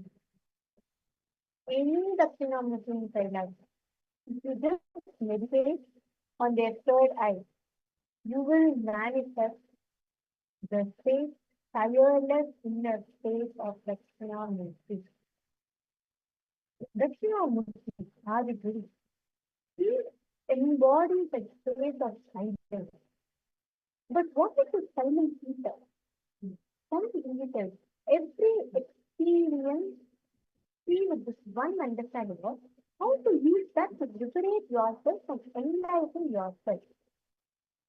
Good or bad, right or wrong, do not classify them, do not judge them. See how that can liberate you and that can enlighten you. See, all principles, all policies, all strategies about your own existence in your personal life, in your private life, in your secret life, in your public life, and in your social life. The principles you evolve to raise you socially, economically, politically, powerfully, everything should be in sync with three truths: life positive, liberating, and enlightening. Don't look at the situation and see whether how is it going to benefit you, is it right, wrong, good, bad. Don't judge them that way. First and foremost, before you react to any situation, come to the state of unclutching and see how can that situation be liberating, enlightening. That is the secret to manifest the state that the Krishna is giving. Now take a few minutes, I request each of you to pen down 10 experiences from the last 24 hours where you judge something as right or wrong.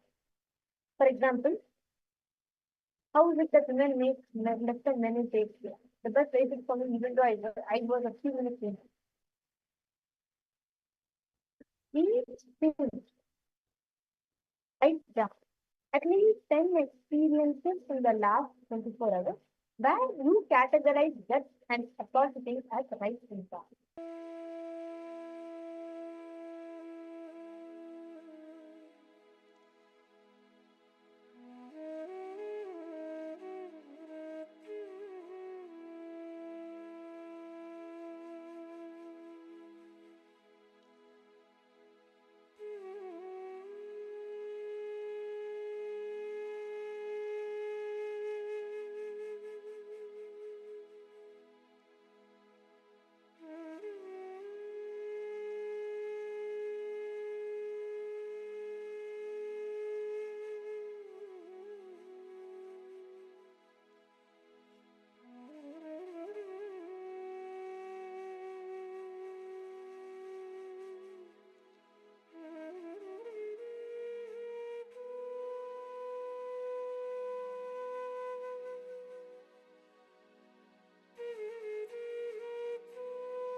Nityanandam. Hope all of you have finished writing. Now, please understand the same space, all the patterns, the incompletions, wherever you create. The judgments of something is right, something is wrong, something is good, something is bad. Listen very carefully. This is how you start analyzing, assessing the situations, and you clutch to the result. You clutch to a certain experience and create the result from that experience. For each of the incidents you have penned down, mark what thought current did you cherish to judge them as good or bad. And look at each of these incidents from the liberating principles. Do not be worried about something being removed from your life. Understand, even something being removed from your life is only rejuvenation that is happening to you. Anything being removed from you is only a rejuvenation that is happening to you.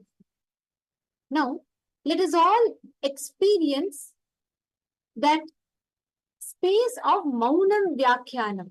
We are going to do a very, very powerful meditation process where Swamiji guides all of us to experience that Om, the space of cosmic sound, the nada, the sound of the cosmos, which is Om. Let us enter into that very special meditation process now.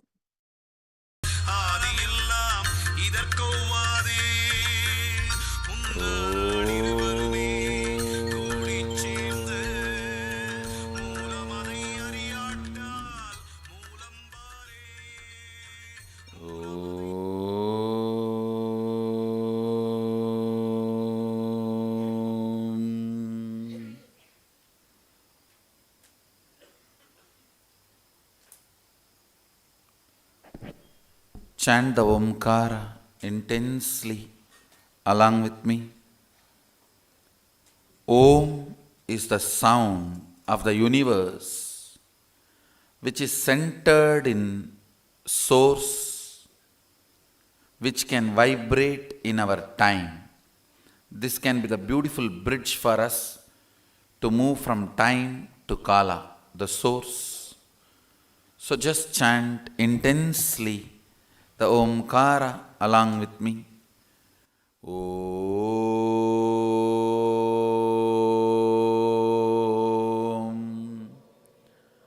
Om.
Om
Om.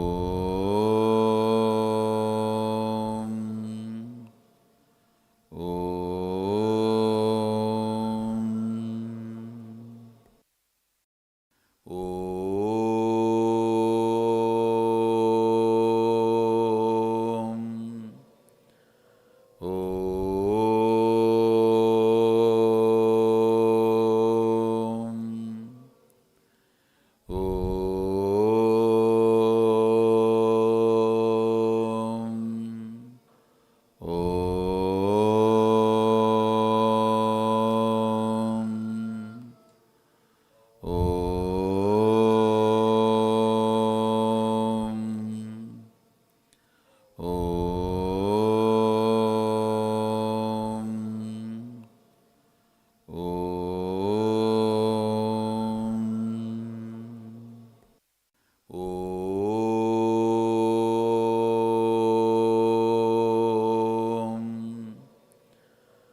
Om.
Om.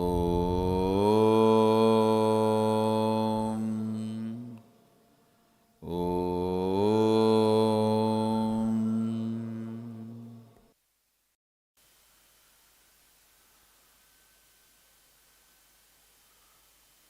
With this, I bless you all. Let's all radiate with integrity, authenticity, responsibility, enriching, causing, living, Shuddhatvaita Saivam, Sadashivoham, the eternal bliss, Nityananda. Thank you. Be blissful.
Please relax.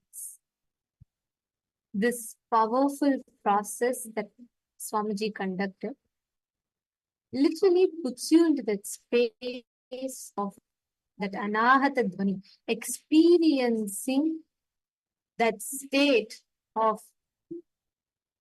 unclutching by chanting this Om, the cosmic sound,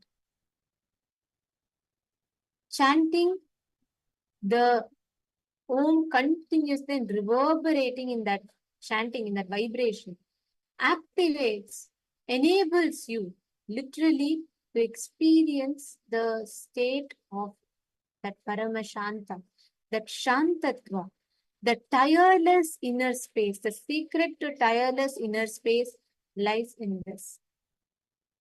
Now, all of us have done this powerful meditation process through which we are learning how you can experience that ultimate complete silence and that ultimate peace, ultimate bliss.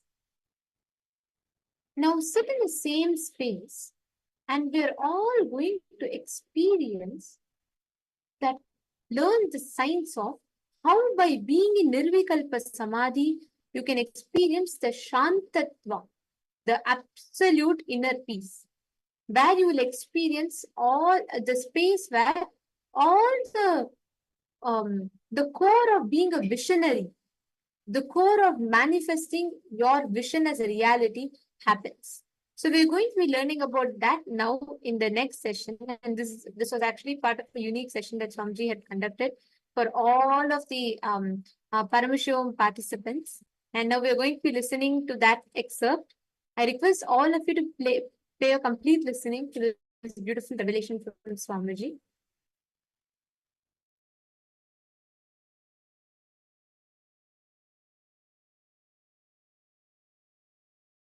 Being who expresses his visions tirelessly till it becomes reality is called visionary. Visionary is a being, never gets tired, goes on expressing his vision, inspiring, holding on to his vision and making it into a reality is visionary.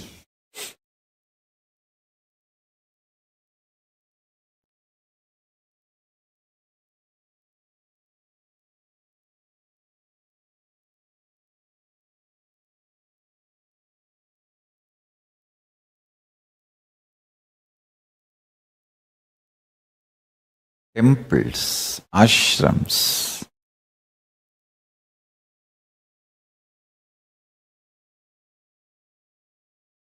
organizations, all this stands not on properties but on the intensity and the powerfulness of devotees. All this does not stand on properties but stands on intensity and powerfulness of devotees.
This is exactly the way the Maha Kailasa, where Paramashiva resides, should start manifesting in this planet Earth as Sri Kailasa.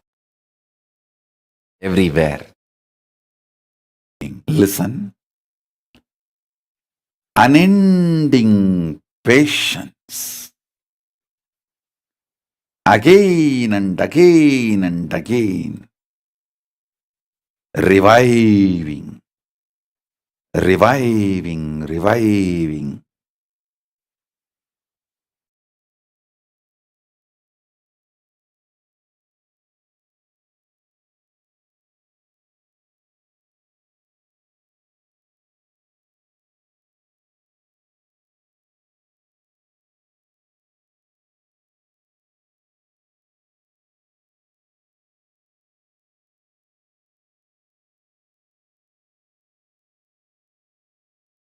Even though I operate within the time frame, the human frame, my existence is not bound by any of these frames.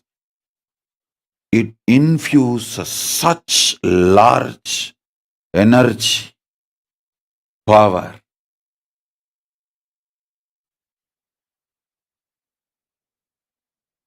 eternal,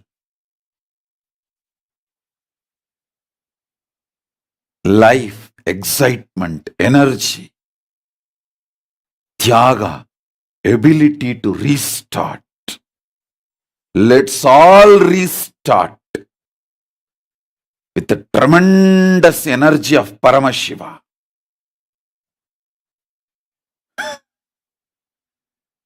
Let's restart everything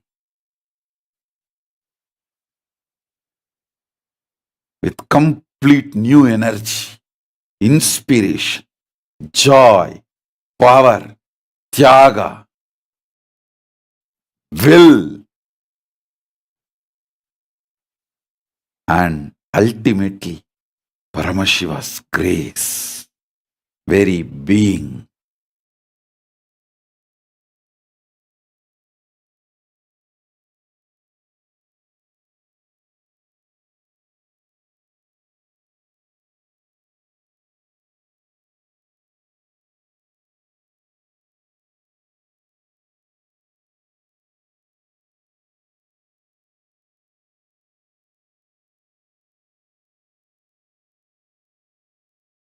I'll highlight few of the Ananta Kalyana Gunas Paramashiva manifested in this Nijavatara, which will be useful for all of you, which you can imbibe and manifest.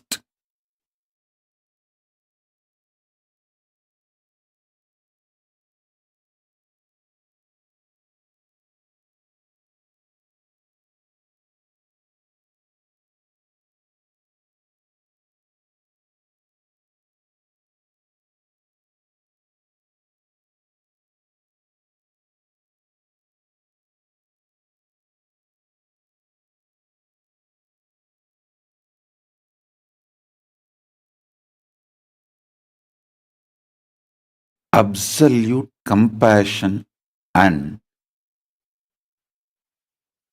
Paramashantatva. Because of extreme compassion, extreme peace in the core.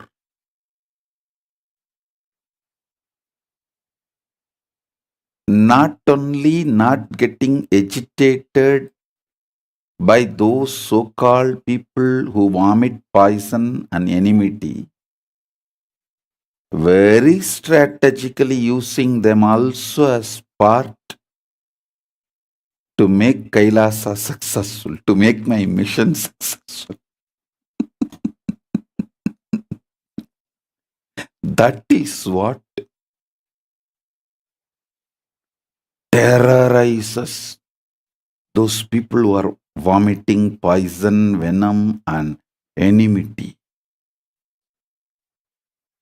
Listen.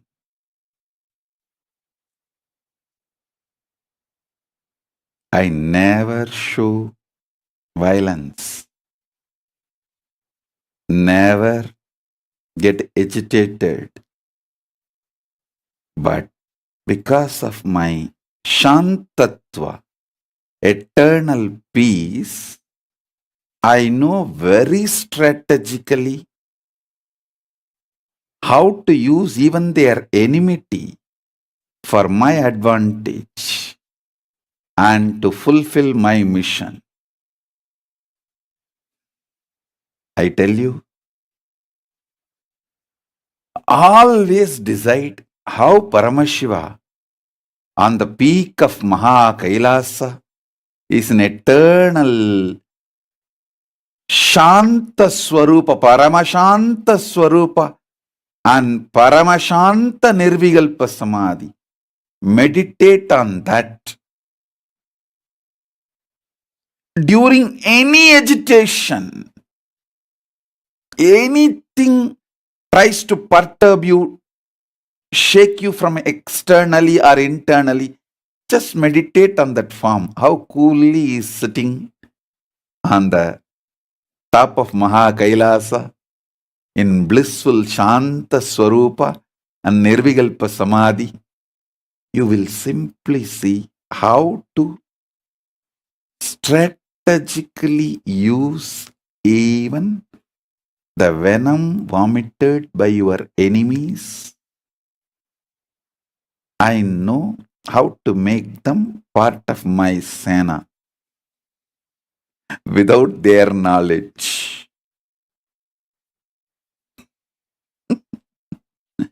Understand?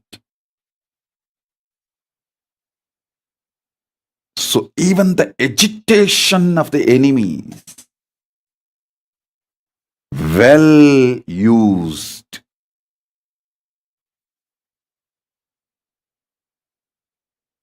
by Paramashiva. Listen. When the Targavana rishis, I don't know what kind of, when the Targavana rishis sent all different attacks on Paramashiva, like they sent a snake, deer, fire, thinking that they can destroy Paramashiva. He just held all of that as his ornaments and his weapons. He made all of it as his ayuda and abharana, as his glory.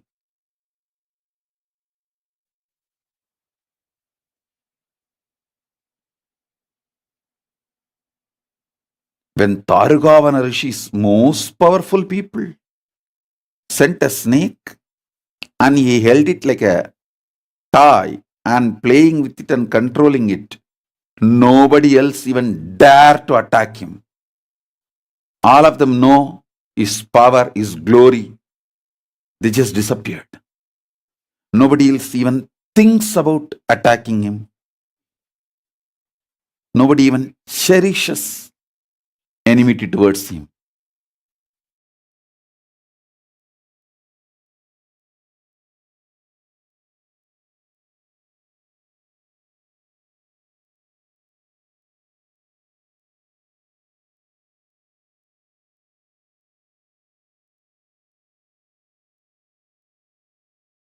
They sent a tiger. He just made the tiger skin as his dress. They sent deer. He held that deer in hand and made it as pet, his pet. They sent Parasu. He just took it and made it as his weapon.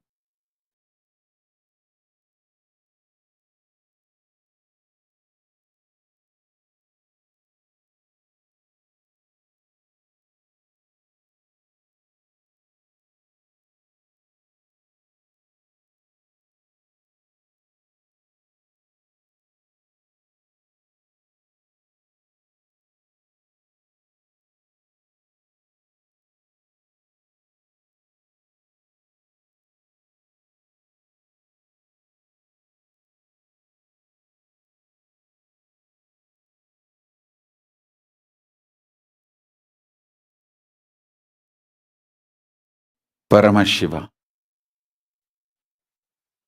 is a living being, not just embodiment of few qualities. He is a living being.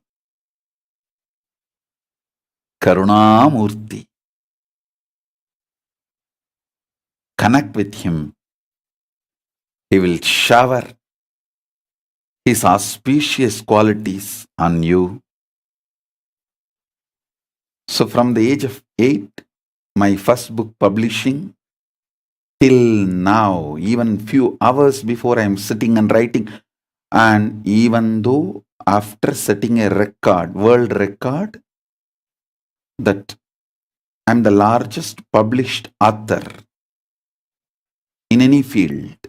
We have a book of records, Asia Book of Records. Even after the world record, I am continuing to write because I have something to share with you all. As long as Paramashiva has something to share with you all, he will continue to write through this Nijavatara. Same way, at the age of 5, during this month of Margari, my Acharya, he used to give regular satsangs in Tiruvannamalai temple, Unnamalai Amman Sannidhi, on Devaram, Tiruvasakam, Agama, Shiva Siddhanta, all these Hindu scriptures. One day he made me sit and asked me to start speaking.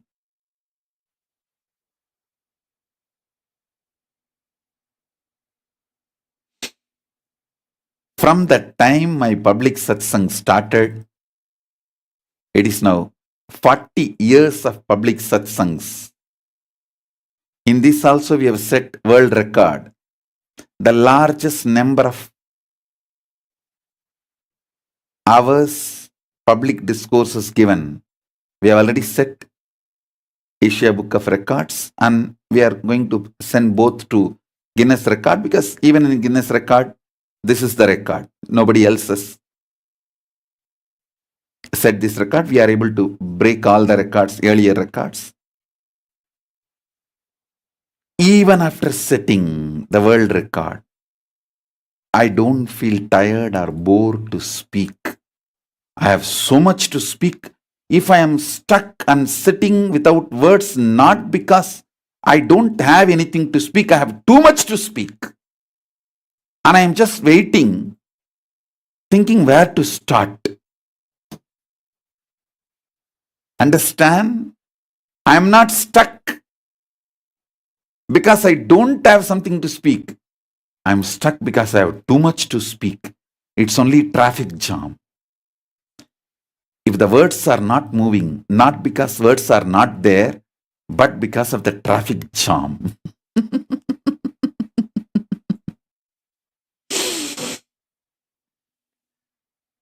With Paramashiva's grace, as long as he has something to share to the world, I'll continue to speak.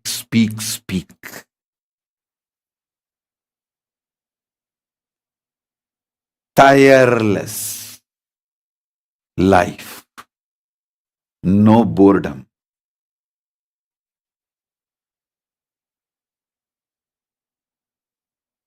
Even the idea of tiredness and boredom does not exist in me. This age and all is only for all of you. Number. For me, all these numbers does not have any meaning. I am as fresh as my Guru made me sit on the stage in Arunachaleshwara temple, Unnamalai Amman Sannidhi at the age of 5, and asked me to speak with what enthusiasm. The grace of Paramashiva manifested as words through this Nijavatara. Even now the same enthusiasm, the joy of the child,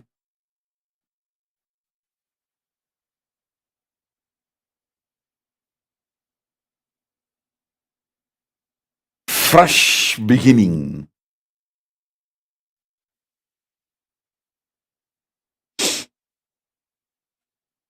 And I know, because it is from Paramashiva, it will be there forever.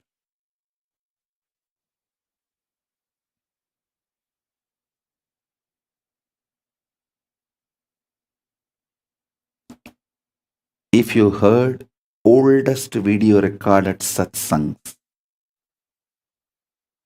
meditation instruction, when I guide meditations, and here today, you will hear the same instructions for each meditation technique properly, without a word changing and without even the tone or the tune will be changing.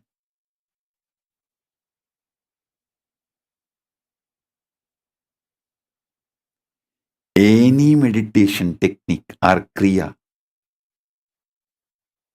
it will come exact words exact sound, exact pronunciation.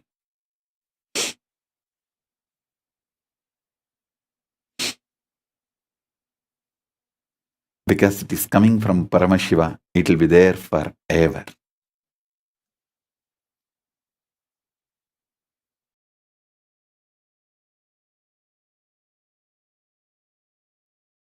And if you see what I was talking at the age of 15, 16, we were thinking that we have the earliest video record of me is only at the age of 17, but now we have got some more from Tiruvannamalai. Older means the clips and recordings, audio, video from the age of 14, 15. The earliest videos available from that till now, if you start listening, you can see absolute consistency, but high creativity. Absolute consistency, nitya, eternity, expressed in such extreme creative ways, ananda. Understand, it is just because of nirvikalpa samadhi. Anyone who thinks I am little intelligent, even my enemies think. Even the people who cherish enmity towards me can't deny my intelligence. Core of my substance and core of my existence as Paramashiva is Paramashanta Swarupa. The core of my existence and core of my substance is absolute peace, alive, living, vibrant, absolute peace, Paramashanta Swarupa. This Paramashanta, absolute peace, is delicious, healing, intelligence awakening. Listen to every word I am uttering. This Paramashanta, absolute peace, which is the core substance and core existence of me as Paramashiva, which is in all of you who feel you exist. Whoever feels that you exist, I, the individual existence in all of you, I am alive as Paramashiva. The core existence and core substance of me as Paramashiva is Paramashanta. Not my habit, not my quality, but as core substance of my existence, I am Paramashanta. Meditate on this truth. This Paramashanta, which is in me and in all of you, is delicious, tastable, palatable, enjoyable, experienceable. It's most delicious.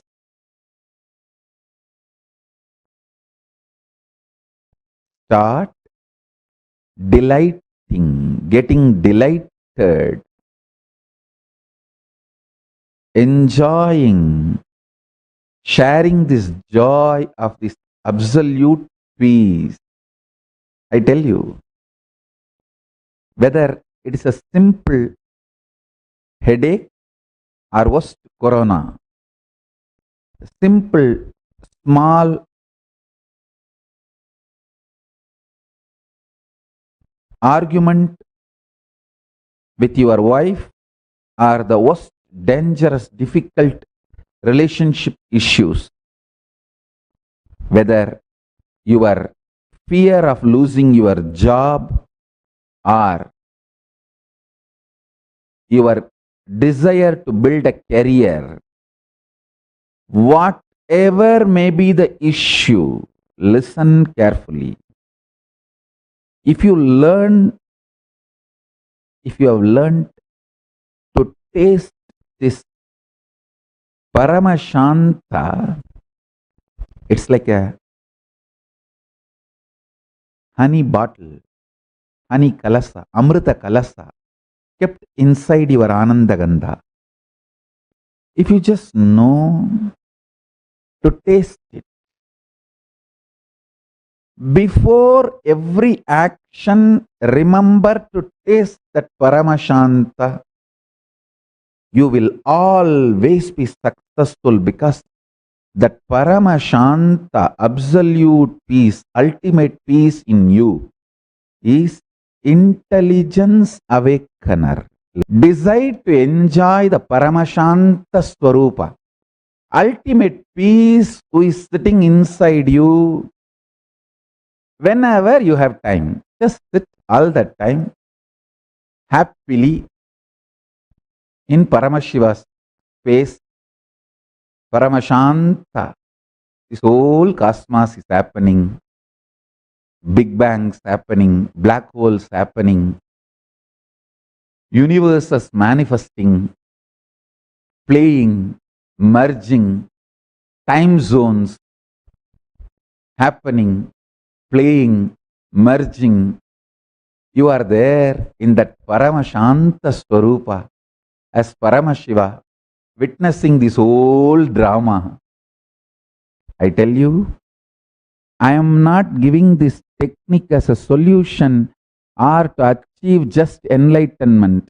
I am giving this as a solution for you, even if you want to build a career. If you want a job and you lost your job, you are in deep insecurity, you are using food stamp for your next meal, you are in such stress, difficulty, don't know when you may become homeless. At that situation, even if you are in that kind of a situation, I am giving you this as a solution. And taste the Paramashanta Swarupa of Paramashiva inside you. I tell you, he is intelligence triggerer. He is intelligence awakener.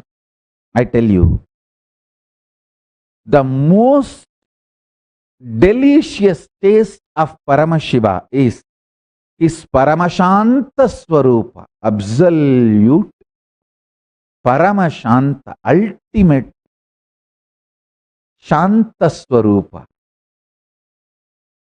vibrant, alive, life positive peace.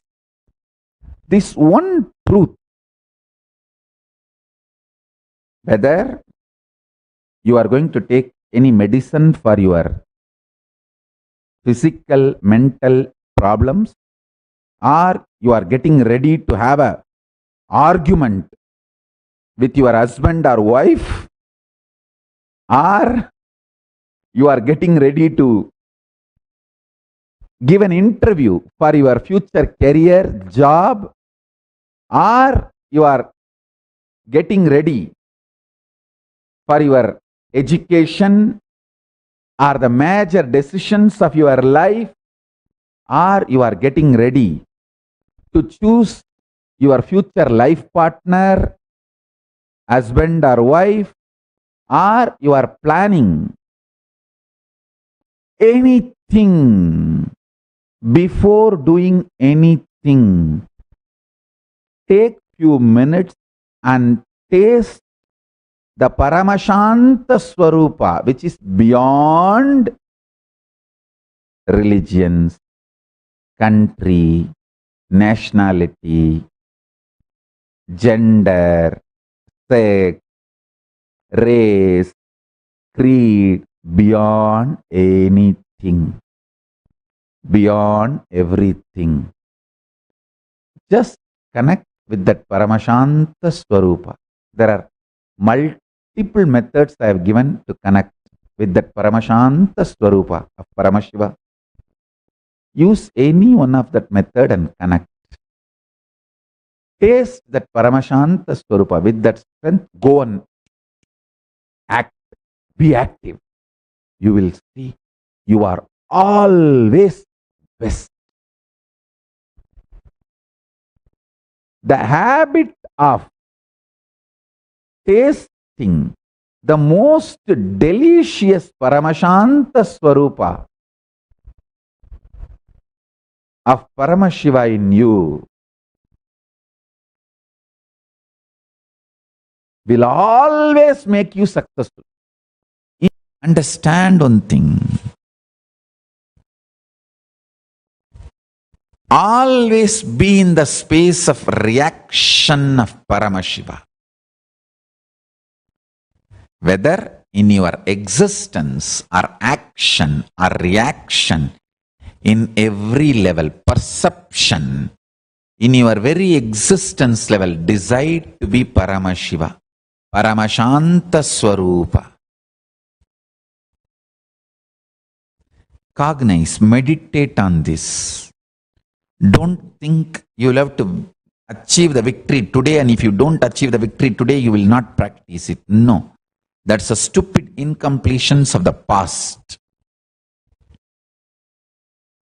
Past sitting inside you and constantly making you lose trust on you and instigating self-doubt, self-hatred, self-denial should be completely neglected.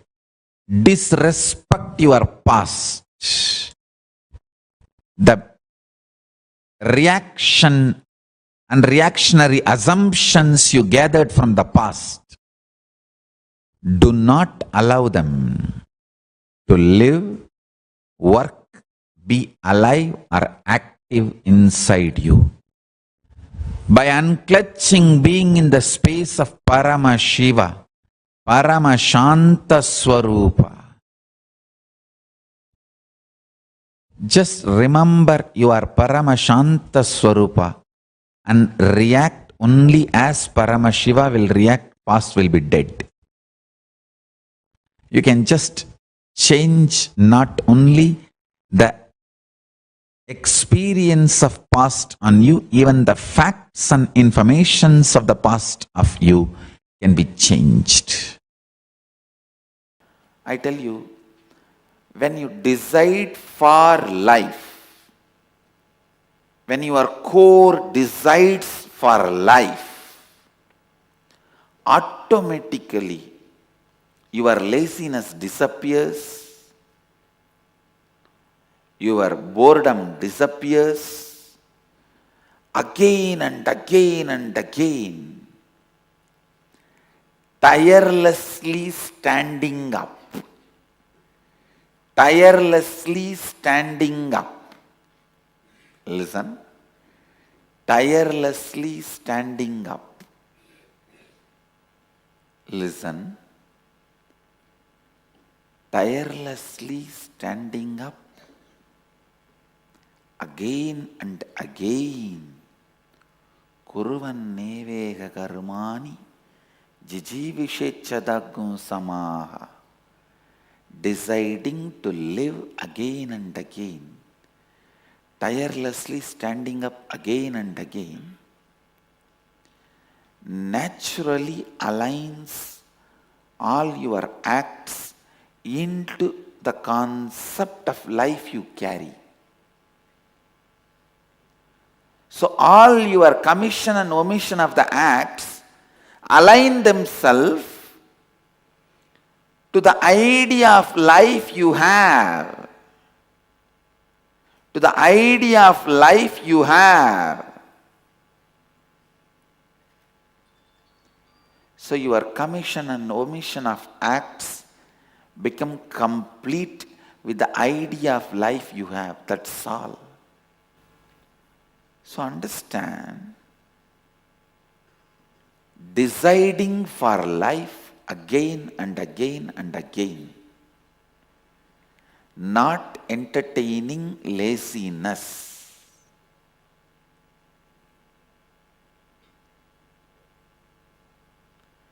not entertaining boredom,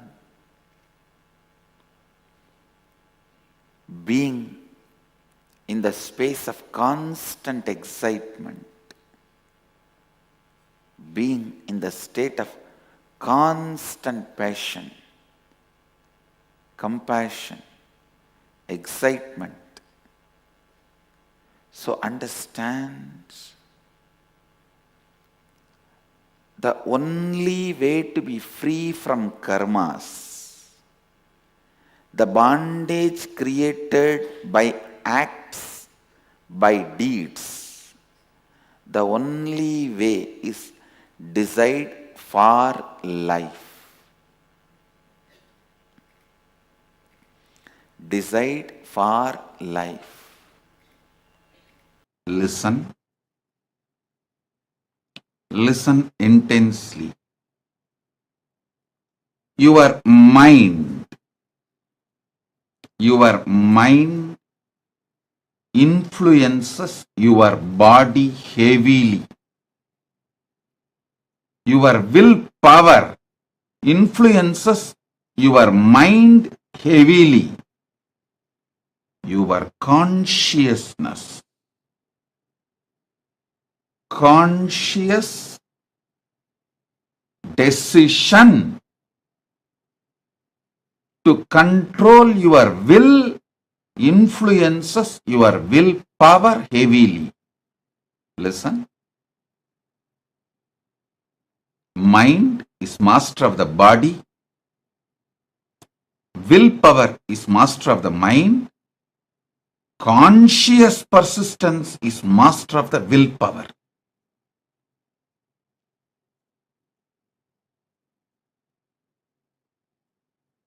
Conscious will is right under your control.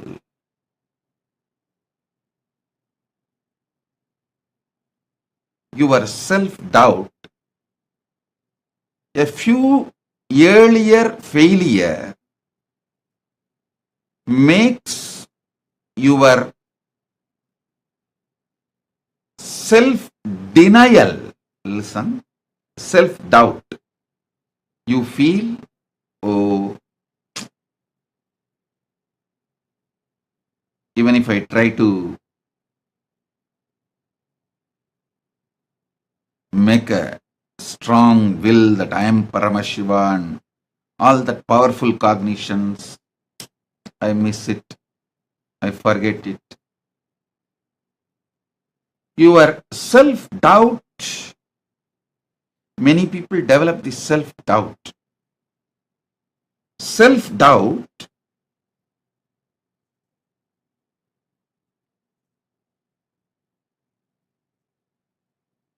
becomes self-denial due to your delusion and forgetfulness. You can stand up again. Listen. Always you think about 20 times you fell, you have fallen, but you don't remember 21 times you have stood up. That is why you have fallen 20 times. So look at the whole thing. 21 times I have stood up. this New Year time, always people ask me, Swamiji, what should I do? All my New Year resolutions collapse in 3 days. I said, why are you worried about it? For 3 days you are able to keep up something and you collapse, then you know how to again start over. 3 days you keep up something, you collapse. So within 1 day again restart, then again 3 days you will keep up, then you will collapse, but again restart over. So once in 3 days you just need to restart, that's all.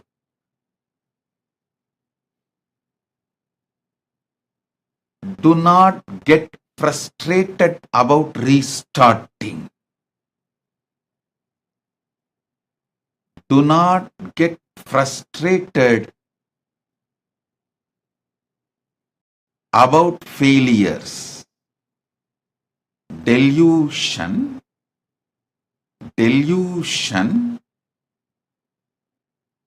coupled with the self-doubt becomes self-denial.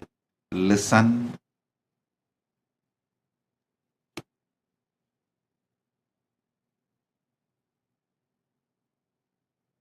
I have seen when Paramashiva manifested in this being, through this manifestation, I have seen again and again and again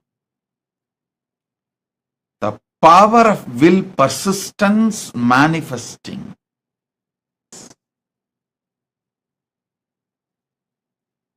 Celebrate your small victories.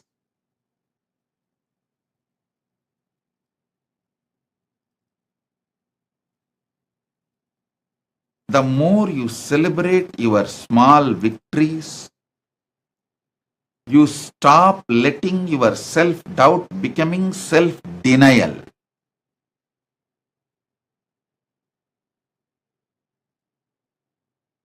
Forgetting your victories, deluding yourself with the idea you are going to fail, makes your self-doubt into self-denial. It's like milk gets fermented into curd, your self-doubt gets fermented into self-denial.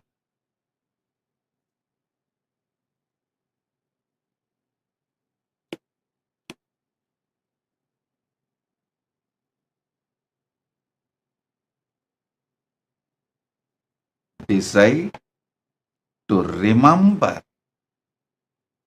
your consciousness. You are the supreme authority. Declare your supremacy over your will, your mind, your body, and decide ultimate very Paramashiva himself is manifesting through your consciousness into your will persistence, will, mind and body. Repeatedly I am telling you,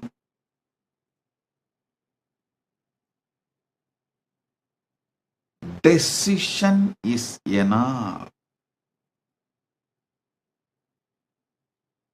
Decision is enough. Decision to cognize. Paramashiva is manifesting as you, through you, in you, your very body.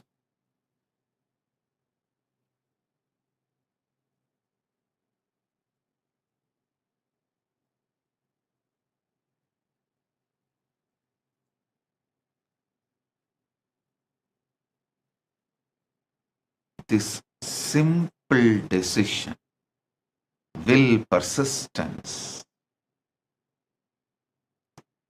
repeatedly standing up.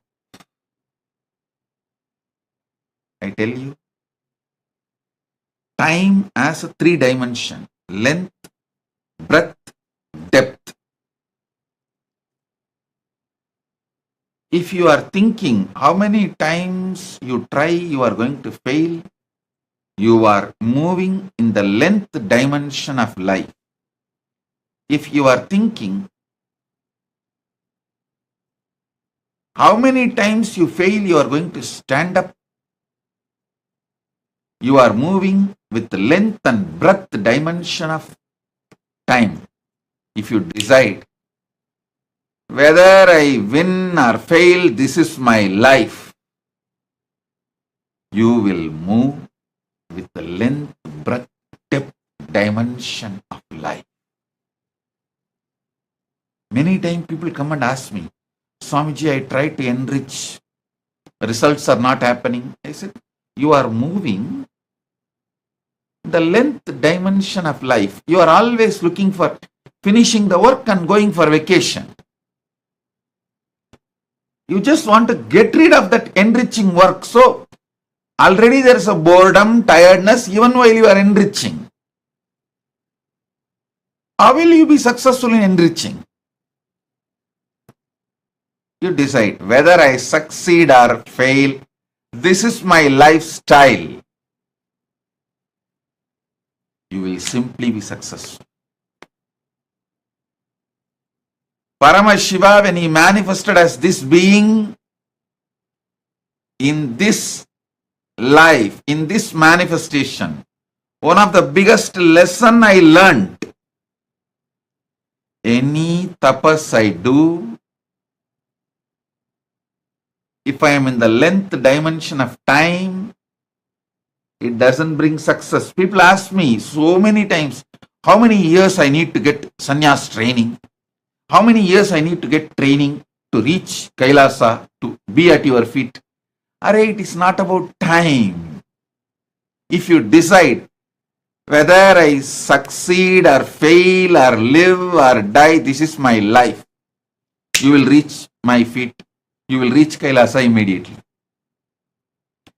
It is the decision's depth makes you travel using the time's length dimension, breadth dimension, depth dimension. If you see life negatively, like how many ever times you stand up, you are going to fall, you are moving in the length dimension. If you see life positively, how many times you may fail, you are going to stand up, you are moving with the length and breadth dimension. If you see life with your consciousness, who cares about success or failure? This is your life. Then you will see you are moving with the length, breadth, depth, powers of time. With the length, breadth, depth, powers of time, sit now and decide. I am consciousness.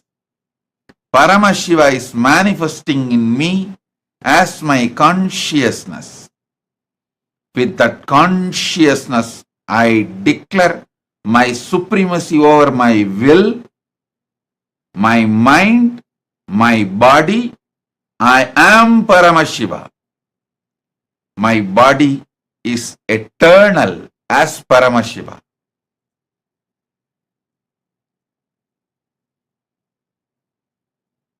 As long as I want, I can use my body like Paramashiva, and when I want, I will rest it, and whenever I want to reuse it again, I'll again raise it, bring it back from samadhi and use it.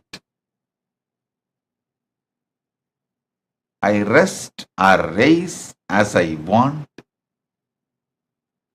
Declare this. Declare this. Tell yourself, till I realize this as my reality, I am going to hold on to this. Whether I am going to take 1 year or 1 birth or 100 birth to make this truth as a reality, I am going to hold on to this. I am not going to believe or allow or cognize any other idea.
Nityananda, Swamiji just revealed to all of us about understanding the space of how Nirvikalpa Samadhi is the core of a visionary, because the Shantatva, the peace that it gives, how it enables you to manifest the vision.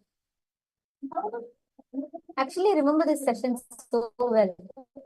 Swamiji said, any project Swamiji picks, right? This was in around 2 years back when Swamiji had started the Paramashivoham program. And Swamiji had a very beautiful session with all the participants. And at that time, one participant asked Swamiji that, how does Swamiji achieve his goals? And Swamiji said, Swamiji's biggest secret to achieving his goals, Swamiji was giving a very beautiful answer. Swamiji said, when Swamiji was in Adi Kailash, he poured his blood, sweat, and life, and he worked for it like anything, and he built a snake park, a barren land, into a city, a full-fledged smart city. Swamiji said, but when time came, I left it without turning back. I started building my next vision, and I did that successfully. I was like, God, Swamiji revealed such an amazing secret. Swamiji said, how and why that space is very important, not attaching yourself to that result, how it happens. Swamiji said very beautifully to that person who asked the question. Swamiji said, I built it. When I built it like that's the whole, every resource Swamiji used for it and made it happen. But when it was time to move on, he simply detached himself from that and moved on. Deciding to live again and again, tirelessly standing up again and again, aligns all your acts into the concept of life you carry. Almost all the time, what we would have done, if it's in Swamiji's, actually like the way it was, I am telling it just like when time came to move on, but it's not that simple. Imagine the life that you put and build. Swamiji was attacked in that very same place. Swamiji was literally chased out of his place of stay. He dumped in his quarters. But that did not have even affect Swamiji, made him give up. Which normally is what we will do. We say, oh God, people don't want me, then why should I? The whole thing, Swamiji just beautifully shifted the whole space. And he never ever got affected. Not letting your failures tire you is Nirvikalpa Samadhi, the tireless.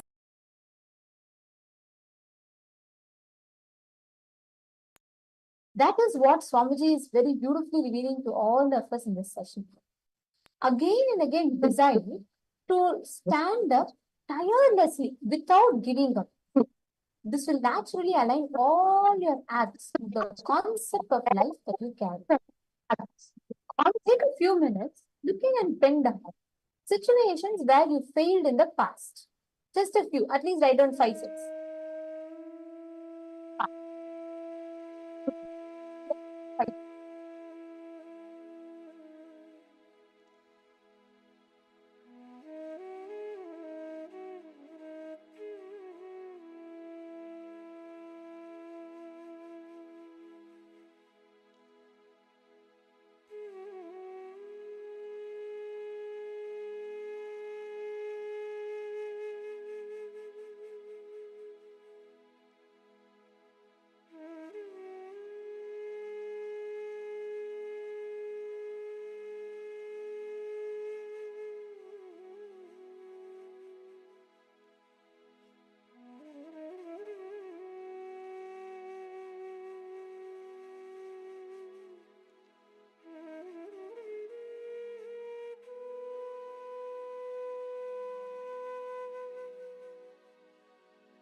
Now, whatever you have written down as the goals that you cherish, whatever you have written down as the points inside you, where again and again you felt that failure.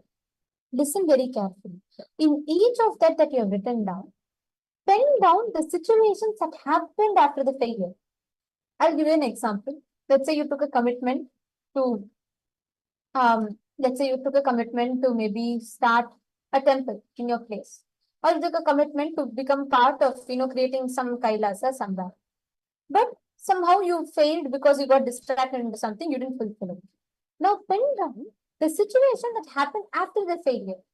Like, for example, you wanted to really do it, but after that you couldn't, and then you felt left out because the whole group did it successfully, you were not a part of it. Pen down what that made you feel. Write down the whole thing, what it made you feel in the end. Take a few minutes and pen this down.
Hope all of you have finished writing.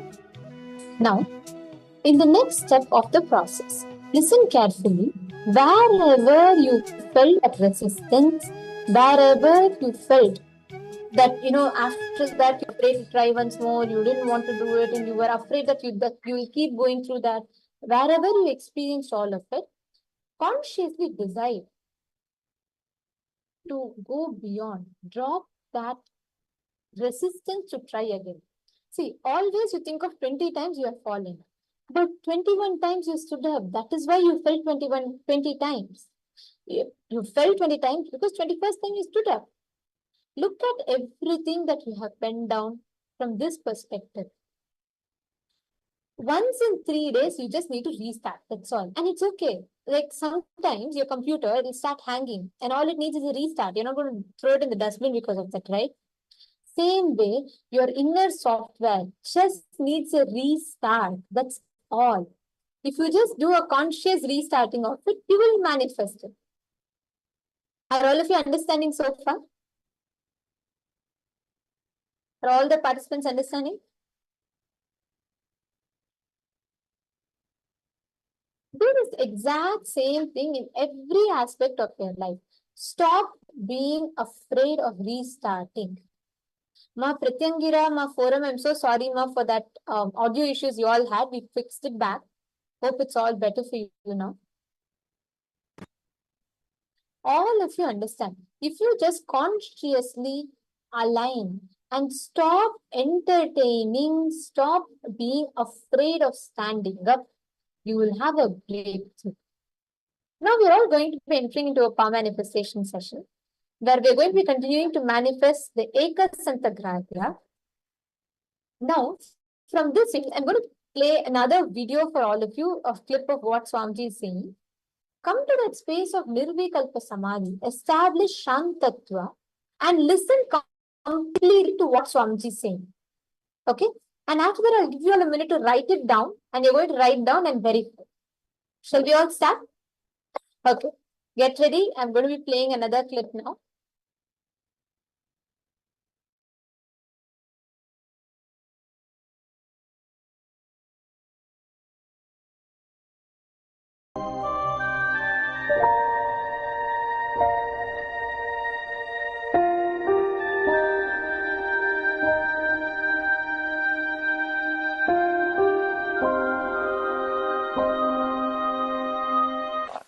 And I saw the size of the food. Oh God.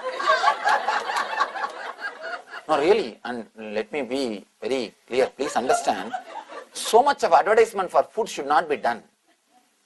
See, constantly what you see only you will feel connected.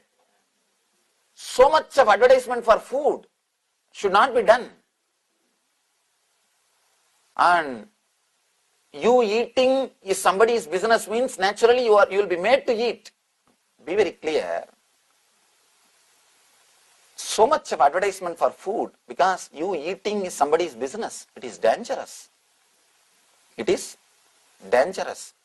Constantly, without even your knowledge, without even your consciousness, so much of advertisement for the food. You start meditating on food. Eating becomes a religion. You start meditating on food. Continuously you are meditating on food. And the quantity served also, naturally when you buy it, what will you do? How can you waste it? I tell you, if you throw the food in the dustbin, only food will be wasted. If you dump it in your stomach, the system also will be wasted. Never feel that you are wasting food. The moment you feel enough, just throw it in the dustbin. Only food will be wasted. If you put it inside, system also will be wasted. Food you can buy, system you can't buy once more.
short clip. In this short clip, what exactly did Swamiji reveal? Now just write it down. Just pen it down. Don't talk anything. Whatever you remember, just write it down.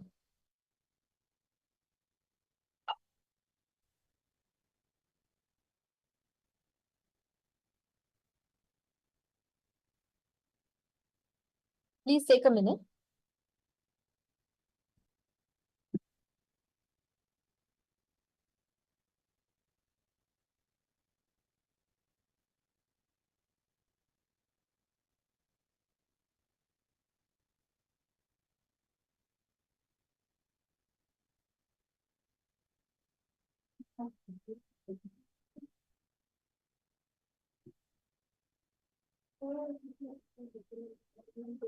Now, I request all the participants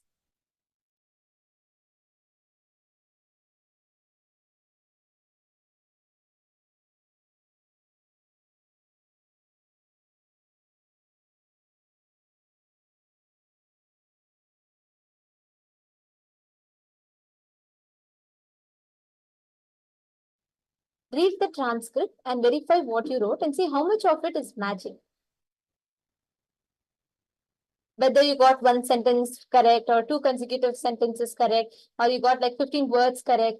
How much did you get it in exact order? See, Ekasantagrahya means what? Listening to it once, grasping, understanding it, and being able to verbatim repeat it. This will establish your inner space in so much of listening, and your inner space will be able to accommodate vast information in it. This is what the power of Sarvajñatva is all about. Now, we're all going to be entering into the next session where we will be learning about Sarvajñatva, the all-knowingness.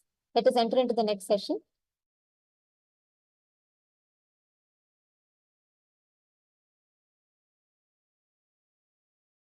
Om, Om, Om, Om.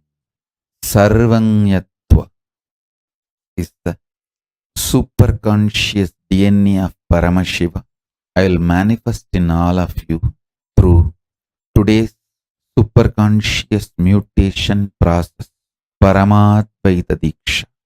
Listen, listen. Life is super magic. Life is super magic. The brainwashing done to you, the brainwashing done to you by the society with a limited logic, because society wants to generalize. Listen, listen carefully. Society wants to generalize to control human beings. The generalized data is made to believe by each one of you that this is what you are capable of.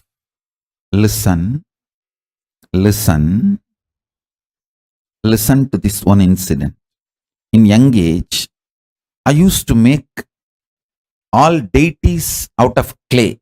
With my own hands I will make, and I will dress them up, decorate them. Not one or two, some 300-400. 2-3 months I will sit and do this every year.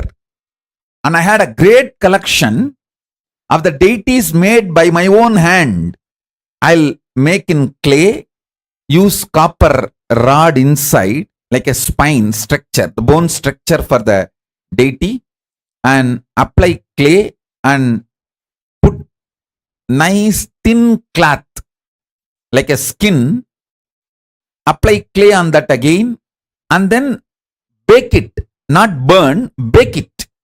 There is a unique process of baking the clay deities, like a clay pot. I'll bake and then dress them up, paint them.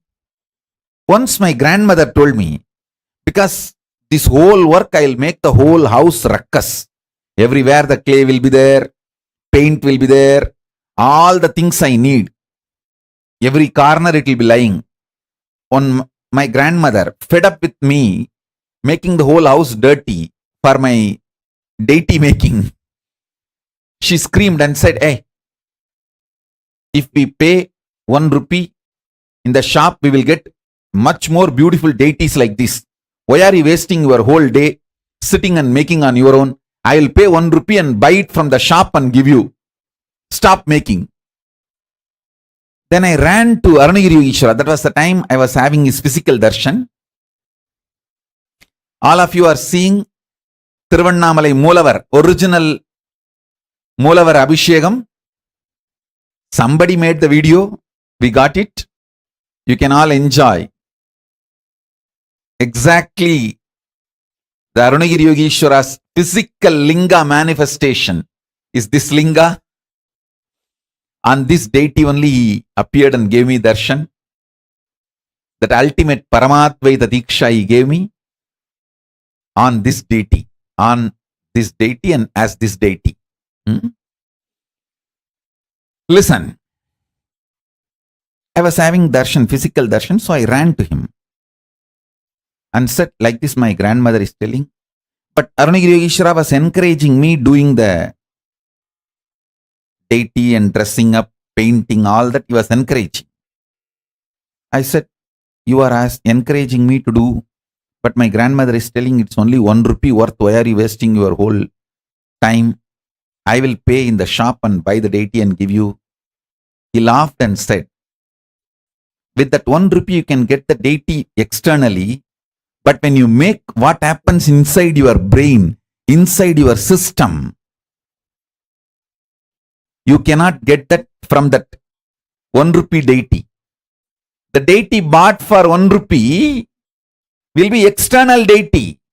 In Tamil he said, வெளியில தெய்வமாகுமப்பா 1 ரூபா கொடுத்து வாங்கினா, ஆனா நீயே செஞ்சா உள்ளையும் தெய்வமாகும் வெளியவும் தெய்வமாகுமப்பா. He told in Tamil, if you pay 1 rupee and buy, you will have the deity outside. But if you make it on your own, your inside also will become God. Outside also will become God. God. Listen. All of us are artists. All of us are painters. All of us are sculptors. All of us are singers. All of us are poets. All of us know all arts. When you started manifesting as a child, somebody stopped it. Somebody used their perverted, deluded logic and stopped it. Fortunately, I had Arunagiri Yogeshwara. I saved myself. If not, my grandmother would have stopped me.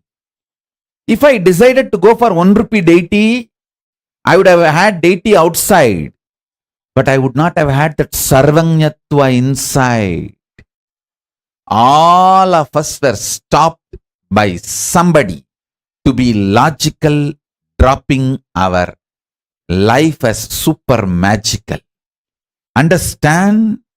Now, whoever stopped you, I am going to destroy all of them. Liberate you from all that stoppings.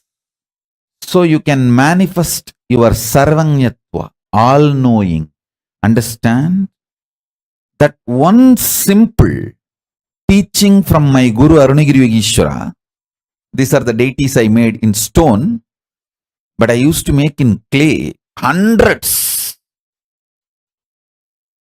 I tell you, the amount of good that did to me inside is unimaginable. I can visualize anything, grasp anything, understand anything.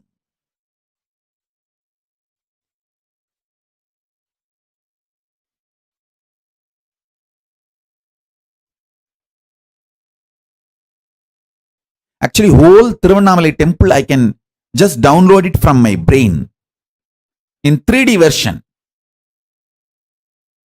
Whether thickness of the wall or carvings depth or the deities, everything I can just reveal it in 3D. Not just 2D, 3D I can reveal, including measurements.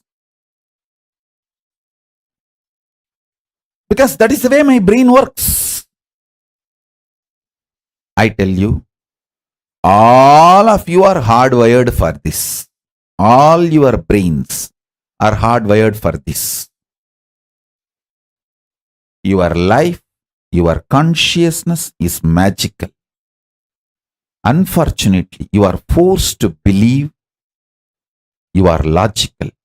If I obeyed my grandmother and decided to go for 1 rupee deity and stopped making deity, I would have lost something very profound in my life. I would have stopped something very profound. I don't know how many of you remember in your life when you stopped becoming magical and started becoming logical. If you remember,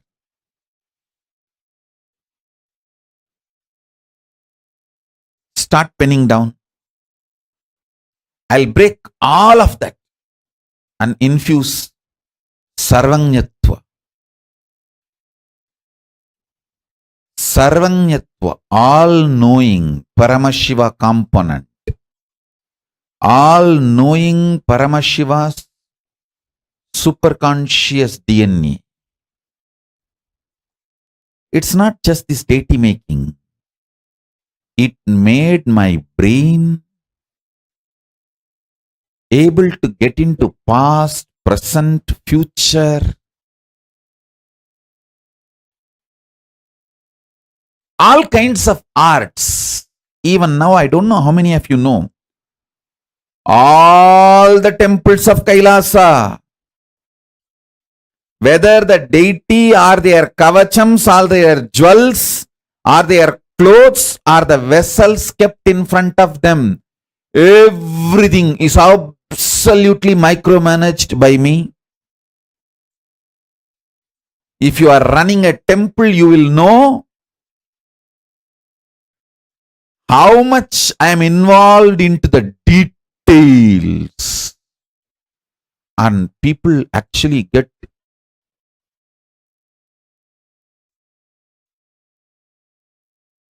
consciously slapped when they see the amount of memory I have and the way I get into the details.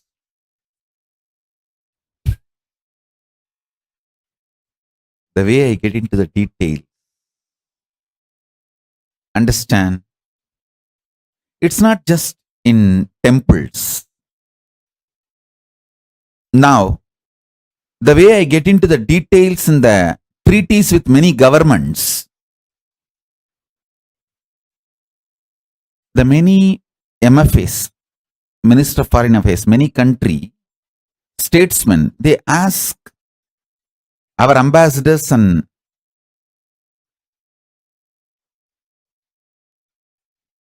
many ambassadors, they ask our ambassadors, who is your legal advisor? You guys are so clear in writing the treaty. All these international deals, you guys are so clear in your words. Who is your lawyer? None of them know who is their lawyer.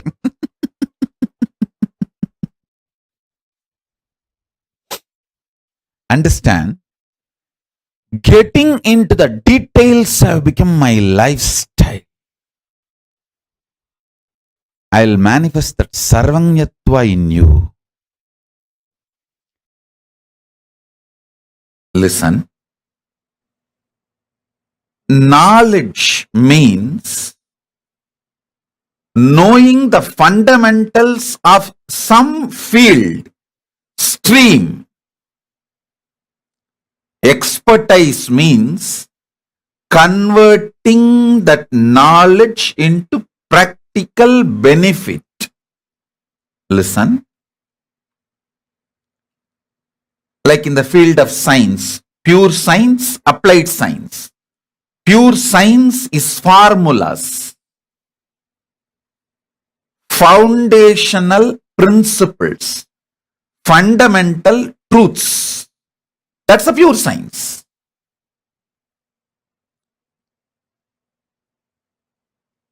That's a stream of knowledge. Making it into a practical benefit is applied science. And more than the knowledge and expertise, there is something called strategy. I'll give you an example. Knowing the fundamental principles of energy is pure science. Making it as a useful, benefitful,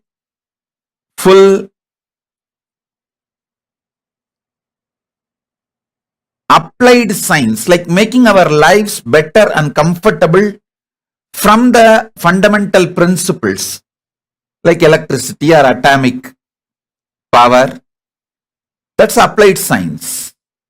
Listen, knowing the principles of energy is knowledge. Making it as a day-to-day experience, expertise that about the knowledge and using that knowledge to make our life better. That is applied science. We can call that as expertise. Beyond these two, there is something called strategy. The fundamental strategy makes you map the knowledge and the benefits of the knowledge, pure science and applied science,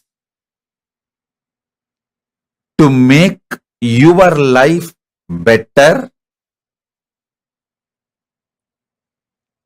your purpose and your vision, your goal to become reality.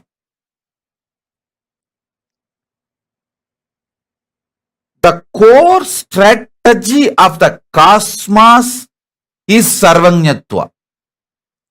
If you know the core strategy of the cosmos, you will simply know multiple principles, foundational principles, and multiple ways those principles can be used, made as a reality. We can use these principles to make our life better. Sarvanyatva is not information, facts, applied science, or even pure science. Sarvanyatva is knowing the core strategy of the universe. What is the core strategy of Paramashiva when he decided to manifest this universe? I tell you, only to people who are very loyal to me and close to me, I reveal the strategies, my strategies. Only people who are very close to my heart, means who are very loyal to me, only to them I reveal my strategies. Same way, only to those who are loyal to Paramashiva, he reveals a strategy about life, about cosmos, about universe. It's all boiling down to being loyal to Paramashiva.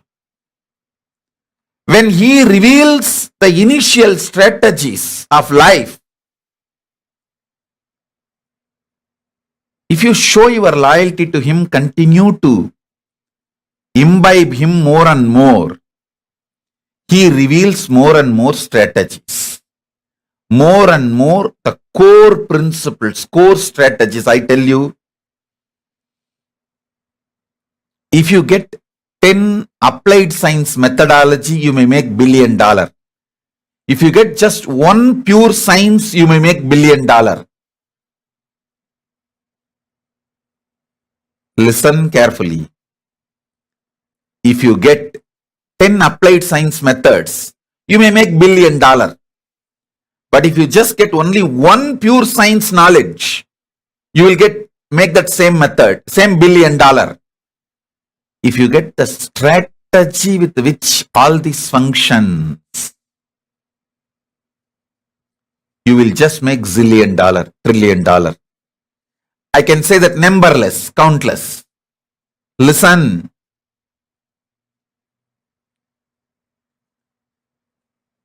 Strategists are the owners of life.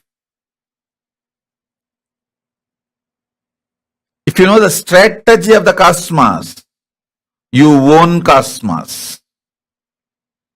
About anything, you know the strategy, you own it. Strategy makes you own it.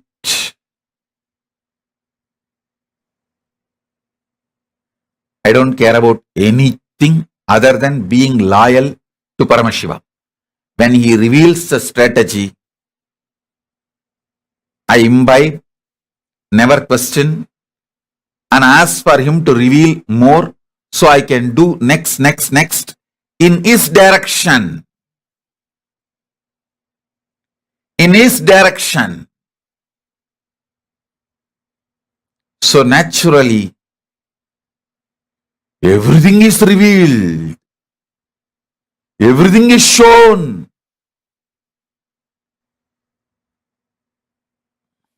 Whether the strategy about consciousness, strategy about the universe, strategy of making power manifestation, every time I show my loyalty to him, he showers strategies about the universe to me. Understand? Whenever he reveals the strategies about the universe, I neither get greedy, nor get fearful, or get cunning. I just say, yes, Bhagavan, next.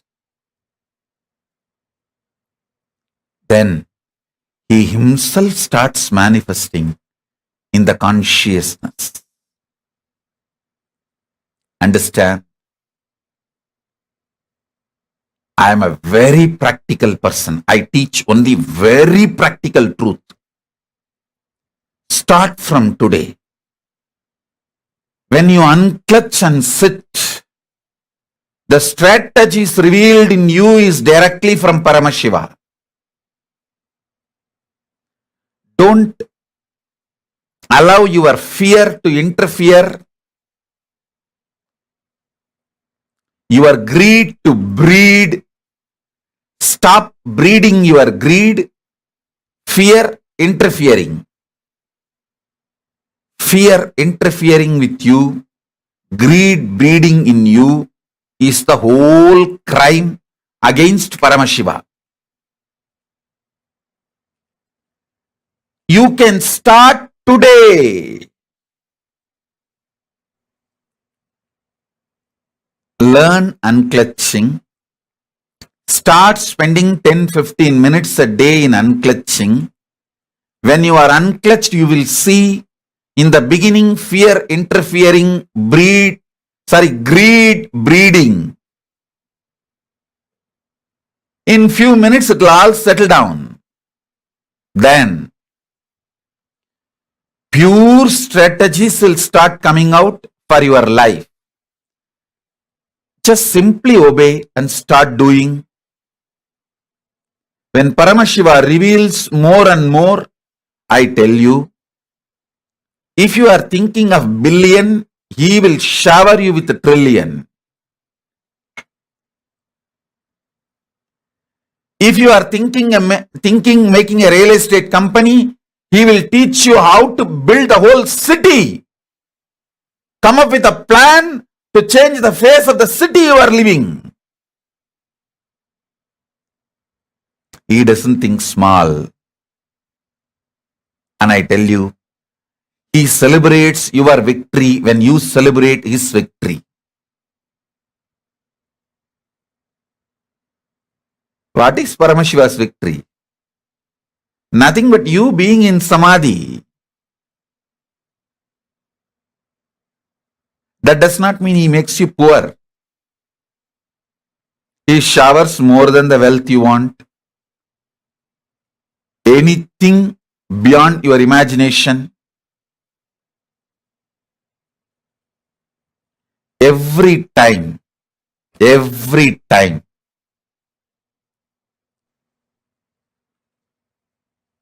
I said yes to Paramashiva. Yes, revealed more and more of his secret strategies about cosmos.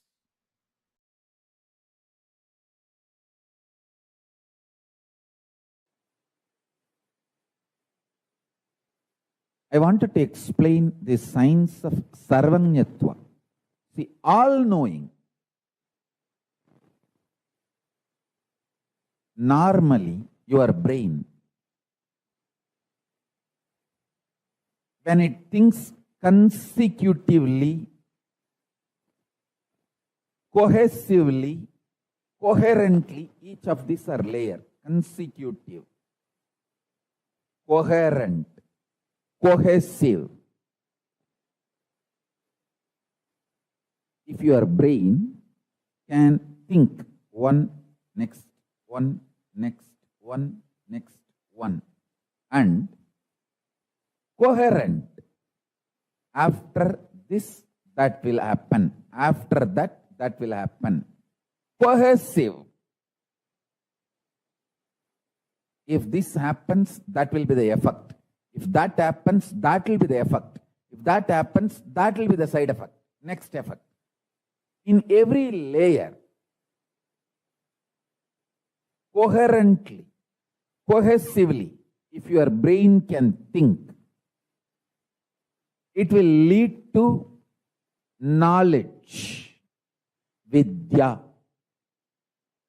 In any field, you can have knowledge, medical, social, legal, political, economical.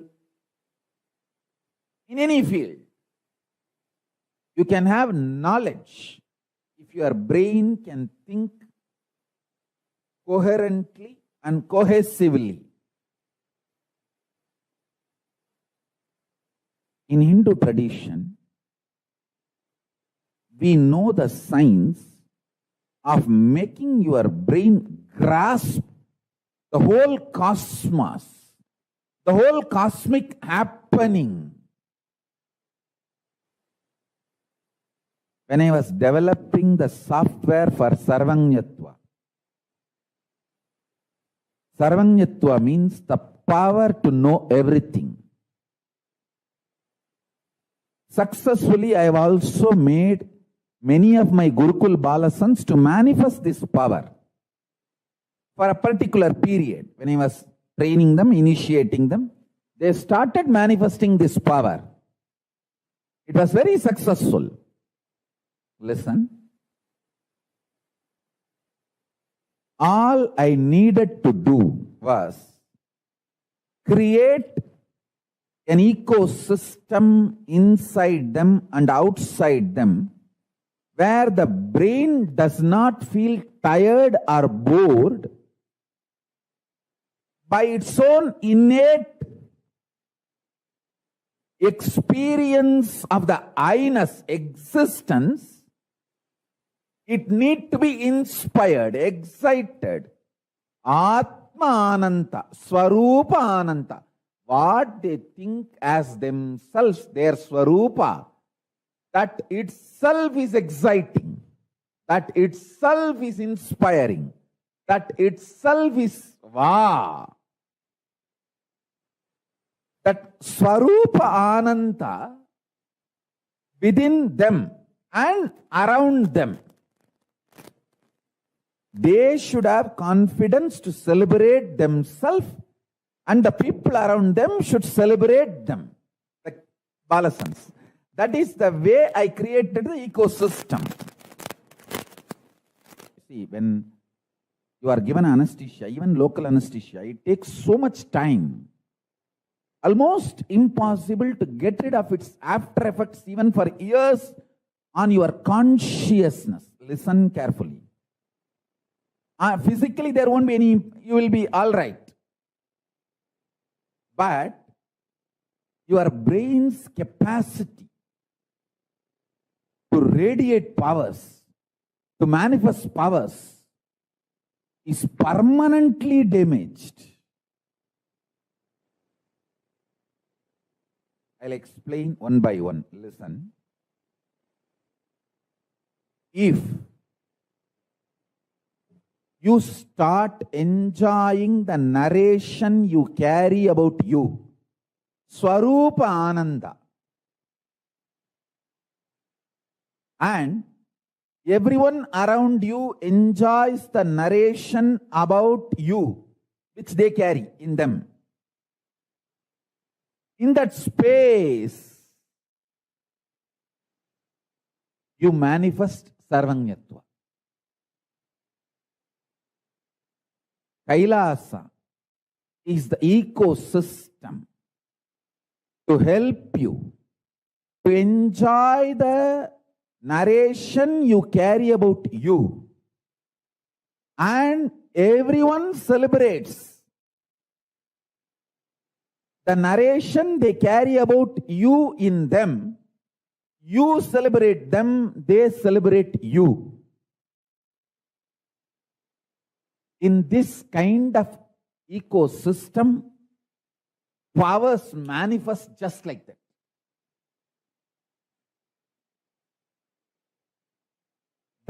That kind of an ecosystem makes nectar flow in your Sahasrara chakra, in your crown center. Even when your guru initiates you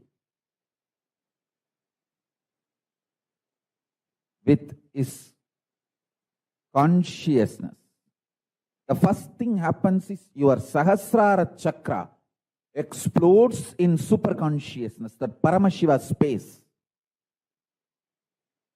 The nectar, Amrita, pours in your system.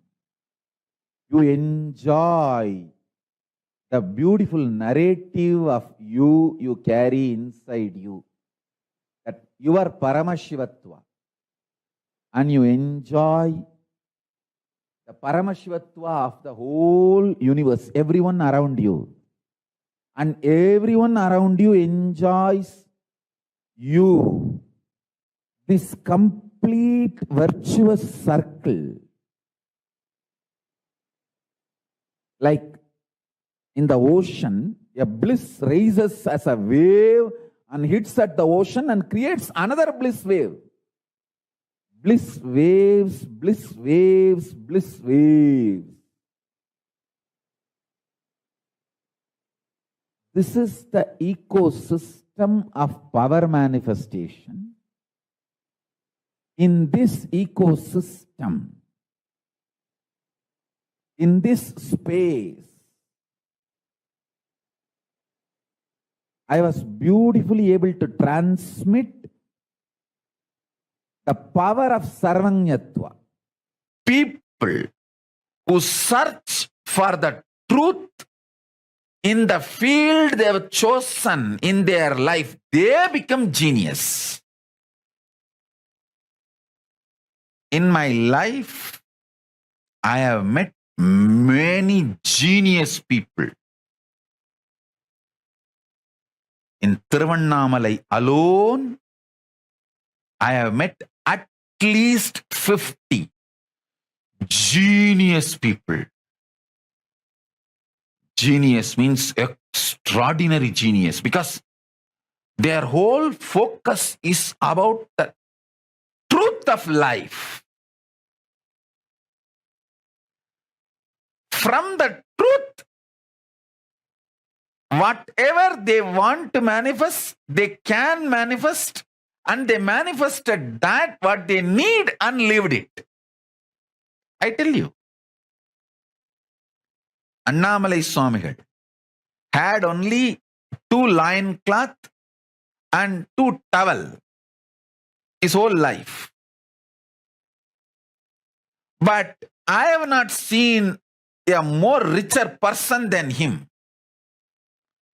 In my life, I have not seen anybody else richer than Annamalai Swamigal, because he manifested the 2 kaupin and 2 towel from his conscious sovereignty. His decision to exist on the truth of life is a genius, I tell you. I have met many Nobel laureate scientists, but the geniusness, nobody can be compared to Annamalai Swamigal or Ram Surat Kumar. A geniusness is not related to what others feel about you. It is related to your strength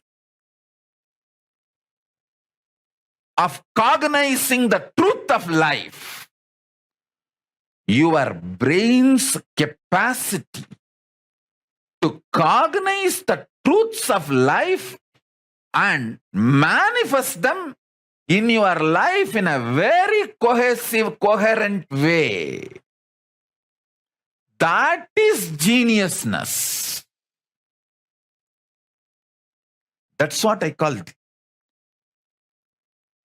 geniusness. Neither Annamalai Swami will want 3rd kaupin, nor he would have accepted even if people forced it on him.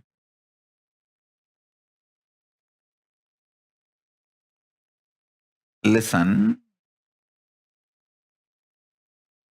I am not saying you also live with just 2 kaupin and 2 clothes. No.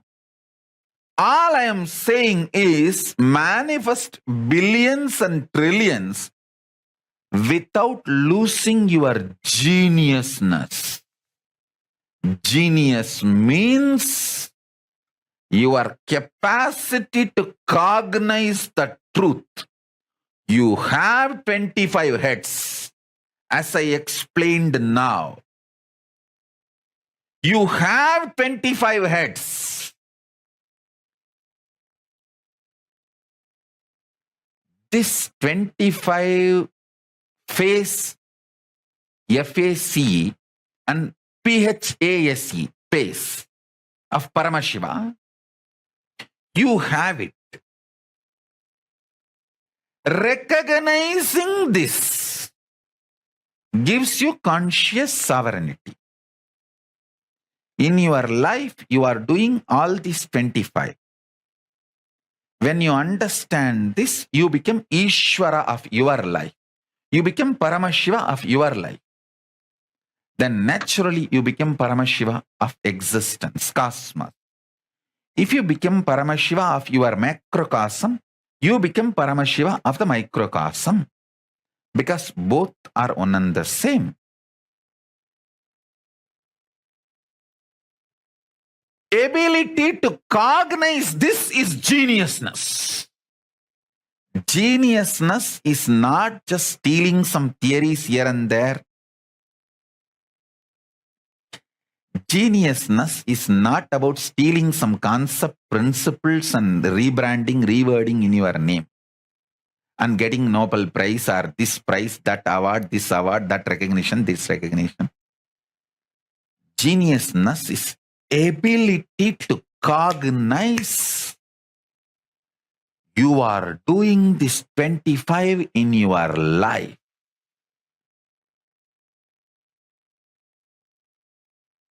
And reclaiming your conscious sovereignty. That is geniusness. This is what I call sarvanyatva. So when I use the word Brahmin, I mean that families, that communities which were carrying the knowledge for next generations, even 6-7 generations before you stopped practicing Vedas and Vedic tradition also, it's okay because it is in your DNA. Even for 6-7 generations, you are not listening, practicing, chanting Vedas also. Your DNA has a capacity to give a birth to a baby. That baby, when I awaken its Kundalini and initiate that baby within 14 years, before the physical maturity, that baby can repeat the whole Vedas. The Sarvangyatva can be awakened in that baby. This is the only hope we have for the future of the humanity. I request all Brahmin couples give birth at least 10 kids. If you are from these communities which were the knowledge carriers, who have been endowed, empowered traditionally to carry this knowledge and transmit it to the next generation, Ayers, Iyengars, Dvivedi, Trivedi, Chaturvedis, Adi Shivacharyas, Adi Velalar. Among the Jains, the Digambara. Among the Buddhists, the Theravada and Tibetan. Any of this knowledge carrier community give birth at least to 10 kids. If you are not able to bring them up, send them to Kailas. I'll bring them up in a best way. Still, when I remember, my eyes became watery. These village men and women who were my gurus,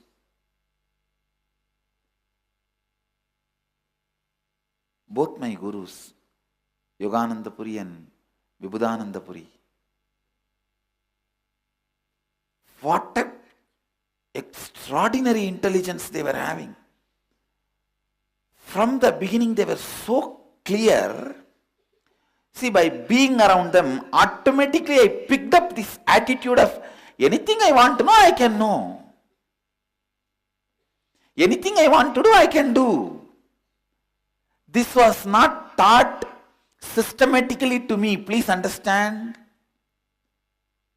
Like how in our ashram, if you live, you will simply get the confidence to do completion and to do nirahara samyama, because you will see every other person will be doing nirahara samyama. Every other person will be sitting and doing completion.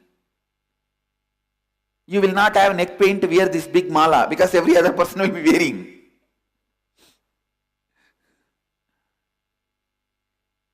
Just things are in the air. You see, there are some things which are not taught. You pick it up from the air.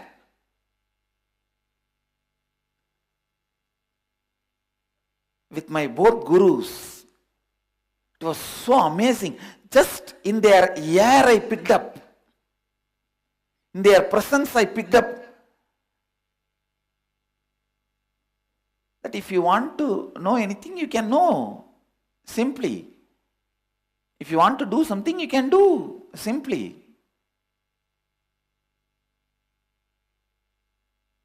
I never know whether it is a swimming or climbing the hill or anything, human beings need to be taught. I always thought, you want, just jump and do it.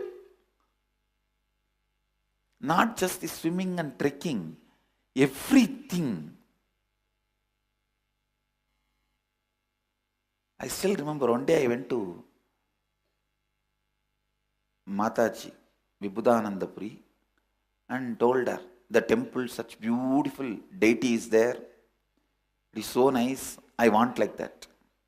She said, you make it.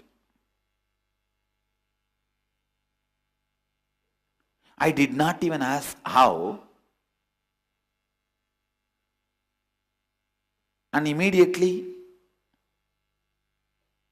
from my neighbor, I got one mold of Lakshmi.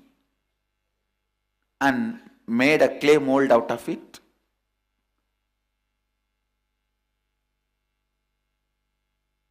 And did not get any other metal other than few aluminium plates from my mother. I asked her, give me some waste metal. She did not know what for I am asking. She had some 4-5 aluminium plates.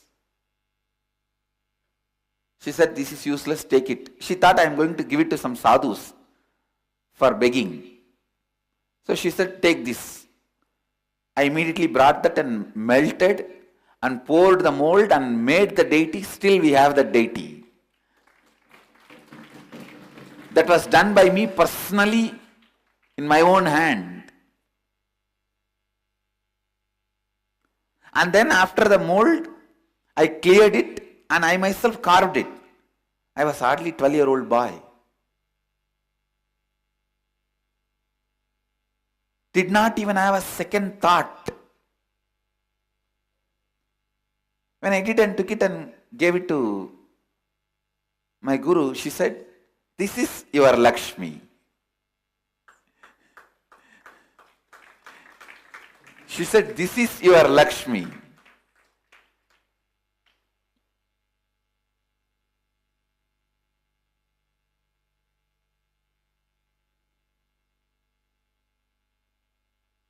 This ability to look into anything and the space of completion to look into anything and no incompletions about anything, simply possibility.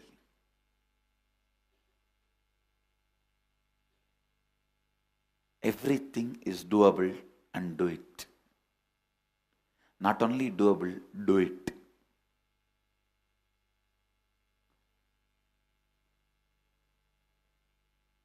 Blind spots are not inabilities, they are choices.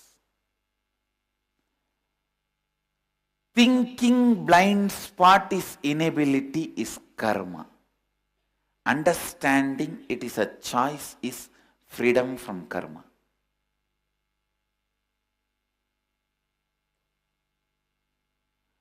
Don't even know about inability and possibility and simply you are living, making everything possible is vikarma. I neither know it is difficult for some people, easy for some people. I simply did it like breathing, like living. Still we have that Lakshmi deity with us. When I went and told the deity is so beautiful, I want like that one deity, she neither discouraged me, nor she started explaining how to get it. She said, make it, you can.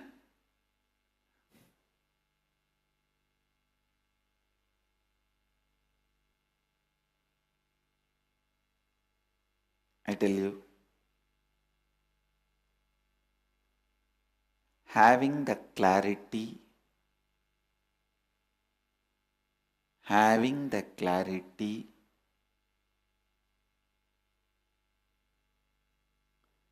anything is possible. No blind spot is our inability, it is only our choice.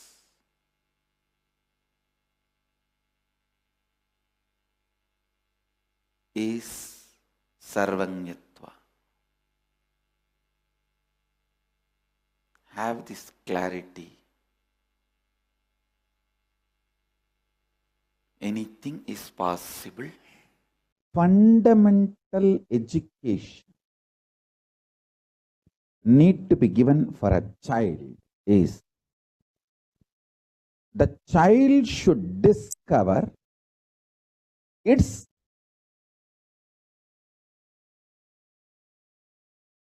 dharma, the source code of its software. See, what is the fundamental principles based on which the child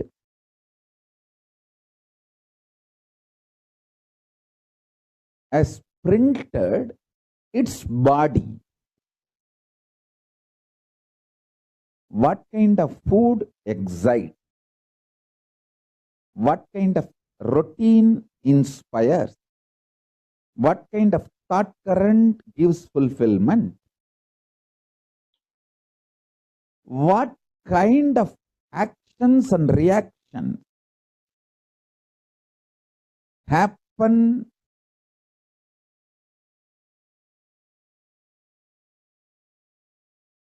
in your internal organs? A child should be given this education. I tell you, the greatest gift I received from my gurus is this education. Once I understood the first principle of me, I just know everything. I become Sarvanya. I can know anything. Understand? I am not talking out of arrogance. I am telling you the truth as it is. I can know anything. If there is a crisis in social level or national level or international level, I can look into it and understand the whole plan, how it is going to manifest. Krishna says beautifully, if you understand me, you will understand you and you will understand the whole universe. That is what he means. In the young age itself, my gurus taught me one thing. The first principle based on which I 3D printed myself. Once I know that, I know everything. Listen.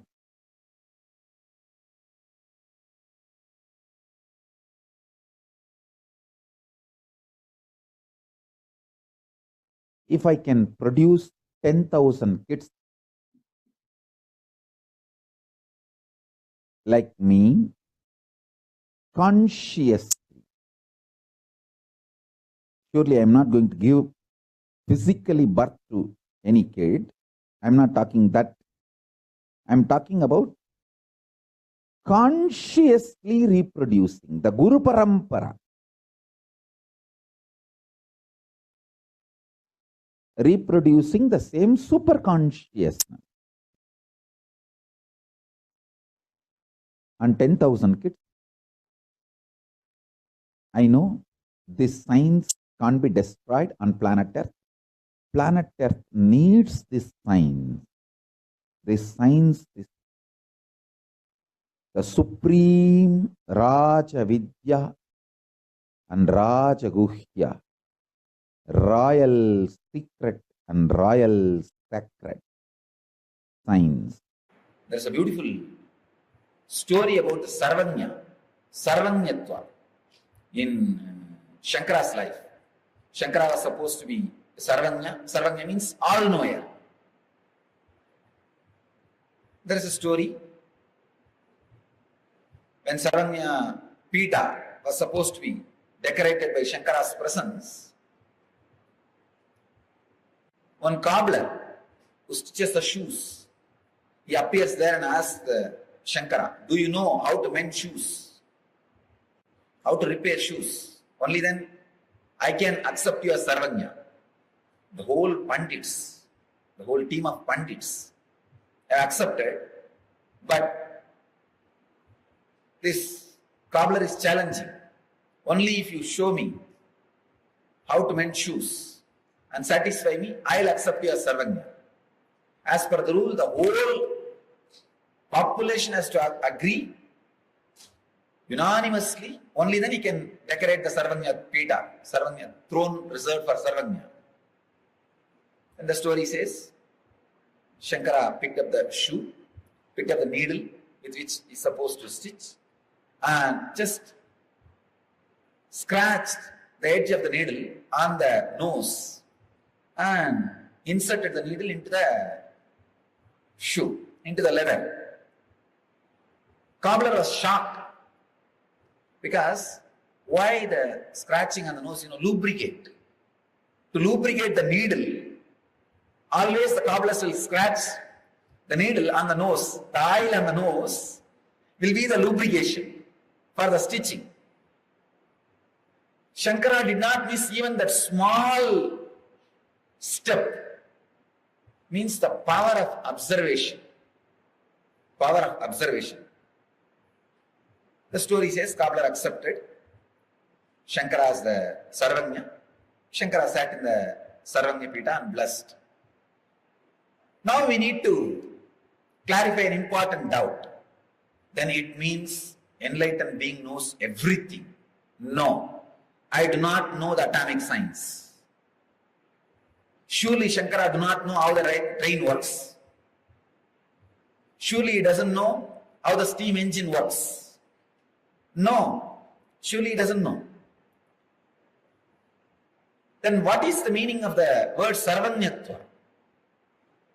A pure consciousness which operates through the senses, which observes anything comes in front of it and can understand the secrets of everything which is presented in front of it. Please understand.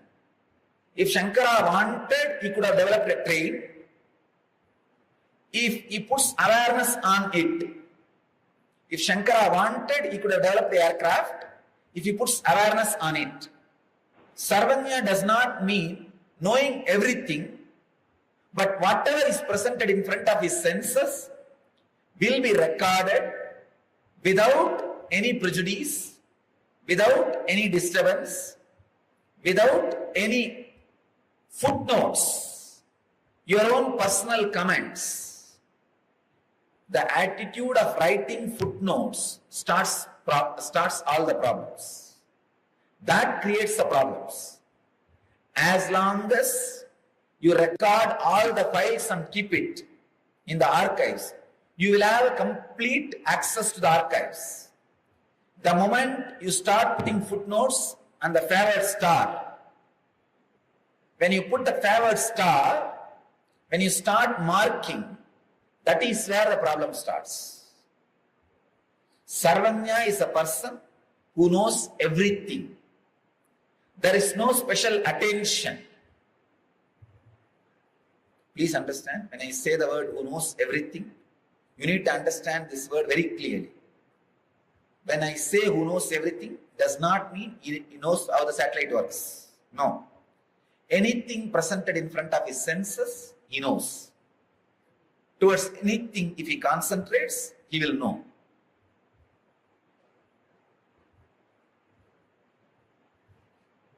He does not have the fear that he does not know something. Because of his clarity, anything which comes in front of him, he will know. Please understand.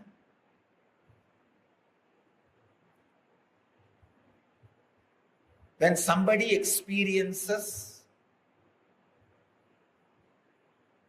fearlessness for few seconds, usually human beings experience fearlessness when they come in touch with huge money for few seconds, till they take that money for granted, till mentally they plan how to use that money and finish it off. Please understand. If you get 100 crore, to finish that 100 crore, you may take 5 years or 10 years or 20 years, or you may not even exhaust it. But within 10 minutes, you will finish it mentally. Mentally, you are back to that poverty within 10 minutes. That 10 minutes, you will not have fear.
ಸರೋವರದಲ್ಲಿ ನಿತ್ಯಾನಂದ ಕಲ್ಪತರು ನೀನೇ ಗುರು ನಿತ್ಯಾನಂದ ವೈದ್ಯ ಸರೋವರದಲ್ಲಿ ನಿತ್ಯಾನಂದ ಕಲ್ಪತರು ನೀನೇ ಗುರು ನಿತ್ಯಾನಂದ ಆಲರಳಿಯಲಿ ನೀನೇ ನಿತ್ಯಾನಂದ ಬಿಲ್ವತ್ತಿಯಲಿ ನೀನೇ ನಿತ್ಯಾನಂದ ಆಲರಳಿಯಲಿ ನೀನೇ ನಿತ್ಯಾನಂದ ಬಿಲ್ವತ್ತಿಯಲಿ ನೀನೇ ನಿತ್ಯಾನಂದ ಗುರು ನಿತ್ಯಾನಂದ ಗುರು ನಿತ್ಯಾನಂದ ಬಿಡದಿ ಪುರವಾಸಿ ಗುರು ನಿತ್ಯಾನಂದ ಗುರು Nithyananda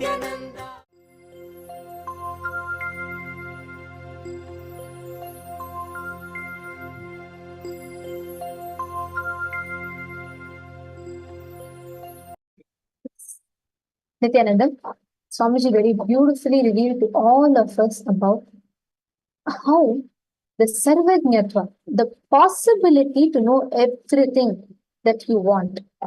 There's a difference. Listen very carefully. Swamiji said, Sarvajñatva is not all-knowingness as you understand it. Sarvajñatva means, okay, Ma, Martha Amanda has posted you are not able to join the Kailasvasi room. Sorry, Ma, could you please try now? It should work for you now. There was a small technical error. It is fixed now. Please try. You'll be able to join back.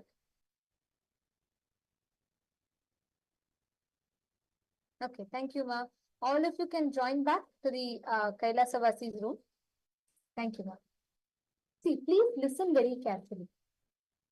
Sarvajñatva means your ability, your possibility to know anything you want. It is not that you're already all-knowing, everything you already know. No. It is if you intend to, if you want to, if you create the will for it, you have the ability to know it. There's a very beautiful story from Adi Shankaracharya's life, one of my most favorite stories from his life. Adi Shankaracharya, he establishes all the 4 Pitams and finally he's going to get coronated for the Sarvajña Pitam. Sarvajña Pita means the seat for Sarvajña, the seat of all-knowingness means once when a person attains the space of all-knowingness, when he attains the space of knowing everything, at that time he is coronated as a Sarvajña Pitadishwar. He becomes a Sarvajña, he sits on a Sarvajña Pita. And so what happens, Adi Shankaracharya is getting the coronation and everyone are like about to coronate him, and at that time they'll ask a question that are all of you like ready for him to descend on the seat. And at that time everyone says yes, but one man alone opposes. He says no. Everyone are shocked, they turn around and they're shocked to surprised to see a shoe cobbler. A shoe cobbler comes and says that I do not agree for him to take the seat of all-knowingness. Everyone are shocked. They're like, how? Why? And they all like shocked and they all want to know why is he suddenly saying like this. And at that moment, what happens? Shankaracharya says, all right, you're saying what, you must have some reason for it. Tell me, what is the issue? And then the shoe cobbler says, see, you said you're going to take the seat of Sarvajña, right? That means all-knowingness. So you should be knowing anything. Then Adi Shankaracharya tells yes. And the shoe cobbler says, all right, then can you mend a shoe and show in front of me? And all of them know never Adi Shankaracharya has done any of this in his life. So he wants to see. So he says, clearly, if you really believe that you are all-knowing, if you are Sarvajña, then show me. Then he says, all right. And everyone are like eager to know, they're all awaiting. And at that time, the Adi Shankaracharya, he takes the sewing needle and he rubs it on the nose of the slipper, right? And then he sews the whole thing, stitches it back. That cobbler is shocked. It is a technique that only people who have done that for years together will know. So surely Shankaracharya is not so much into it. Even, let's say, give him a possibility that he might have learned it, he would have surely not known this technique because only people who are professionals will know. So he's shocked. Then Adi Shankaracharya very beautifully explains, Sarvajña means the ability to know anything at one's will. It's not like now, the moment you declare you're supposed to know everything instantly, no. But you have the possibility to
Nityanandam, we apologize for the technical glitch in between head drop. Yes. Okay. So I request all the participants to come. If you're all able to hear us and see us now, please put yes in the chat.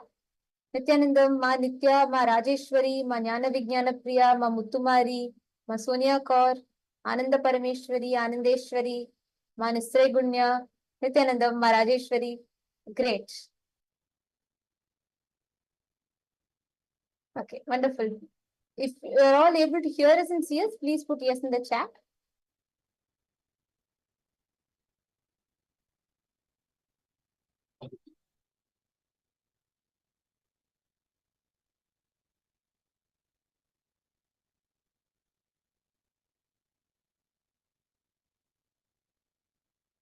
Okay, see, all the people who have joined now, listen very carefully. The ability to manifest the space of sarvajñatva, the ability to manifest all-knowingness. That all-knowingness happens when you decide, when you just experience and let your inner space manifest. You don't need to know. Does not mean that immediately when you say you're a sarvajña, you should know everything at this moment. No.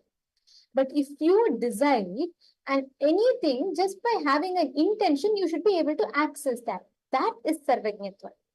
That is a real sarvajñatva. Like how Swamiji, there is nothing that Swamiji does not know.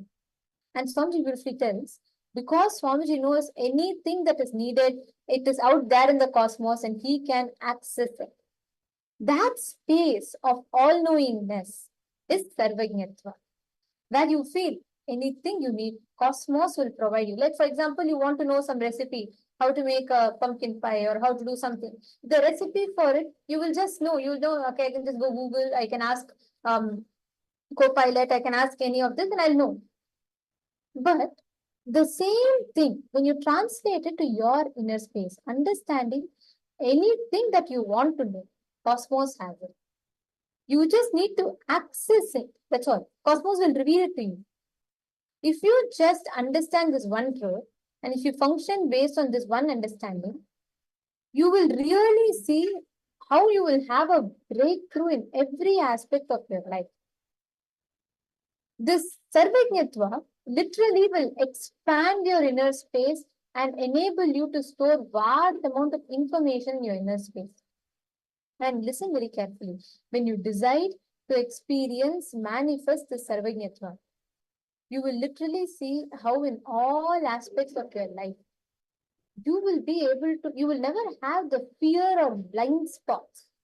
A person who is a sarvajña is a person who has no blind spots, who is without any blind spots.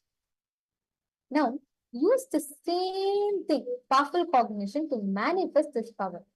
We're all going to be manifesting the power of sarvajñatva now. And I'm going to request all the participants to please come on camera.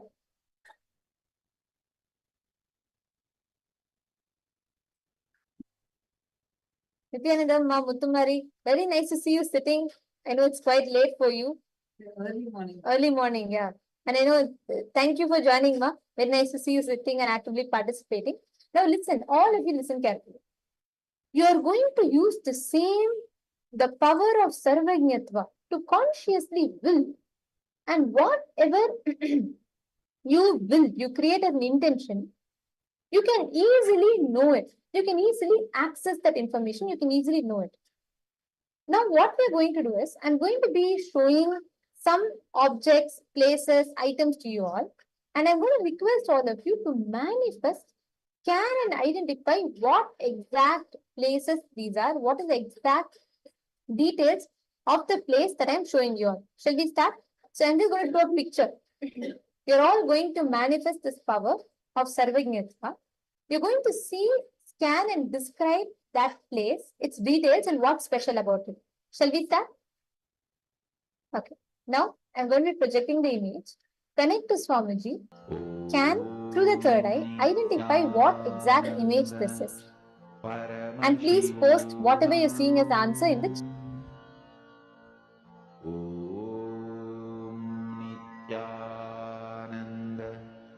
Paramashivoham Om Nityananda